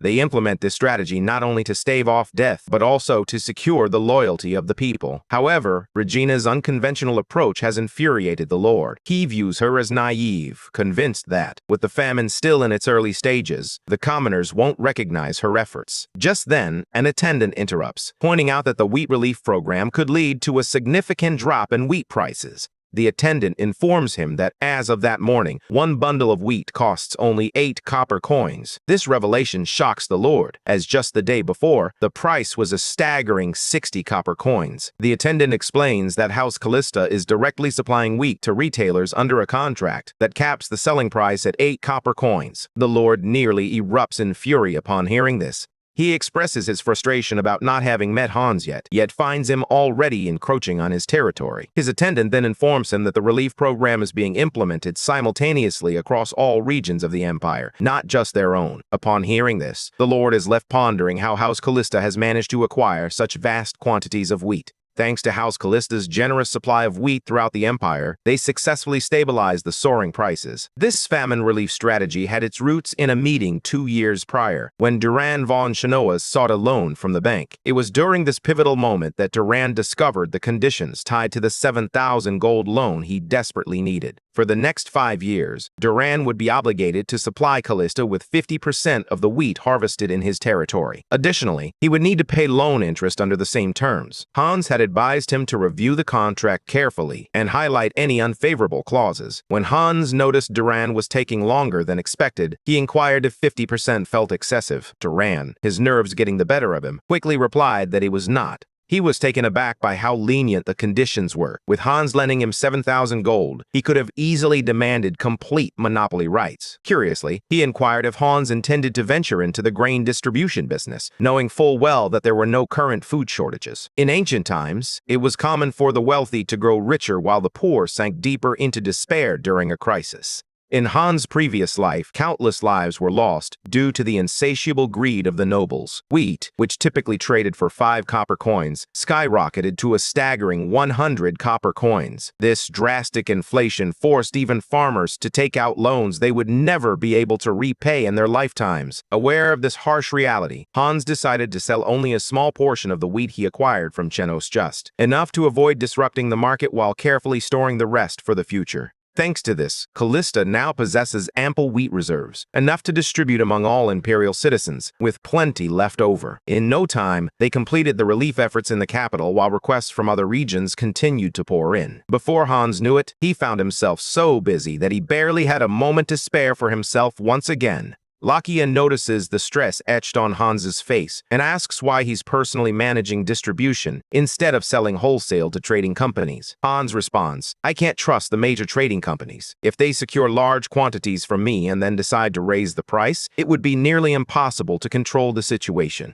Acer reveals that Hans is approaching things differently this time, as the wheat is being distributed in Regina's name. Lakia and Hans exchange surprised glances. They never expected such foresight from Asa, who doesn't strike them as the type to think that far ahead. Yet, Asa's insight rings true. Hans never intended to exploit the disaster for political advantage. However, he has always been careful to steer clear of conflict with the nobles. He even made a point to distance himself from social events, steering clear of friendships and conflicts. However, with Regina now crowned Empress, maintaining his neutrality is no longer an option. It's evident that House Callista is intertwined with the imperial family as in-laws. Hans informs his subordinate that House Callista now holds the power to bolster the Emperor's reign, and for the Emperor's sake, he intends to adopt a more assertive position. Lakia can't help but smile at Hans's words. With a hint of concern, Hans inquires about Regina, reminding Lakia that he entrusted him with her care. Lakia reassures him, stating that everything has gone smoothly so far. Sensing the weight of his responsibility, Hans apologizes for placing such an important task on Lakia's shoulders. However, Lakia responds with a calm confidence, letting him know that circumstances have shifted.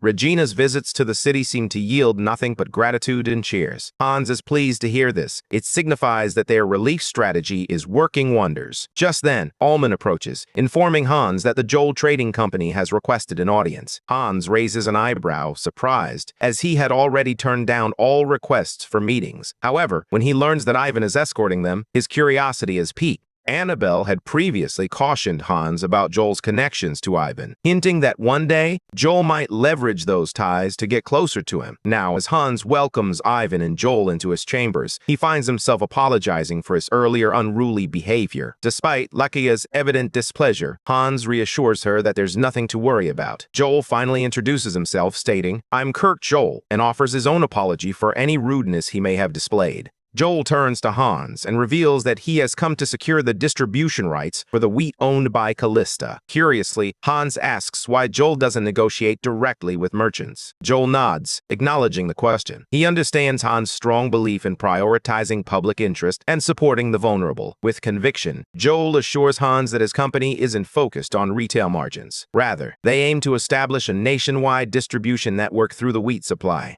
As a result, his company is prepared to trade at any price he sets without hesitation. Joel continues, sensing Hans's skepticism about trusting him. To address this, he reveals that to establish trust, his company will transfer its deposits to Callista Bank. Essentially, this means that Joel Trading Company is ready to make Callista Bank its primary financial institution. Despite Callista Bank's efforts to capitalize on the Sullivan Bank forgery incident by attracting new deposits and customers, only 2 small trading companies have chosen to make Callista their primary institution. Larger trading firms, with their established reputations, tend to prioritize long-standing credit relationships over fleeting trends. Hans understands that securing Joel's company, one of the top 10 major firms, as a primary customer would be a significant boom for Callista Bank. The main issue at hand is that Joel's company currently relies on Sullivan Bank as its primary financial institution. Attempting to switch banks as a condition of the transaction could easily be perceived by Sullivan as an attempt to poach their customers right under their noses. To complicate matters further, Sullivan Bank is backed by the powerful House McCarthy, leaving Hans to ponder his next move in this precarious situation.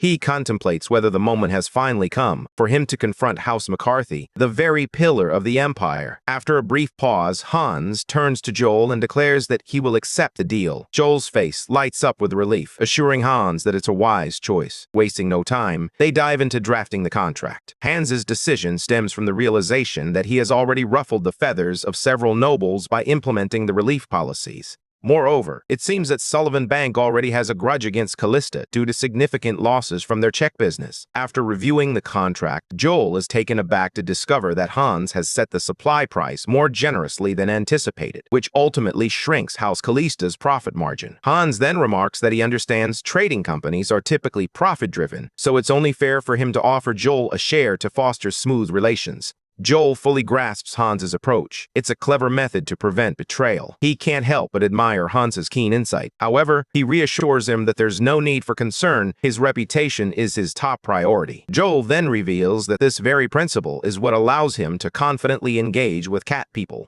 It finally dawns on Hans why Joel has earned the nickname Negotiation Genius. He is not only the first person in the Empire to successfully conduct trade with the cat people, but he remains the only one to have done so. As Hans observes, he notices Joel's gaze has been fixed on Asa since he entered the room, indicating that he recognizes Asa's true identity. Hans is taken aback that Joel could recognize Asa in his cat form. Curiously, he asks how he managed it, especially since Asa's magical aura wasn't leaking out. Joel simply replies that it was an easy deduction. He explains that only cat people possess such beautiful, magnificent, and luxurious fur. Ivan's eyes widen in disbelief as he suddenly realizes that the cat he's been seeing around all this time is actually a cat person, and he never even knew it. Joel approaches Asa, bowing respectfully and greeting him as the son of Shaha. Instantly, Asa reverts to his human form. Curious about how Joel knows him, Joel replies that while Asa may not remember him, he is someone who never forgets a face. To Joel's surprise, Asa reacts poorly to this revelation, abruptly fleeing the room. Later, Hans approaches the room where Asa is hiding and knocks gently, asking to come in. He has long suspected that Asa hails from a prominent tribe among the cat people, but the term Shaha that Joel used suggests something even more significant. Asa is the son of the cat people's king. As Hans enters the room, he takes a seat beside Asa, hoping to offer him some comfort. Asa reveals that the person responsible for his wounds during their first encounter was none other than his own brother. In a shocking twist, he explains that his brother attempted to kill him, which forced Asa to flee. Fear grips him as he worries that his brother will come searching for him if he discovers his whereabouts. Hans, taken aback by this revelation, asks Asa if there had been a rivalry for succession between him and his brother. But Asa firmly shakes his head. He explains that the title of Shaha is reserved for the legitimate son, and since he is illegitimate, he has no claim to the succession. This revelation leaves Hans bewildered, questioning why his brother would want him dead. Asa admits that he, too, is at a loss as to why his brother would act in such a way. From the way Asa speaks, Hans can tell that he's deeply traumatized by the whole experience. To reassure him, Hans explains that he has already spoken to Joel about keeping Asa's identity a secret. He also informed Ivan, who promised to keep it under wraps as well. In fact, both of them swore that even if the world were to crumble around them, this secret would never escape their lips. With that settled, Hans reassures Asa that he is safe with him. In fact, Hans now considers Asa family, and he is fiercely protective of his own. He reminds Asa that he's welcome to stay for as long as he needs. On the morning of the imperial wedding, Hans is the first to arrive at Regina's room, eager to check on her. He asks her how she's feeling, and she confesses that everything seems unreal. Regina shares how exhausting the entire process has been, from the planning to even choosing the jewelry. Hans understands her fatigue, but he also recognizes that beneath it all, her excitement is shining through. With a warm smile, he tells Regina to give him her hand. He has a wedding gift for her. Hans reaches for his neck and removes his necklace, placing it into Regina's hands, leaving her utterly shocked. Hours later, Regina stands alongside the emperor in the palace. Traditionally, state marriages were grand affairs, but due to the ongoing famine, this one is a modest ceremony held within the imperial palace. Deep down, the arrangements were made with public sentiment in mind. At the venue, Ivan took extra precautions, casting defensive magic around the banquet hall. The weapon inspection at the entrance was meticulous, allowing Hans to breathe a little easier. Yet, he remained vigilant. After all, the necklace he gifted to Regina was an artifact, and he had prepared for any eventuality.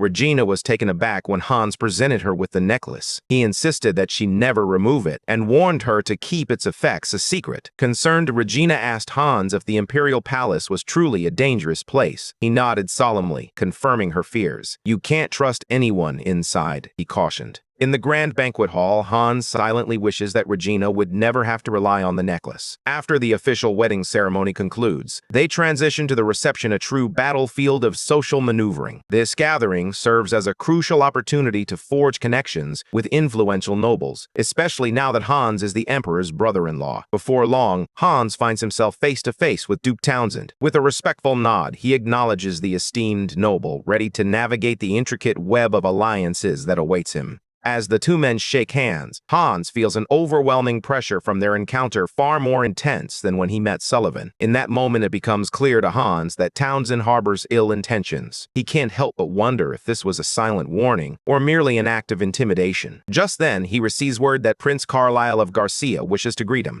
As usual, Hans approaches the prince to extend his greetings, having traveled a long distance. Carlisle is taken aback when Hans greets him in his native language, prompting him to ask if Hans speaks Garcia as well. With a hint of mischief, Hans claims he has only learned basic conversation, though the truth lies in the knowledge imparted to him by the dragon. Carlisle, filled with admiration, seizes Hans's hands, praising him as the first person in the empire to speak with such remarkable fluency. Carlisle expresses his frustration, noting that no one in the room truly understands Garcia. His interpreter proves to be of little help, amplifying his irritation. Suddenly, word spreads that Hans can speak Garcia, allowing Carlisle to communicate more freely. This revelation raises eyebrows among the others, sparking curiosity about whether Hans's linguistic skills stem from an interest in trade. Just then, Hans hears a melodic voice behind him. Turning around, he finds himself captivated by an extraordinarily beautiful woman. She praises his fluency in a foreign language and inquires if he travels often, curious about the farthest place he has ever been. With a hint of regret, Hans replies that he has never left the Empire, explaining that all his knowledge comes from the pages of books. Curious about the identity of his companion, Hans inquires about her name. The lady, a bit flustered by her excitement, apologizes for the oversight. "I'm Rebecca Swergen," she introduces herself. In that moment, it hits Hans. He is standing before the most sought-after woman in high society, the very person Enable had urged him to meet earlier.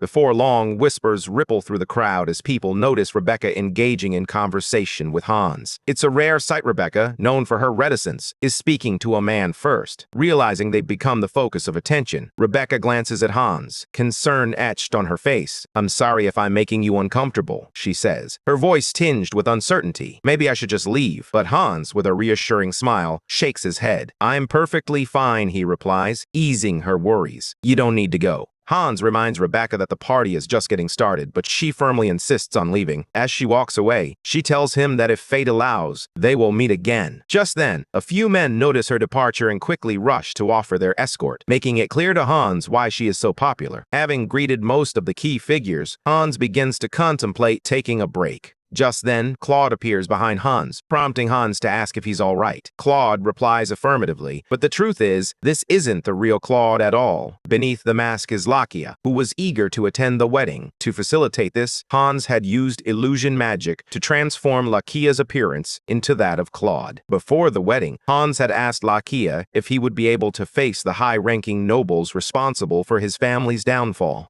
Lakia gently reminds Hans that while it may be a source of concern, missing the Emperor's wedding would surely be a regret he carries for a lifetime. Standing side by side, they watch as Regina and the Emperor clasp hands, heralding a new dawn. Later, Regina dedicates her entire morning to a heartfelt discussion with the Emperor's mother, the Dowager. The Dowager expresses her regret at missing a wedding, but Regina gently reassures her that her recovery must come first. With a soft smile, Regina reveals that her own mother was often ill during her childhood, and it was she who cared for her during those difficult times. Understanding the challenges of being a patient, Regina offers her heartfelt support, assuring the Dowager that she wishes to be a companion for her. The Dowager is thoroughly impressed by Regina's poise and grace, leading her to believe that someone like Regina is far too good to be her daughter-in-law. Just then, she catches sight of her son at the door and gently suggests that Regina should take her leave, as her husband is likely waiting for her. However, the Emperor enters, reassuring them that he is not there to hurry them along, but rather to ensure that they are getting along well.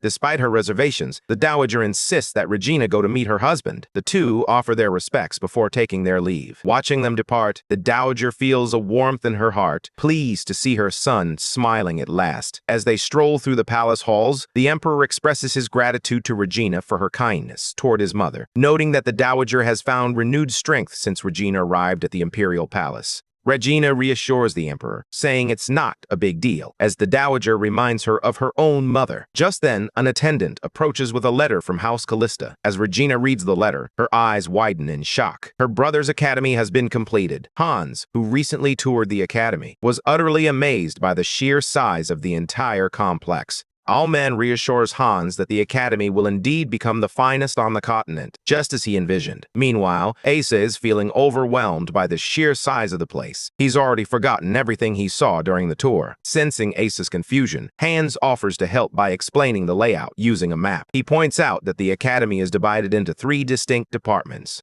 The academy offers a variety of programs, including administrative studies, night training, and magic studies. At the heart of the campus stands the main building, designated for all students, where they will attend their essential general courses. Hans also mentions the dormitory and dining area, but before he can elaborate, Lakia interjects, curious about whether many students would embrace the idea of living in the dormitory. Hans realizes that it's difficult for someone like Lakia to grasp the idea of nobles and commoners sharing the same dormitories. In fact, there's significant resistance among the nobles, with many deciding against sending their children to the school. However, Hans already has a solution in mind. It turns out there are 2 criteria for admission to the academy. The first hurdle is the enormous tuition fee, coupled with the prestigious status of the academy. Hans reveals that this exclusivity will tempt those who cannot meet either requirement. He plans to select students based on merit, acknowledging that even Lakia has recognized that commoners can sometimes outshine nobles. Hans gestures toward the magic department, explaining that while the Empire boasts 4 academies, only 2 of them actually teach magic. However, even those institutions merely showcase their magical faculty without providing a genuine education. In stark contrast, Hans's academy stands apart. Their professors are not just any instructors, but imperial mages and disciples of Ivan himself. No matter their status or wealth, anyone aspiring to become a mage must attend the academy. Meanwhile, even students are en route to this unfamiliar institution, their minds swirling with questions about why he suddenly sent them to an unknown academy. One of them argues that Ivan had no choice, given that House Callista is now entwined with the Emperor's family. However, another counters, reminding her colleagues that Ivan would never blur the lines between public duty and private matters. Meanwhile, Townsend, upon hearing about Hans's academy, begins to formulate his own theories. He suspects that Hans orchestrated Regina's seduction of the Emperor as a means to manipulate him. Additionally, Townsend is convinced that Ivan is the one using his magic to keep the Seabreeze restaurant thriving, which leads him to realize that Callista must own the establishment. This revelation prompts Townsend to draw a parallel with the banking sector, where he suspects that Hans enlisted Ivan's assistance to create the counterfeit checks. However, his attendant interjects, pointing out that the timelines simply don't align. Frustrated, Townsend expresses his concern about Hans's methods. He has noticed that Hans consistently attempts to bring commoners and nobles together in the same space. Townsend questions whether Hans is trying to undermine the noble's status, or if he has ulterior political motives. Uncertain of Hans's true intentions, Townsend ultimately decides that the only solution is to eliminate him. His attendant is taken aback, expressing concern that the situation has become even more complicated. He points out that Hans has initiated a relief project and, on top of that, is the emperor's brother-in-law. Given these factors, the attendant believes it will be nearly impossible to tarnish Hans's reputation. However, Townsend's expression darkens as he insists that the elimination he has in mind is far more drastic than his attendant realizes. He instructs his attendant to prepare something, though its purpose remains a mystery, as the moment to send Hans on his journey has finally arrived. Soon after, news of the new academy ripples through the capital, sparking rumors that spread like wildfire. At last, the morning of the entrance ceremony dawns. In the dining area, two students from the Magic Studies department, Jane and Anthony, are seen preparing for the day ahead. At Seyfried Academy, all meals are provided free of charge at the main building cafeteria. However, students also have the option to explore the campus dining district, which offers a variety of snacks, desserts, and specialty foods. To ease the financial burden on students, all items in the dining district are subsidized. True to his word, Hans has officially named the academy Seyfried Academy. Anthony beams with joy, marveling at the fact that a commoner like him has been accepted into the prestigious academy. Jane, sharing in his excitement, informs him that the dormitories consist of single rooms, allowing students the luxury of privacy. Just then, a noble strolls by, sneering at them. "Look at these noisemakers," he scoffs, clearly disdainful of their commoner status. Yet, to their surprise, the academy is bustling with nobles eager to learn from Ivan's talented students, proving that even the elite recognize the value of knowledge. Some students even withdrew from their previous academies just to enroll in the new one. Jane and Anthony are thrilled to discover that they were admitted based on their merit. Suddenly, Rebecca approaches them, inquiring about their impressions of the academy so far. Anthony is taken aback. A noble is speaking to them, and not just any noble, a stunning one at that. Caught up in the moment, Jane promises Rebecca that she'll share whatever information she seeks. However, she reminds her that as freshmen, their knowledge is still quite limited. Intrigued, Rebecca asks, "What does the name Seyfried mean?" Hans has always relied on the Callista name in all his endeavors, making this situation an exception. Jane admits she's never considered the origin of the academy's name. Anthony chimes in, noting that the entrance guidebook offers no clues either. It suddenly strikes Rebecca that even the students are in the dark about it. Still, she expresses her gratitude to both of them for shedding light on her questions. Just as she is about to leave, Anthony inquires about her department. She responds that she's merely there to tour the academy. Anthony isn't entirely taken aback. After all, the academy is open to everyone on this first day. In fact, a reporter is even roaming the grounds, capturing the excitement of the occasion. As the reporter spots Rebecca the Wanderer, he swiftly raises his camera to capture her image. He had anticipated her presence at this significant event, knowing her insatiable wanderlust would draw her in. For Rebecca, the thrill of exploring uncharted territories is an irresistible addiction. Rebecca realizes that most of the nobles are still struggling to accept the idea of sharing a space with commoners. In stark contrast, the commoners are filled with excitement. This observation only strengthens Rebecca's belief that Hans is indeed a fascinating individual. Suddenly, Rebecca catches sight of a man in the distance, and an unsettling feeling washes over her. As their eyes meet, she notices his mismatched eye colors, instantly revealing his identity as Marquis Krauser. However, just as quickly, he turns to leave. It seems Krauser has recognized her as well, and knowing she is Townsend's granddaughter, he realizes he must tread carefully. Krauser strides past another intriguing figure, his curiosity piqued about what Hans has truly brought to the academy. Moments later, the students are summoned to the main hall. Some of the nobles can hardly believe they must share the same space with commoners. Before long, the chairman of the academy, Hans, steps forward to address the gathered crowd. He expresses his gratitude to everyone who traveled from near and far, officially declaring the ceremony open. In his speech, Hans addresses the students and their parents, emphasizing that the academy's core principle is equality. He shares his vision of providing everyone with the opportunity to learn, fostering a positive cycle where knowledge is returned to society. The parents are taken aback, astonished by just how young Hans appears. This leaves them questioning how he knows so much about education. Some even speculate that Hans built the academy using funds he secured from the bank. Meanwhile, even students overhear their parents' conversations and quickly realize that the parents harbor doubts about Hans's credibility.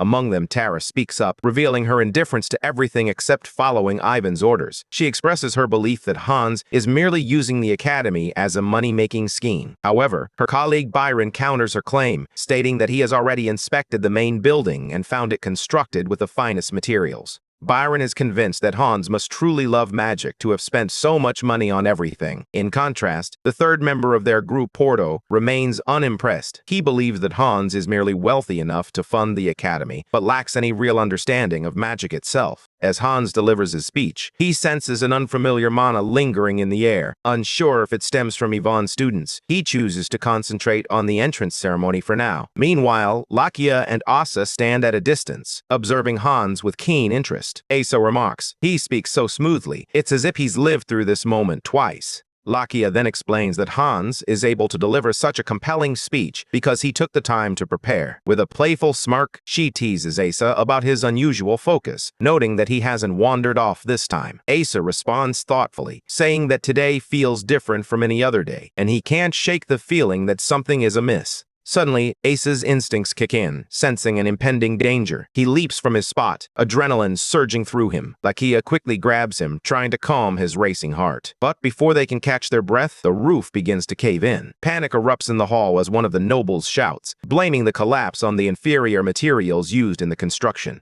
His wife screams at him, insisting that he prioritize getting their daughters to safety. As chaos unfolds, Lakia urges Hans to leave the building while they assist with the evacuation. He tries to calm everyone down, preparing to cast his magic, but suddenly feels an unusual force holding him back. It dawns on him that he is being restrained by the very energy that is shaking the building. He quickly realizes he's caught in a hold spell, which can only mean one thing. A mage is orchestrating this chaos. As panic erupts around them, Porto feels the urge to unleash his magic, but Tara pulls him back, urging him to escape the building first. Meanwhile, Hans nearly loses his composure as the grim realization sinks. There's a mage in the building, intent on killing everyone.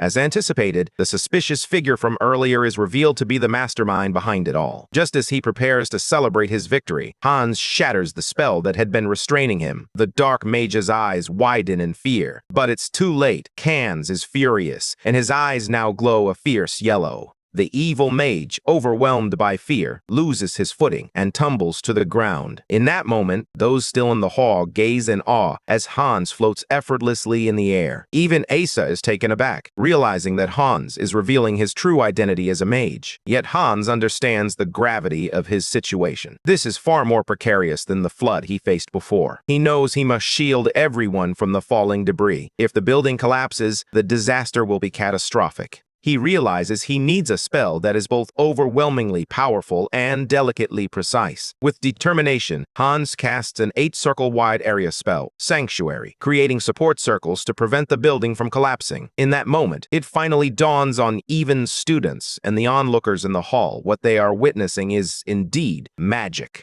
Porto can hardly believe his eyes as he discovers that Hans is, in fact, a mage. Seizing the moment while everyone is distracted, Lakia shouts at the top of his lungs, urging the mages to prioritize evacuating the people. Just as the crowd begins to pour out of the building, Hans strides over to confront the frightened, malevolent mage. Once outside, the exceptionally rude noble announced his immediate departure for his territory. However, his daughter, Ayla, stood her ground, insisting that she wanted to stay at the academy to continue her studies. The noble argued back, expressing his concerns about the academy's poorly constructed buildings, warning that they might face the same fate as the others. Ayla, however, disagrees. She reminds her father that he just witnessed the magic he used. "You know the other academies are useless when it comes to teaching magic," she asserts, her voice steady. Ayla continues, expressing her admiration for Hans, who seems to be an extraordinary mage. She adds, with a hint of concern, that the recent incident might have been the result of an attack.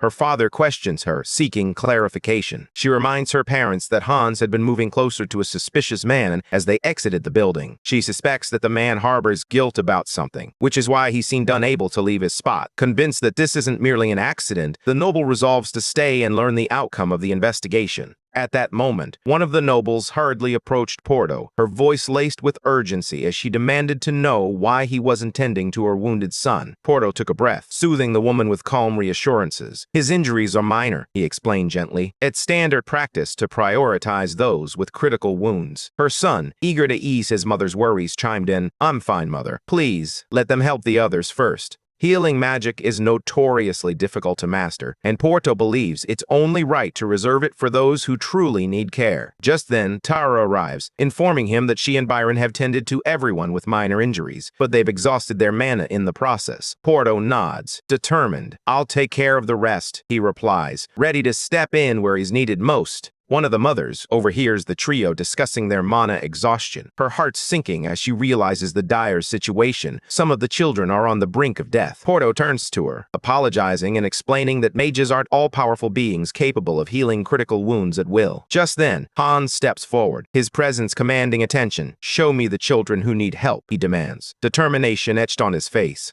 As Hans is guided to the children, Tara is taken aback to see his eyes have returned to their normal color. Just moments ago, they were a striking yellow. The butler then leads Hans to two critical patients, both in dire condition, preventing them from attempting any healing magic. It seems they have already requested emergency carriages from the nearest clinic. Hans disregards the man's words and kneels beside the two, placing his hands gently on them. Porto watches, convinced that Hans is merely toying with him. After all, magic isn't an all-powerful force that can simply mend injuries at will. Even basic third-level healing spells can be perilous, let alone trying to heal critical wounds. To everyone's astonishment, Hans channels an immense surge of mana into the two, instantly healing their wounds. Witnesses stand in stunned silence, unable to comprehend the sight before them. Both individuals emerge unscathed, their bodies free of any scars. It suddenly occurs to some that Hans may indeed be on par with Ivan. Porto, however, is no fool. He recognizes that Hans is far beyond the capabilities of a fifth circle mage. As Hans takes a few steps, exhaustion catches up with him, causing him to stumble. Thankfully, Lakia is there to catch him just in time. Concerned, Lakia asks if he's hurt, but Hans reassures him, saying he's fine, he simply ran out of mana.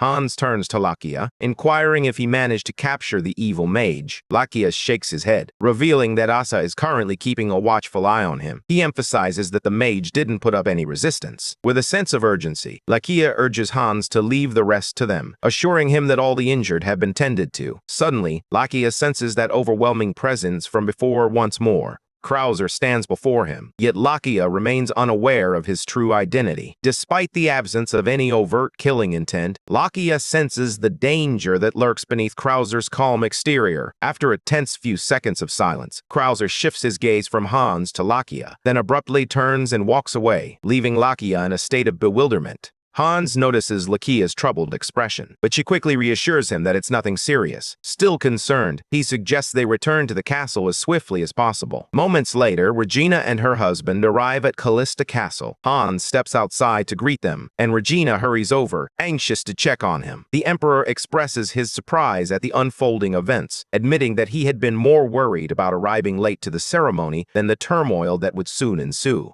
He asks Hans if he's hurt, but Hans reassures him that he'll be fine, having only lost some strength due to his mana depletion. With a bit of rest, he'll be back to normal. The Emperor then inquires if it was an accident, but Hans reveals that the situation is more serious than it appears. He suggests they discuss the details in his reception room. As they depart, the Emperor instructs the knights to ensure the castle's defenses are secure. Just as Ivan is about to follow, his students seize him, pulling him back with a fierce determination. Their faces are a mix of anger and disbelief as they lead him to a more private spot. "Why didn't you tell us Hans is an archmage?" they demand, their voices rising in frustration. Ivan takes a deep breath, revealing, "The only ones who know are me and the Emperor." Ivan reveals that Hans was meticulous about keeping his identity a secret, and the Emperor was more than willing to assist him in that endeavor. However, the situation has changed dramatically. Now, everyone is aware of his true identity. Ivan realizes that the two dukes are bound to react furiously. The trio begins to panic, reflecting on how they have treated Hans with rudeness from the very start. Tara contemplates how to restore her favorability rating. The thought of begging Hans on her knees crosses her mind, but Porto quickly interjects, reminding her that she's already gone too far. Just then, Ivan informs the trio that Hans has promised to give them personal lessons later, in exchange for becoming professors at the academy. This revelation sends the trio into a frenzy, and they start jokingly offering their bodies to Hans as test subjects, their wild imaginations running amok.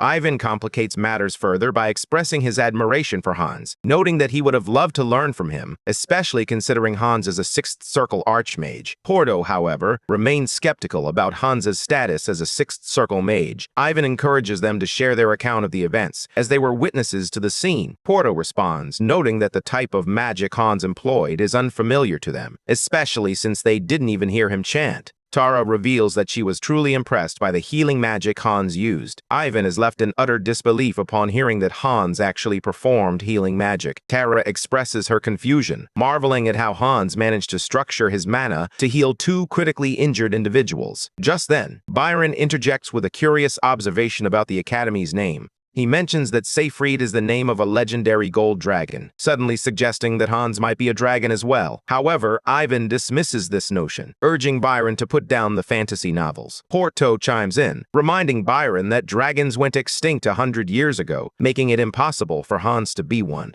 Ivan suggests that Hans may have named the academy after the dragon as a tribute, given that all magic traces its roots back to these majestic creatures. He then advises his disciple to cease any further investigation into Hans, warning that mages tend to dislike outsiders prying into their affairs. With that, Ivan departs, leaving his students to continue their discussion about the enigmatic Hans. The trio spent several minutes discussing Hans and his potential to revive the waning age of magic. Soon, Ivan joined Hans, along with the Emperor and his wife, in the reception hall. Hans's face lit up at the sight of Ivan. He had just been about to call for him. With a sense of urgency, Hans revealed that he had captured the culprit behind the recent troubles, and to their surprise, the culprit turned out to be a mage. Ivan is left in shock upon hearing the news. The idea that someone could commit an act of terrorism using magic is almost too much to bear. His mind races with worry about the involvement of the Imperial mages. However, Hans quickly dismisses this concern, explaining that he can perceive the magical wavelengths within mana circles. He reveals that the man he apprehended is not only a Fourth Circle mage, but also a dark mage. With no Fourth Circle mages among the Imperial mages, even expresses his doubts about their involvement. The Emperor, taken aback, turns to Hans, questioning whether he is truly certain that the culprit is a dark mage. Hans affirms this, but as tensions rise and bickering ensues, Ivan interjects, revealing the shocking truth: the culprit is Keenan. The name strikes the others as utterly bizarre, and Ivan's trembling only heightens their concern. Meanwhile, outside the castle, the First Knight Commander, Petros, and Crispin, the captain of the Imperial Knights Royal Guard, are diligently organizing the knights into formation, ensuring they establish the strongest defensive position possible. Petros reflects on how he never envisioned returning to the castle after the events that unfolded during the chase for Lakia. This was the same knight who had once disrespected Regina, yet now he finds himself in service to the Empress. Crispin, intrigued by the mention of Lakia, leans in and asks Petros if he personally confirmed Lakia's body. Petros responds that the body is already decomposed, but Crispin presses for any identifying features that could confirm it was Lakia. Curiosity piqued, Petros begins to question Crispin's interest in Lakia's case, but Crispin swiftly brushes it aside, urging Petros to forget about it. Unbeknownst to them, Lakia observes the exchange from his office window, hinting at a deeper connection with Crispin.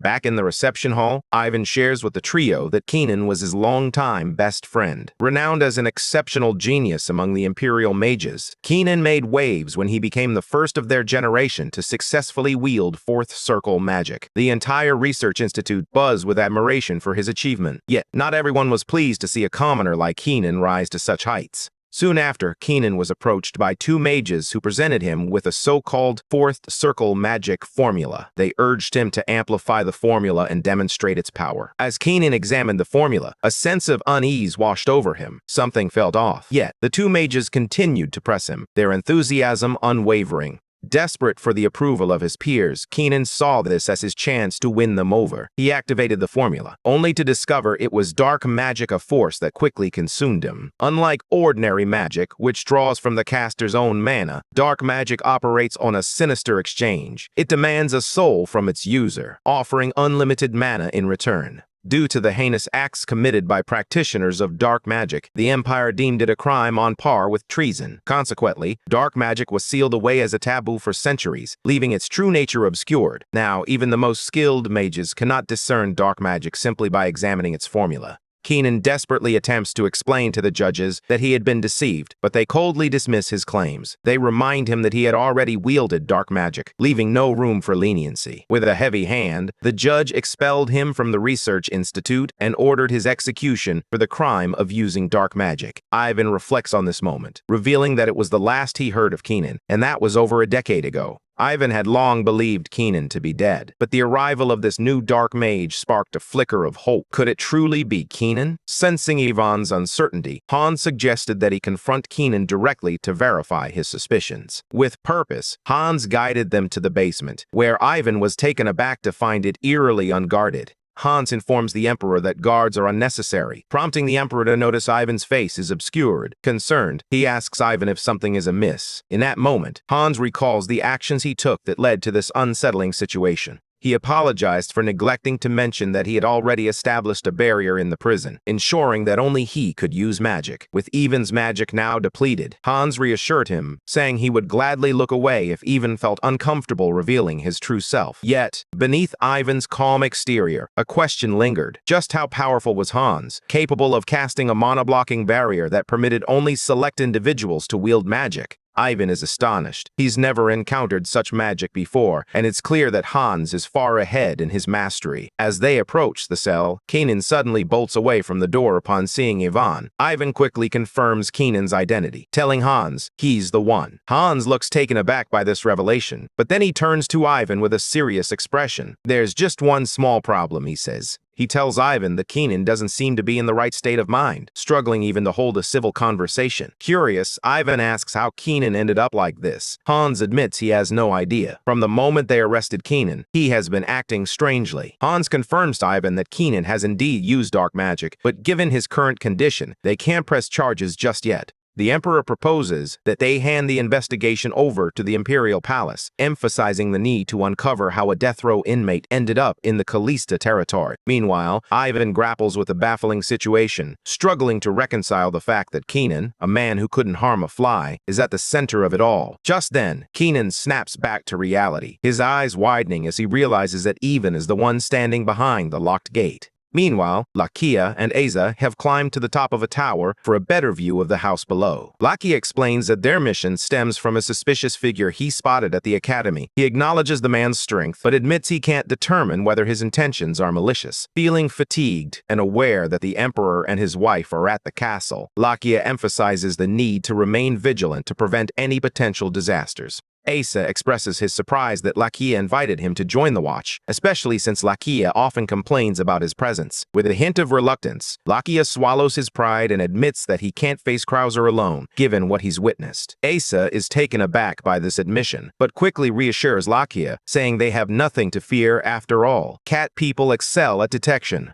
Asa continues to chatter away when he suddenly catches sight of Krauser in the distance. He quickly points him out to Lakia, who confirms that it's indeed the same figure he had seen before. But before they can react, Krauser vanishes right before their eyes. Witnessing this, Asa reluctantly concedes that Lakia was right about their ability to handle Krauser after all. Once their scouting mission concludes, Asa and Lakia make their way to Hans's chamber to share their findings. Lakia notes that he has seen Hans both at the academy and at the house, indicating that Hans is the target. He reveals that he and Asa attempted to manage the situation, but it seems they are no match for Krauser's strength. With a serious tone, Lakia warns Hans to exercise extreme caution. Hans is taken aback by this revelation. Earlier, he had cast a light surveillance spell around the castle, designed to detect any outsiders entering or moving about. The fact that he couldn't sense the intruder leads him to conclude that this person must be a mage. Meanwhile, Ivan the Emperor and Regina find themselves unable to leave the castle, trapped by the unfolding situation. Ivan approached Hans with a request to speak privately with Keenan. Initially, Hans hesitated, citing Keenan's serious transgressions as a reason to deny the meeting. However, Ivan quickly reassured him, clarifying that he had no intention of absolving Keenan of his mistakes. The Emperor, in turn, urged Hans to trust Ivan, emphasizing that he never blurred the lines between personal matters and state affairs. Given the current turmoil, Hans couldn't shake the suspicion that Krauser was colluding with Keenan, raising the unsettling possibility that another crime might be on the horizon. Hans realizes he must raise the castle's defense level to its maximum. A few days later, his mother arrives in a hurry from the capital after hearing the alarming news. She informs him that the entire empire is in an uproar, buzzing with rumors of a new archmage emerging.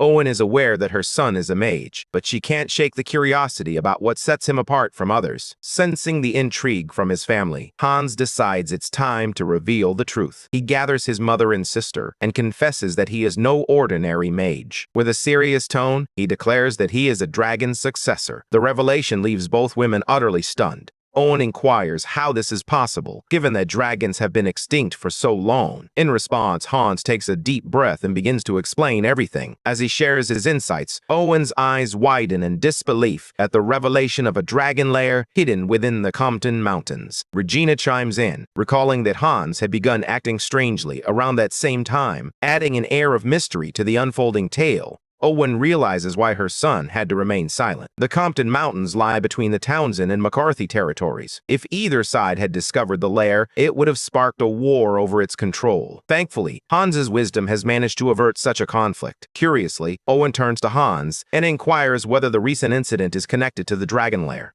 Hans responds, uncertainty clouding his thoughts, yet he firmly believes that someone is out to eliminate him, using the destruction of the building as a cover. Owen, sensing his turmoil, asks if he's afraid. She reminds him that no matter how strong he may be, he is still her son. With warmth in her voice, she encourages him not to bear the weight of everything alone, assuring him that he can always share his burdens with the family whenever he feels overwhelmed. Regina reassures her mother, reminding Hans that she is now an empress, which makes her quite dependable. Owen recognizes this, and Regina expresses her relief that her children are excelling in their roles. Yet, beneath the surface, Hans isn't afraid for his own life. His true fear lies in the possibility that his family might be harmed, and he won't be able to protect them. Later that night, Krauser returns to the castle, immediately sensing a powerful barrier surrounding it. Yet this obstacle proves insufficient to deter him. He effortlessly breaks through, gaining access to the compound. Meanwhile, in his room, Hans detects a subtle shift in the mana surrounding the barrier. Confusion washes over him as he notes the barrier remains unresponsive to the disturbance.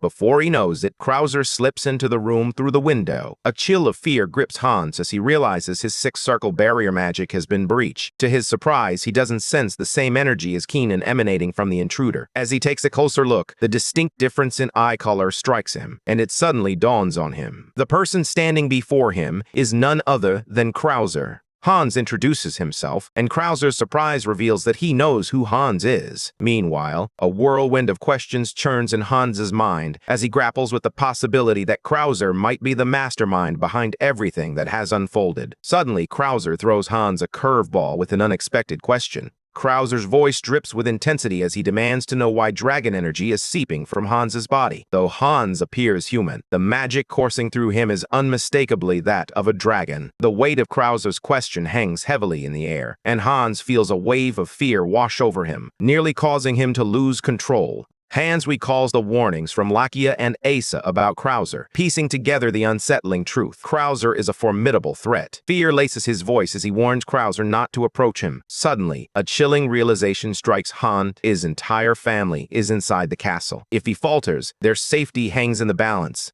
Desperate to protect his family, he unleashed an air-burst spell, expecting it to be a decisive blow. To his astonishment, Krauser stood his ground, showing no intention of dodging the attack. The spell struck, but to Hans's horror, it was effortlessly annihilated, posing no threat whatsoever to Krauser. Sweat trickled down Hans's face. He had believed he had reached the pinnacle of magic, convinced that no one could surpass him. However, the recent events are proving him wrong. Just then, Krauser, visibly shocked, remarks on how Hans managed to cast his magic without any incantation. Intrigued, he presses Hans to reveal his secret. Understanding that Krauser's curiosity is genuine, Hans responds, confirming that it is indeed dragon magic, just as he had suspected. Hans reveals that he is a human who has inherited the power of a dragon, granting him the ability to wield dragon word magic. Intrigued, Krauser presses for more information, but Hans dismisses him, stating that he doesn't owe him any explanations. Undeterred, Krauser inquires if the source of Hans's power is the legendary gold dragon, Seyfried. Hans's expression shifts to one of surprise as he asks Krauser if he can truly discern that just by looking at him.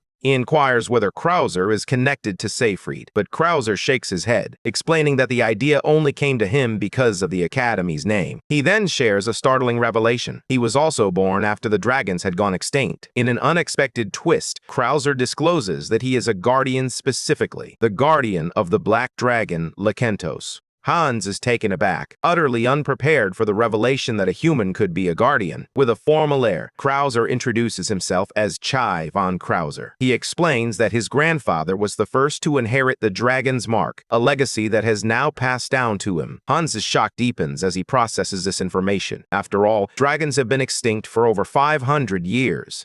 Krauser reveals that those marked with the dragon bloodline enjoy extended lifespans. However, he notes that the bloodline is becoming diluted. His grandfather lived for 500 years, while his father only reached 400. His father had aspired to remain among humans and establish a noble house, but ultimately, he struggled to fit in. Curiously, Hans then asks Krauser how he has managed to keep his true identity hidden all this time, given that they only change masters once every 100 years. Hans wonders if the imperial family and the two ducal houses have simply chosen to ignore him all this time. Krauser responds, suggesting that the ducal houses must have some awareness of his existence. This is likely why they are attempting to conceal his identity. Revealing the true power of the mark he bears could disrupt the balance of power. In that moment, Hans realizes that Krauser sought him out, not just for strategy, but because he too felt the weight of loneliness. As the conversation unfolds, Asa and Lakia suddenly burst into the room. They quickly position themselves between Hans and Krauser, convinced that Krauser poses a threat. However, Hans urges them to calm down, insisting that he doesn't believe Krauser has come to harm him. Lakia, undeterred, counters with her own concerns, revealing that she has been tracking Krauser for quite some time.